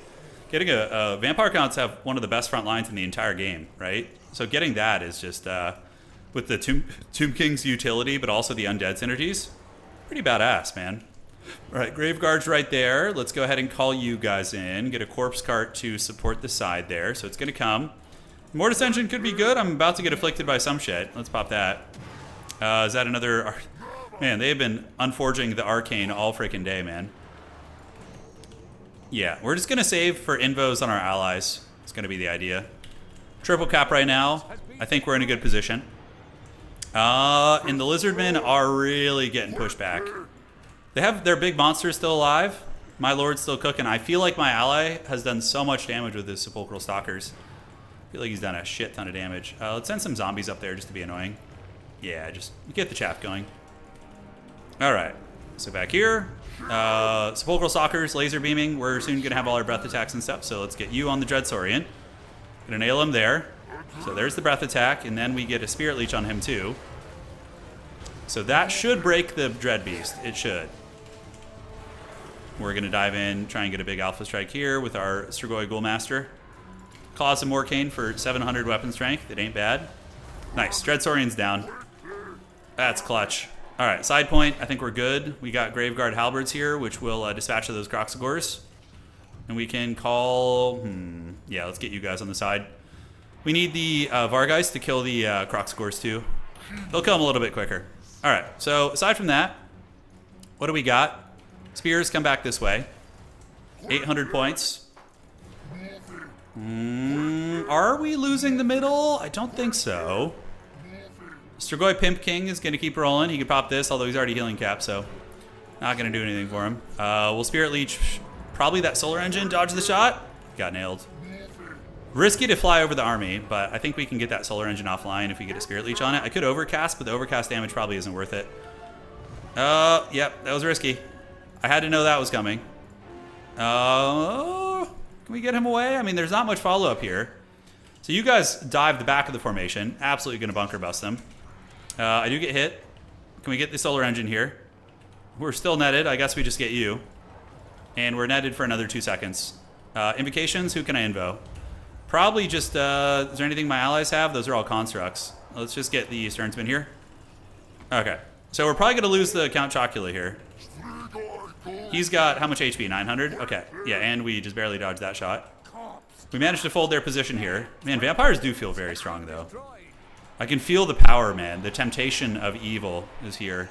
10 leadership. They're going to break. It's all good. He had a good run. All right, let's get Crypt Horrors up to the middle. My ally calling in a lot of stuff, too. The Pimp King is gone. I don't know what these skeletons were doing, but we'll get them back in their job here in a minute. We stabilize this outside as well. Nice. Rear charge going down. Perfect. Yeah, we're having a good time, man. We're just playing a little show match while we wait for the replay from the rounds. We just got the replay, too, so we're going to cast that next. All right, so the boys move up. We got the triple cap going. Lizardmen are very much out of steam, I think. Very much out of steam. Cryptors are so freaking good. I think there's one of the best units in the game. They just trade so well into so many different things. Durable, fast, hard-hitting. Good against Cav, good against SEs. in the grind. The halberds with corpse cart support have been pretty pimp, though. They've been able to hold back the lizard tide here. All right. Yep, high ground's fine. We'll get the spears moving back. Unsummons coming down. The sepulchral stalkers have gotten 1,100 and 1,600 there. Pretty good. Over there, we fold them up. Let's go right here. Good thing about undead, too, is they crumble. So in 2v2, you don't have to worry about like recycling units as much because they just die, you know? It's not like you forget to unsummon a swordsman on the edge of the map. They're just always there. All right, so yeah, we got some Haggard boys here. Mazdamundi's still trying, but I think they're just not going to be able to break through anywhere as we approach 1,400 points. You guys stay here, get the corpse cart going there, call in crypt ghouls or dire pack. It's fine. Go nibble on some of these skirmishers. Could be worse, man. Could be worse. Hey, Hootie, thanks for subscribing. Appreciate that, man. Thank you. All right. GG, well played. That's game. We got him on lock. It's basically, we got all 3 objectives. They would have to magically grab all the points, despite being massively behind in value, because we have a lot of undead healing, so there is that. Fun match, though. Fun match. Yeah, Tomb Kings seem pretty good with vampire counts. You get that range that you really lack, but you have the undead. Like, his units benefit from my corpse carts. So his, like, baseline skeletons and support pieces eat the corpse cart support. Yeah, it's nice. All right. Checking here. Let's go ahead and do this. Do that. And we're going to get this set up here. Almost ready, guys. So we have our replay from that round that we did step out of. So this is going to be a match between Anticity and Riz Otto and the dreaded Dwarf High Elf Alliance. So let me get this set up here real quick, guys. Give me 1 second. Let's load in and have some freaking fun, yeah? That was a great game. Well played, Morbidius. You were a great teammate. Ignum and Flaming, thank you guys for playing as well. All right. And here we are. Stalker's got about 14 to 1,600 value. All right, guys. So it begins. We're back on the tournament grind right now. So this is a rematch. Earlier in the day, Hobo Honkers and Death by Ricochet did defeat Anticity and Riz Otto.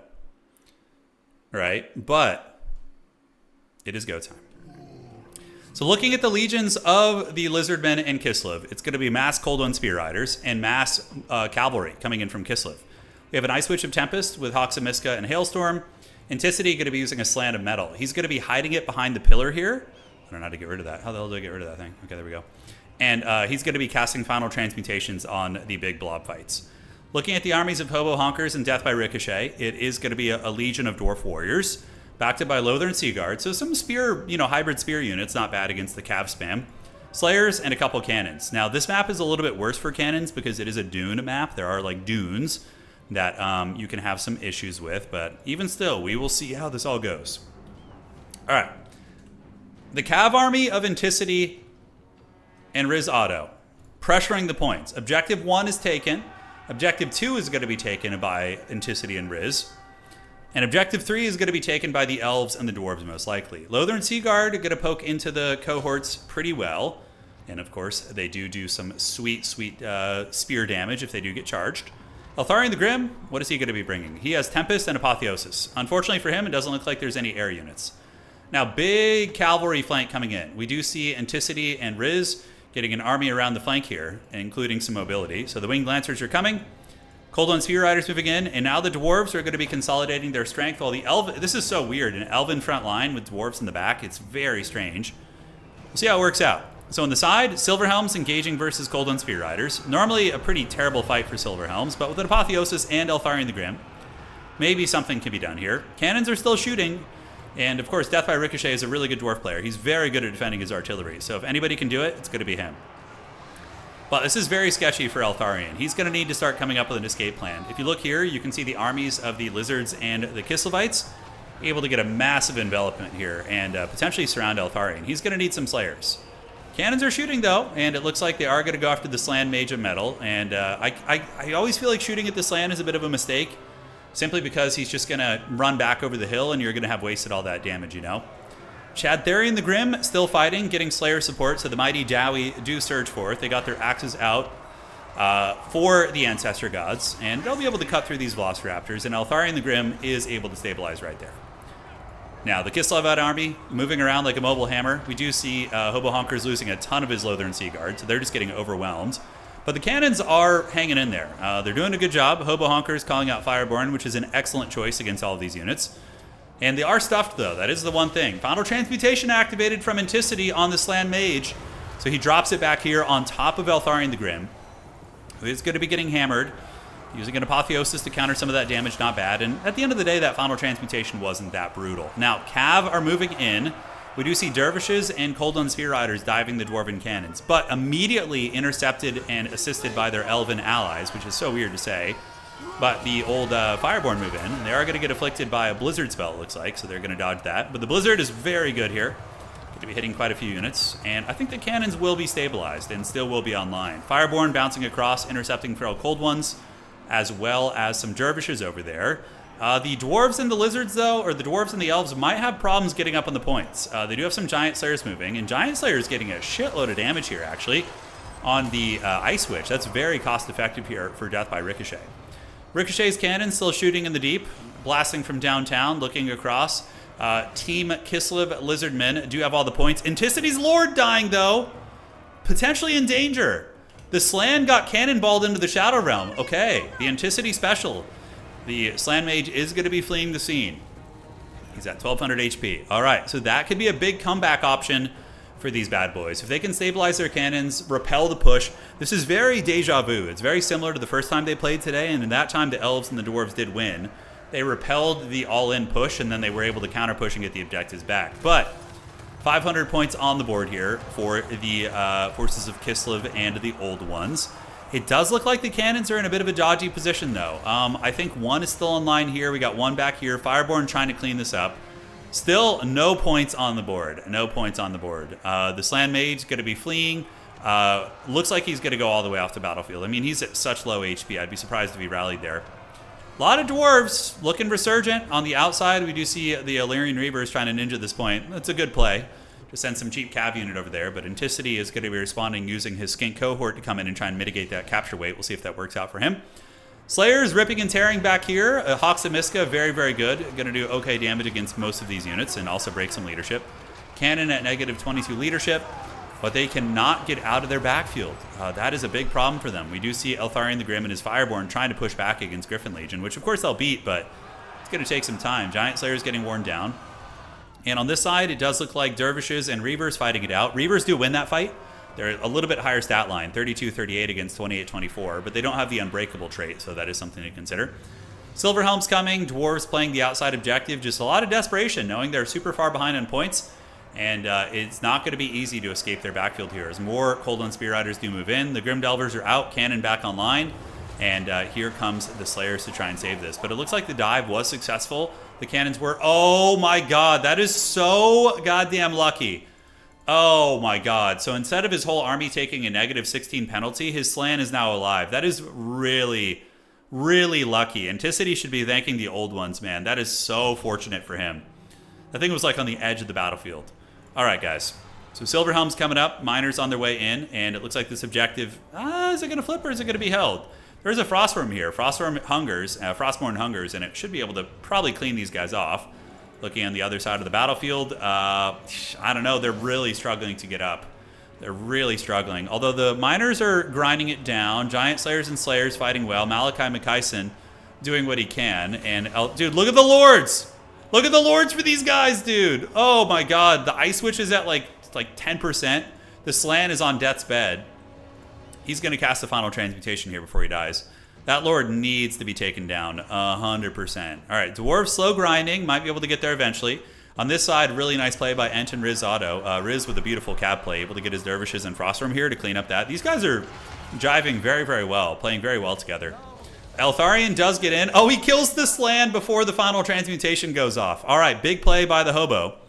And now where's the Hobo going to go? And where's the Hobo going to honk? Is he going to chase down the Ice Witch and try and get the kill there and get the double Lord pick? You know, when we played against Anticity and Riz, we killed both their Lords, and they still came back and won. It was with their mobility. It was very, very impressive there. All right, guys. Looking at this objective, it does look like maybe it's finally going to be in flux, and we could see it go over to the Elves and the Dwarf Alliance. Here we see the Griffin Legion getting beaten down here, but 1,000 points is 1,000 points, ladies and gentlemen. Frostworm going to be lurking in the back, and the Storm Riders doing what they can, shooting into the old Ice Witch here. All right, all right. Close game, though, but will the Dwarves and the Elves have enough time? They are ahead on value, probably by a little bit. Granted, there's a fair amount of healing on the board, I believe. No, this land actually, no. No Patriarch. Where the hell's the Patriarch? Yeah, I would expect there to be some. That's why I said that, but I suppose not. But at this point, going to be going to the Elves and the Dwarves here in a minute. Eltharion the Grim with his Fang Sword should be able to rip apart these red-crested skinks with Malachi Mikaisen there too. And finally, they do get on the board, but are they going to have enough time? So now they're going to have to start waddling to objective number 2. I mean, if you look at Anticity and Riz Auto, their army's kind of on death's bed. I mean, it does have the Frostworm and some elite cav. If they could just ping-pong the very slow Dwarves and Elves and keep them from capturing the points, they could for sure win the game. All right, so the Dwarves and the Elves do get this objective here. The red-crested skinks will probably be cleaned up, but not before they get on top of the Grim Delvers, which is very good. A couple Kossovite Dervishes grinding where they can, and now the Dwarves and company are going to be heading towards objective 2 right here. Over here in the back, we do see a big old spell going down, probably a Blizzard from Ice Witch. And nice, that's going to be really good. That's going to hit the Storm Riders and also drag down some of these Silver Helms as well. So the Helm's deepening is upon us. Middle objective is beginning to flip. Is this point going to be stable? It looks like, yeah, we got more miners coming in. Malachi is fighting there. Cannon crew trying to come back. Slayers might need to reinforce over here. We'll see. It's going to be touch and go. Up in the sky, Eltharion the Grim flying about, using an Apotheosis on himself, as we do see the Slan resummoned, which is hilarious. So the Slan is back in business, baby, and he's going to be... Oh, it's the dreaded Ghost Slan! His spirit is back! Oh, I love this. But this is my favorite bug in the game, by the way. So when a Slan dies and gets resummoned, he comes back as a ghost. It's literally Lord Croak. He is back in his spirit form on his mighty toilet seat, and he is pissed. All right, so he's going to be rolling towards the middle, and we will see what is going to be going. Yeah, the Poltergeist Slan. Slayers are going to come here. This point is actually in a little bit of danger of flipping. The red-crested skinks are such a menace. They've really been able to bully the Dwarven chaff infantry. And I don't think that Hobo and Ricochet can afford to lose objectives here. On the middle, we have the cohort of Waddle fighting it out, and it looks like they are going to be able to stabilize this point. On the backside, Warlines of Krace doing what they can, and it's a tough fight, man. Are the Dwarves going to be able to hold this? It looks like it. The Dwarves do get there with some Slayers. Malachi, of course, a good fighter as well. And the Dread Chair. How can he lose with the Dreaded Chair? Dude, he's coming with the Stone Chair, dude. Anticity with the Stone Chair. I love it. Oh, this is my favorite bug, I swear. It's so good. All right, so it's going to be rolling. I hope CA never fixes this bug. You know, they're known for their bugs, but just don't fix this one. You know, leave that one be. You know, leave that one be. All right, in the back, Lothern Seaguard coming up. And the Dwarven, or the Cav of Kislev are going to be following pretty shortly behind, but it looks like it's just game over. They know they can't get the points quick enough, and they tap out. GG. All right, so we see a victory for Anticity and Riz Auto. And now we are going to go and see what's cooking here. We should be ready for the Grand Finals here soon. We'll probably skip ahead to the Grand Finals. We'll see who gets there. We have Skaven and Tzeentch waiting in the Grand Finals right now. Let me look here. The floating toilet seat was great. Yeah. It was my favorite part of the game. This is the best part of Morbius. All right. So Murder Mystery is playing Snail's Pace right now. Murder Mystery is a Tzeentch Vampire Count team. So the winner of this game will be going to the Grand Finals. And we will see what is cooking. Watch out, watch out. Simplicity with the steel chair. That actually is a secret fantasy of mine. I would love to do a commentary for like the WWE, just like ridiculous over the top shit. That would be so fun. Just imagine that, you know? Yeah. The slant with the chair. Can you smell what the stone chair is cooking? Yeah, dude. It's pretty funny. You could probably cook on that thing too, stone chair, you know? Put a little fire under it and have a little old stone forge going there, or oven. Yeah, GG, fun game. All right, so we're going to be ready for the top 4 here soon. Would you be neutral, color, or heal? I think a combination of neutral and color would be my jam. Yeah. I don't know if I'd be a good heel, like play a good heel in general in anything. I don't think it suits my personality. All right. What's up? I wake in the morning and I step outside and we need WWE wrestling game that has Warhammer mod with the Lords in it. That would be so funny, Runer. Oh my god. Imagine that. Anticity would be Rey Mysterio. Yeah, just doing backflips through the ropes and shit. Yeah. Rey Mysterio was a lot of fun back in the day. I think he's still wrestling too. I mean, so I was watching WWE in the late 90s and early 2000s. It was, it was the era of Stone Cold Steve Austin and The Undertaker, and then eventually we got Kane. Mankind was pretty big when I was watching. I remember all that.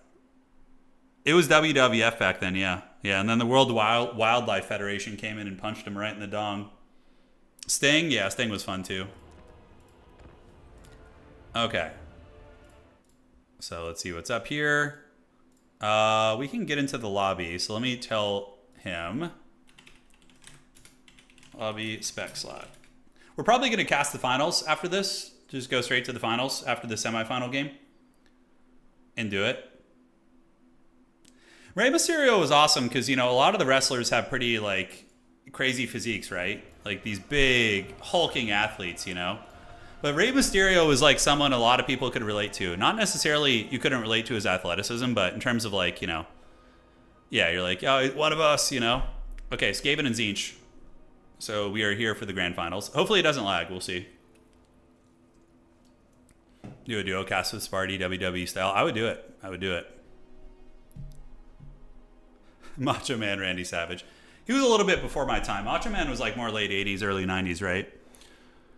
But I do remember Macho Man from the Sam Raimi Spider-Man movie. That was a lot of fun. Those were some good times. That movie produced so many memes. There's entire subreddits dedicated towards Sam Raimi Spider-Man memes. I think the catalyst for the meme culture around the Spider-Man movies was probably the Bully Maguire. You remember in the second or third one, I can't remember, when Spider-Man gets corrupted by the Venom symbiote a little bit, and he starts becoming an emo edgelord, and he's that I think was what started the meme culture for that. Oh, interesting. Casual. I didn't know that. All right. Great. Okay, come to finals. We'll go straight to it.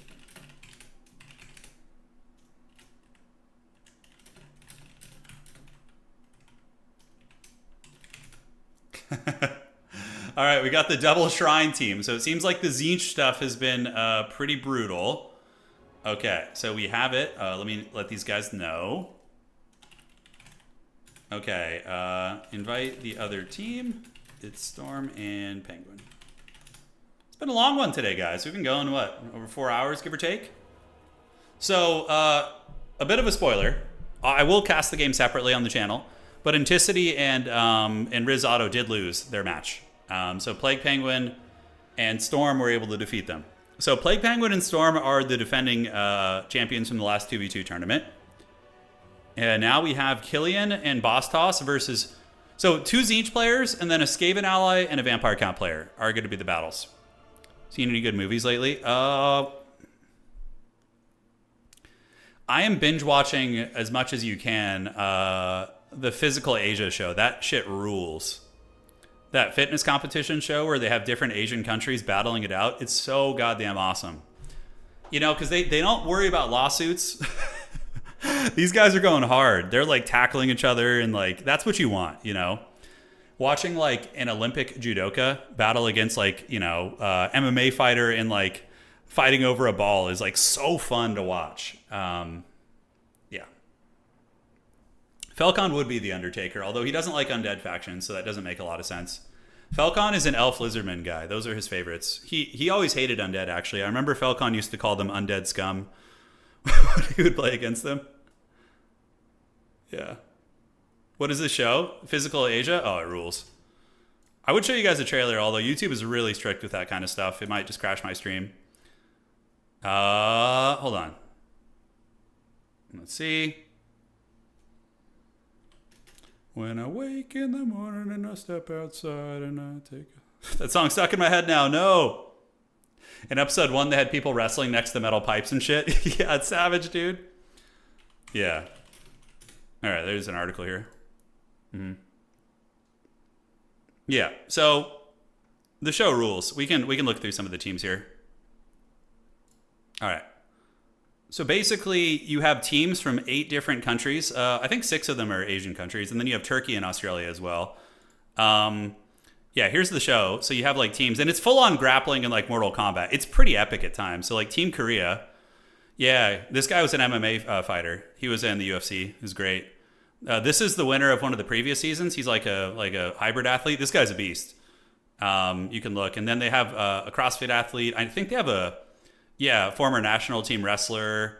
Then they have some sort of a wrestler as well. That's the Korean team, and this guy's a beast too. He was an Olympic bobsledder or something. I can't remember. But yeah, it's really fun seeing all the athletes from different countries.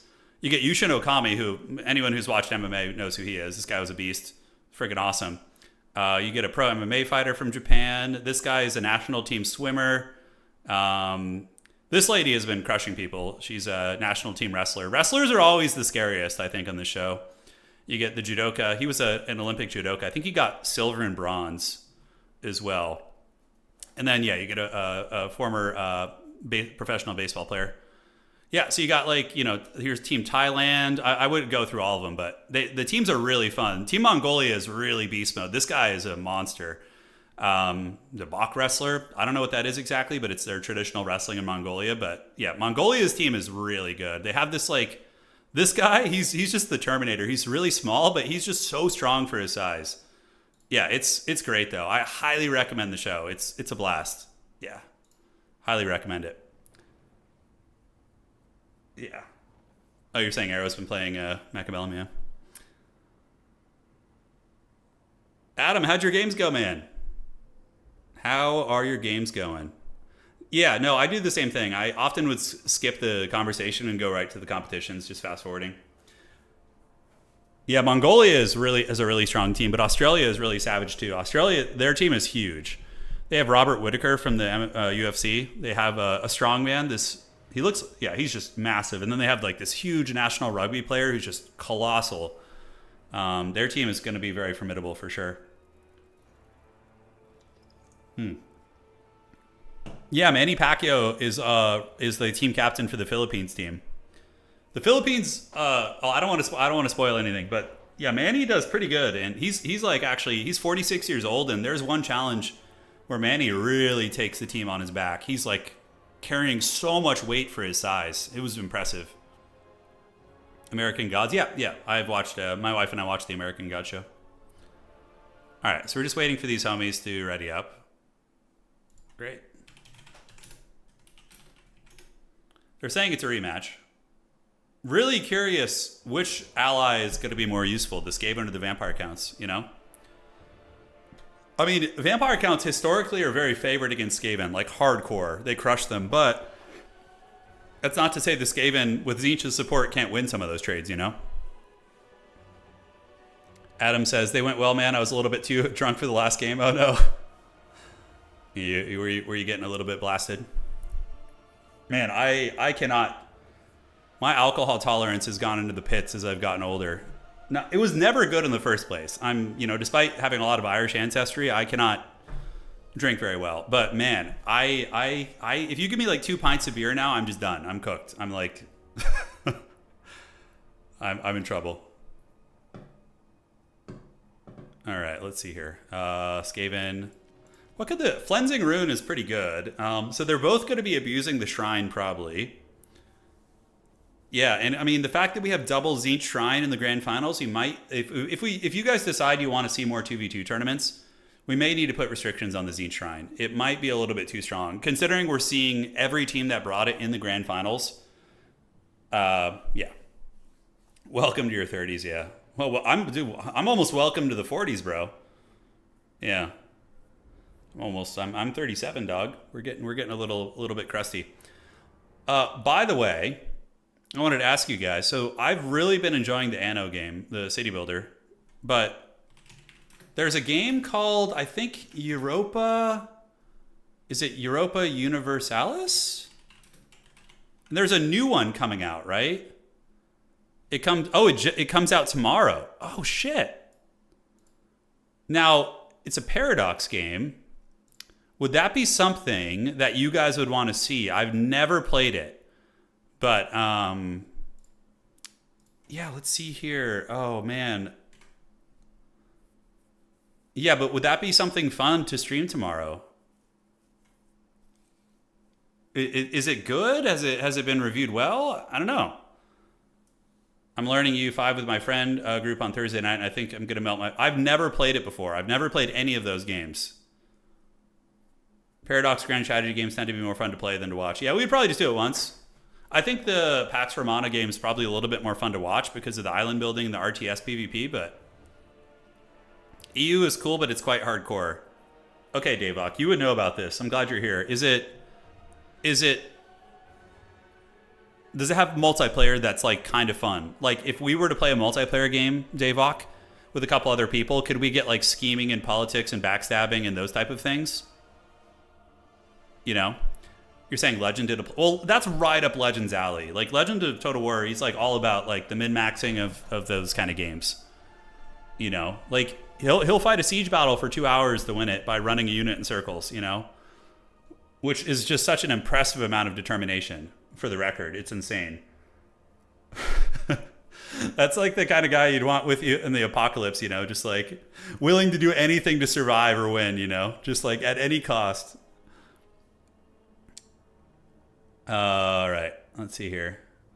You probably need to read a wiki for a while to be able to actually play it, at least for 4. Okay. It's a game for people who like spreadsheets. Oh, I don't know about that for me. I'll watch some other videos and see. Copy. All right, ladies and gentlemen. Whoa, look at that build. Holy shit, it's Tretch. Oh, the Chad Tretch Craventail with flares. Oh my god, I love it. All right, guys, let's break it down. Let's break it down. I'll take a look tonight, guys. I'll take a look tonight. I'm really excited for the Anno game, the Rome city building game, though. I've been binging it like off stream because we're not allowed to stream it yet, but I've been just cracking on that game. And I'm still terrible at it, but anybody who's played Anno before will immediately be better than me. But I'm loving so there's a build I use in Anno in the Rome city builder, Pax Romana, where I play as like essentially it's like an arms dealer build. So what I do is I worship Ares, the god of war, or Mars, and he gives you a bonus to armor making and weapons making and charcoal production. So you're able to massively produce weapons and armor. But I don't go to war. What I do is I then sell those armors, the armor and the weapons, because they have a really high price point. So you're basically, it's the arms dealer build. The only downside is your city is constantly on fire because of all the fire risks you have from the forges and different things. But it's very, very fun way to play. The arms dealer Ares build is, I'm going to make a video on it. It's freaking awesome. And if somebody does try and fight you, you're just going to be like ready to steamroll them. It's very fun. All right. Yeah, basically I play Anno like I'm the Chaos Dwarves. And my plebeians are like the unpaid interns. All right, guys. So taking a look here at our grand finals for today. It's going to be Boss Toss and Killian versus the defending champions, Plague Penguin and Storm. All right. So guys, front line here for Boss Toss, going to be a couple Marauders, backed up by a Soul Grinder of Tzeentch. And look at this from Killian. Killian with mass Doom Flares. Oh, look at that. He's got 3 of those bad boys. A Warlock Engineer, who's going to be using Cleansing Rune and Howling Warpgale, looks like. And then the rest of the build in the back is going to be a Tzeentch War Shrine, sacrificing the Skaven. And Sartorial, the Everwatcher, and Knights of Immolation. Oh, so he's going to Knights of Immolation drop on these guys and then also Searing Doom them to insta-kill all these Skaven. Wow. That's very, very cool. All right, guys. So Doom Flares and a Hell Pit of Abomination to boot. Now, looking at the armies here of Plague Penguin and Storm, it's going to be a Tzeentch Chaos Warrior Halberd Wall, Crypt Horrors, Necromancer, the Changeling, Then we got Blood Knights, Black Knights, and Isabella von Karstein. Oh my god. Okay, I know what's going to happen. So Isabella von Karstein is going to be using her Blood Chalice of Bathorai to probably heal a Kugath or a Scarbrand transformation. That's pretty badass, actually, because the Blood Chalice of Bathorai, it's a huge heal, but it can only target Lords and Heroes. So healing the Changeling in, like, Kugath form would be pretty cracked, actually. I really don't hate that. All right, so the battle is on. Very cool. Different. No Tzeentch Shrine play from these guys. I'm surprised they're not doing it. But if we take a look at Killian and Bostos, they're going to be obliterating the Skaven slaves here. So you're going to see the bombardment come down. This is actually very flavorful, by the way. Oh, that's so dirty. And now the shrine is already fully operational. Okay, that's a little bit cracked. Because now you're going to get permanent Winds of Magic recharge. It's so freaking good. So yeah, Tzeentch is just never going to run out of magic. That's so brutal. All right, so yeah, we'll see how that goes. They might need to be restricted in future tournaments because I think it might be too strong. Might be too strong. Doomflayer is going to be rolling dirty on the side point. In the meantime, oh my god, it's Inkari! Oh shit! Look at the Inkari transformation. So the Changeling into Inkari with the Blood Chalice of Bathorai is pretty actually badass. So Inkari is going to be going back here. I don't know how much I like this, though. It's very, very risky. And we do see Warp Lightning Cannons coming in from Killian in the back, and also Marauder Horsemen. You need to escape. The Changeling needs to run. This is not worth it. This is not worth it at all. Okay, is it going to go for the kill here? There's going to be so much damage. Bostos is going to punish this. And Inkari is going to be getting the Blood Chalice of Bathorai now. Trying to juke those shots. Good moves by Storm. Storm able to avoid those. And, yeah, the sacrifice play is really funny. I do love it. It's hilarious. So Blood Chalice of Bathorai unfortunately got lit on fire right as the heal went off. And the middle objective is going to belong to the Vampire Count Alliance. And a final transmutation also popped on the Changeling here. And it is going to be forced back. But I don't know. That Blood Chalice has how many charges? Oh man, this is not going well at all for poor Storm here. That Inkari is getting bullied, man. Oh shit, the Blood Chalice is still active though, man. Okay, you gotta go run and hide Inkari in the bushes somewhere. Oh no! Oh no, Inkari getting blasted. I think that was just too greedy diving back there, losing that much HP and a Soul Grinder of Tzeentch as well. Brutal. Alright, Chaos Warriors moving up. We do see the rats, the motorcycle rats from Mars getting in with their Doom Flares and running over the Vampiric Wolves. They do have a bonus for his infantry. Blood Knights also in there as well. Halberds are coming in, and the Changeling is going to be resummoned, most likely. But that's a huge value lead right now. Storm is going to be suffering pretty bad. Now, can the Halberds and the Vampiric units pull it back? We do see Warp Lightning shooting at Plague Penguins, Isabella von Karstein. In the backfield, it is going to be some Black Knights moving in. But Bostos, dude, look at this! Oh, this is so cowardly. The Skaven are literally hiding Tretch in the trees so he doesn't get sniped. That is so funny. They're playing around the cheesy meta of the Infinite Winds of Magic. All right, so Flensing Rune activated from the Skaven. Going to be hitting Isabella von Karstein, and we do see more Cav coming in. So Plague Penguin going to be getting his Blood Knights. There's a chance that Plague Penguin and Old Storm can pull this back. The Vampire counts do really well against Skaven typically, so maybe they're going to be able to pull something back. We will see. And Isabella going to be landing on the ground and getting afflicted by another big spell right now. The Blood Chalice of Bathorai, though, is going to be on the cards here soon. The final transmutation spam is pretty freaking disgusting. I think this needs to be limited, probably. I mean, look, both of these teams have abused this mechanic over the course of the tournament and have taught us how strong it is. So I salute them for their service here. But Isabella, oh my god. Getting Shadow Realms, dude, just so much. The Warp Lightnings, the Tzeentch abilities, I don't know if they're going to be able to come back, man. On the backside, we do see some Screamers coming out. The Biker Rats from Mars, yeah? Mice from Mars, that's what it was, that's right. Warp Lightning Cannon going to be unsummoned because it's getting attacked here. Bostos playing a very good game here with Killian.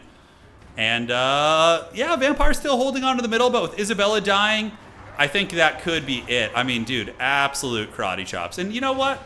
We're learning about 2v2's meta. We don't know right now. But I think it's hilarious, but it should be restricted. And we've learned that here today. It's just too strong.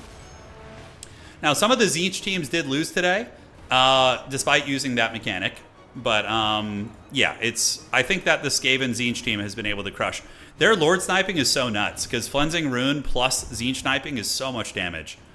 How are we looking here? Do we see the back objective in flux a little bit? Looks like a bit of diving. Yeah, Storm is trying to get back here with some Zangors, but the Centaurs will be able to defeat them, and also the Everwatcher is going to be coming down now. And yeah, that's got to be probably GG soon, right? The middle is still owned by the Vampire Counts, I believe. The Vampire Counts and Tzeentch, but they're about to have their lines broken as Boss Toss and Killian moving forward with their Storm Vermin, and also their, I believe, some other units nearby, or just Storm Vermin? I mean, can they win on points? I don't know. I don't know if they can. In the back here, we do see the Cryptors coming in. And, yeah, because we've seen it twice in a row now. We've seen that this build has dominated 2 tournaments in a row. And it's just not even, it's so brutal. So, yeah, we probably need to put some restriction on. That interaction is very strong. All right, guys.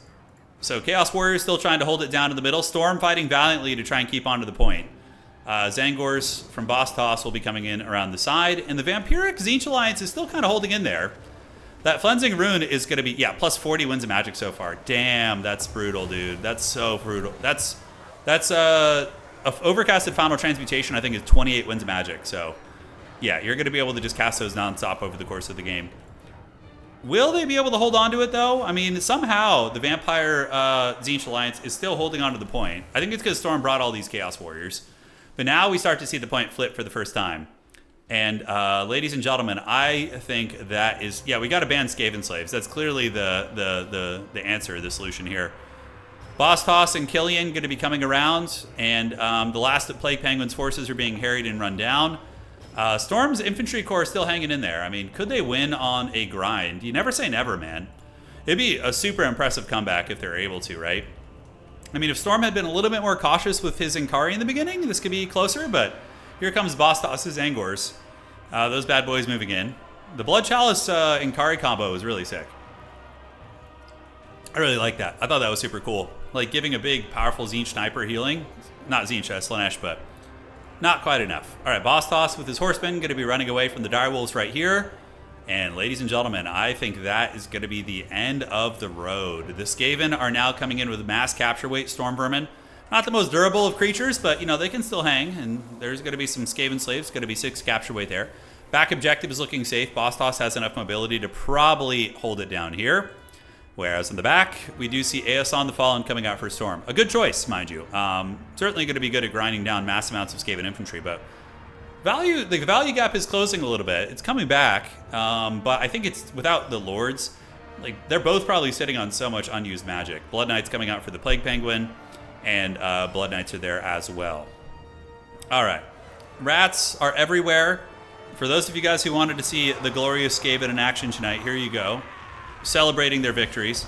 Now battling a Mutilith Beast, which of course is going to be very, very nasty. Freaking laser beams on its head. All right, some more El Boinking is going down right here. Yeah, nice. Soul Grinder of Tzeentch is going to keep throwing into the shrine here. Or keep throwing into the units attacking. Yeah, that's Boss Toss's Soul Grinder. So Aeson the Fallen going to be taking some work, but generating good Mortis Engine value. Already at 600 after only being alive for, you know, a brief period of time. The shrine hiding in the back with Tretch. This is just pure degeneracy. Like, this is just pure degeneracy right here, guys. It's so evil. I guess Tretch is just kind of dead weight, but, you know, it's kind of like the old Lord Done summoning tactic, but you just, you know, keep them on the edge of the map and you don't get a refund for it. Final Transmutation and Flensing Rune. Dear God, look at that combo. Oh my God, the Flensing Rune Final Transmutation brutality, man. All right, and we do see a Bombardment coming down right there. Warp Lightning is there as well. And yeah, there goes Aeson the Fallen. So, you know, it's in a way, it's sort of karmic justice because this is how Plague Penguin and Storm won the last tournament. So they got their comeuppance. They got it right back at them. All right, guys, there's no way. It's game over. The back objective is also being captured. GG, well played. We're definitely going to ban the Shrine of Tzeentch in the next tournament. 100%. But that's why we need to have these events, because we learn about these things, you know. The forbidden arts are discovered, and we bounce around that. GG, well played. Skaven victorious. So all of you Skaven fans in chat, all dozen of you, you know, hey, your rats got the job done. GG, well played. That was some degenerate play. Absolutely degenerate, but, you know, very fun to watch, too. All right, guys. If you enjoyed this sweaty 2v2 tournament, and you guys want more of this, please do drop a like. I promise you for the next tournament, I will put restrictions on the really degenerate stuff. But for now, that is it. I appreciate you guys choosing to spend 4 hours with us here. We'll be back next time with some fun 2v2 action. And that's it for today, I think. No, I got to get some dinner. Yeah, I'm hungry over here, man. All right. Adios. Do widzenia. I appreciate you all. You guys rock. We'll see you on the other side. Make sure to drop a like on the way out. Let's look at the value. 2,800 value from the Flensings. And Boss Toss's bird got 4,200 value. Hey, not as high as the Great Unclean one from earlier. That homie got 9,000 value, 9,000. All right, guys. Yeah, 4,200 on this bad boy. GG, well played. See you guys on the other side. And that is going to be it for today. Congrats to Boss Toss and Killian getting the glorious win for RTK in the 2v2 tournament. GG, well played.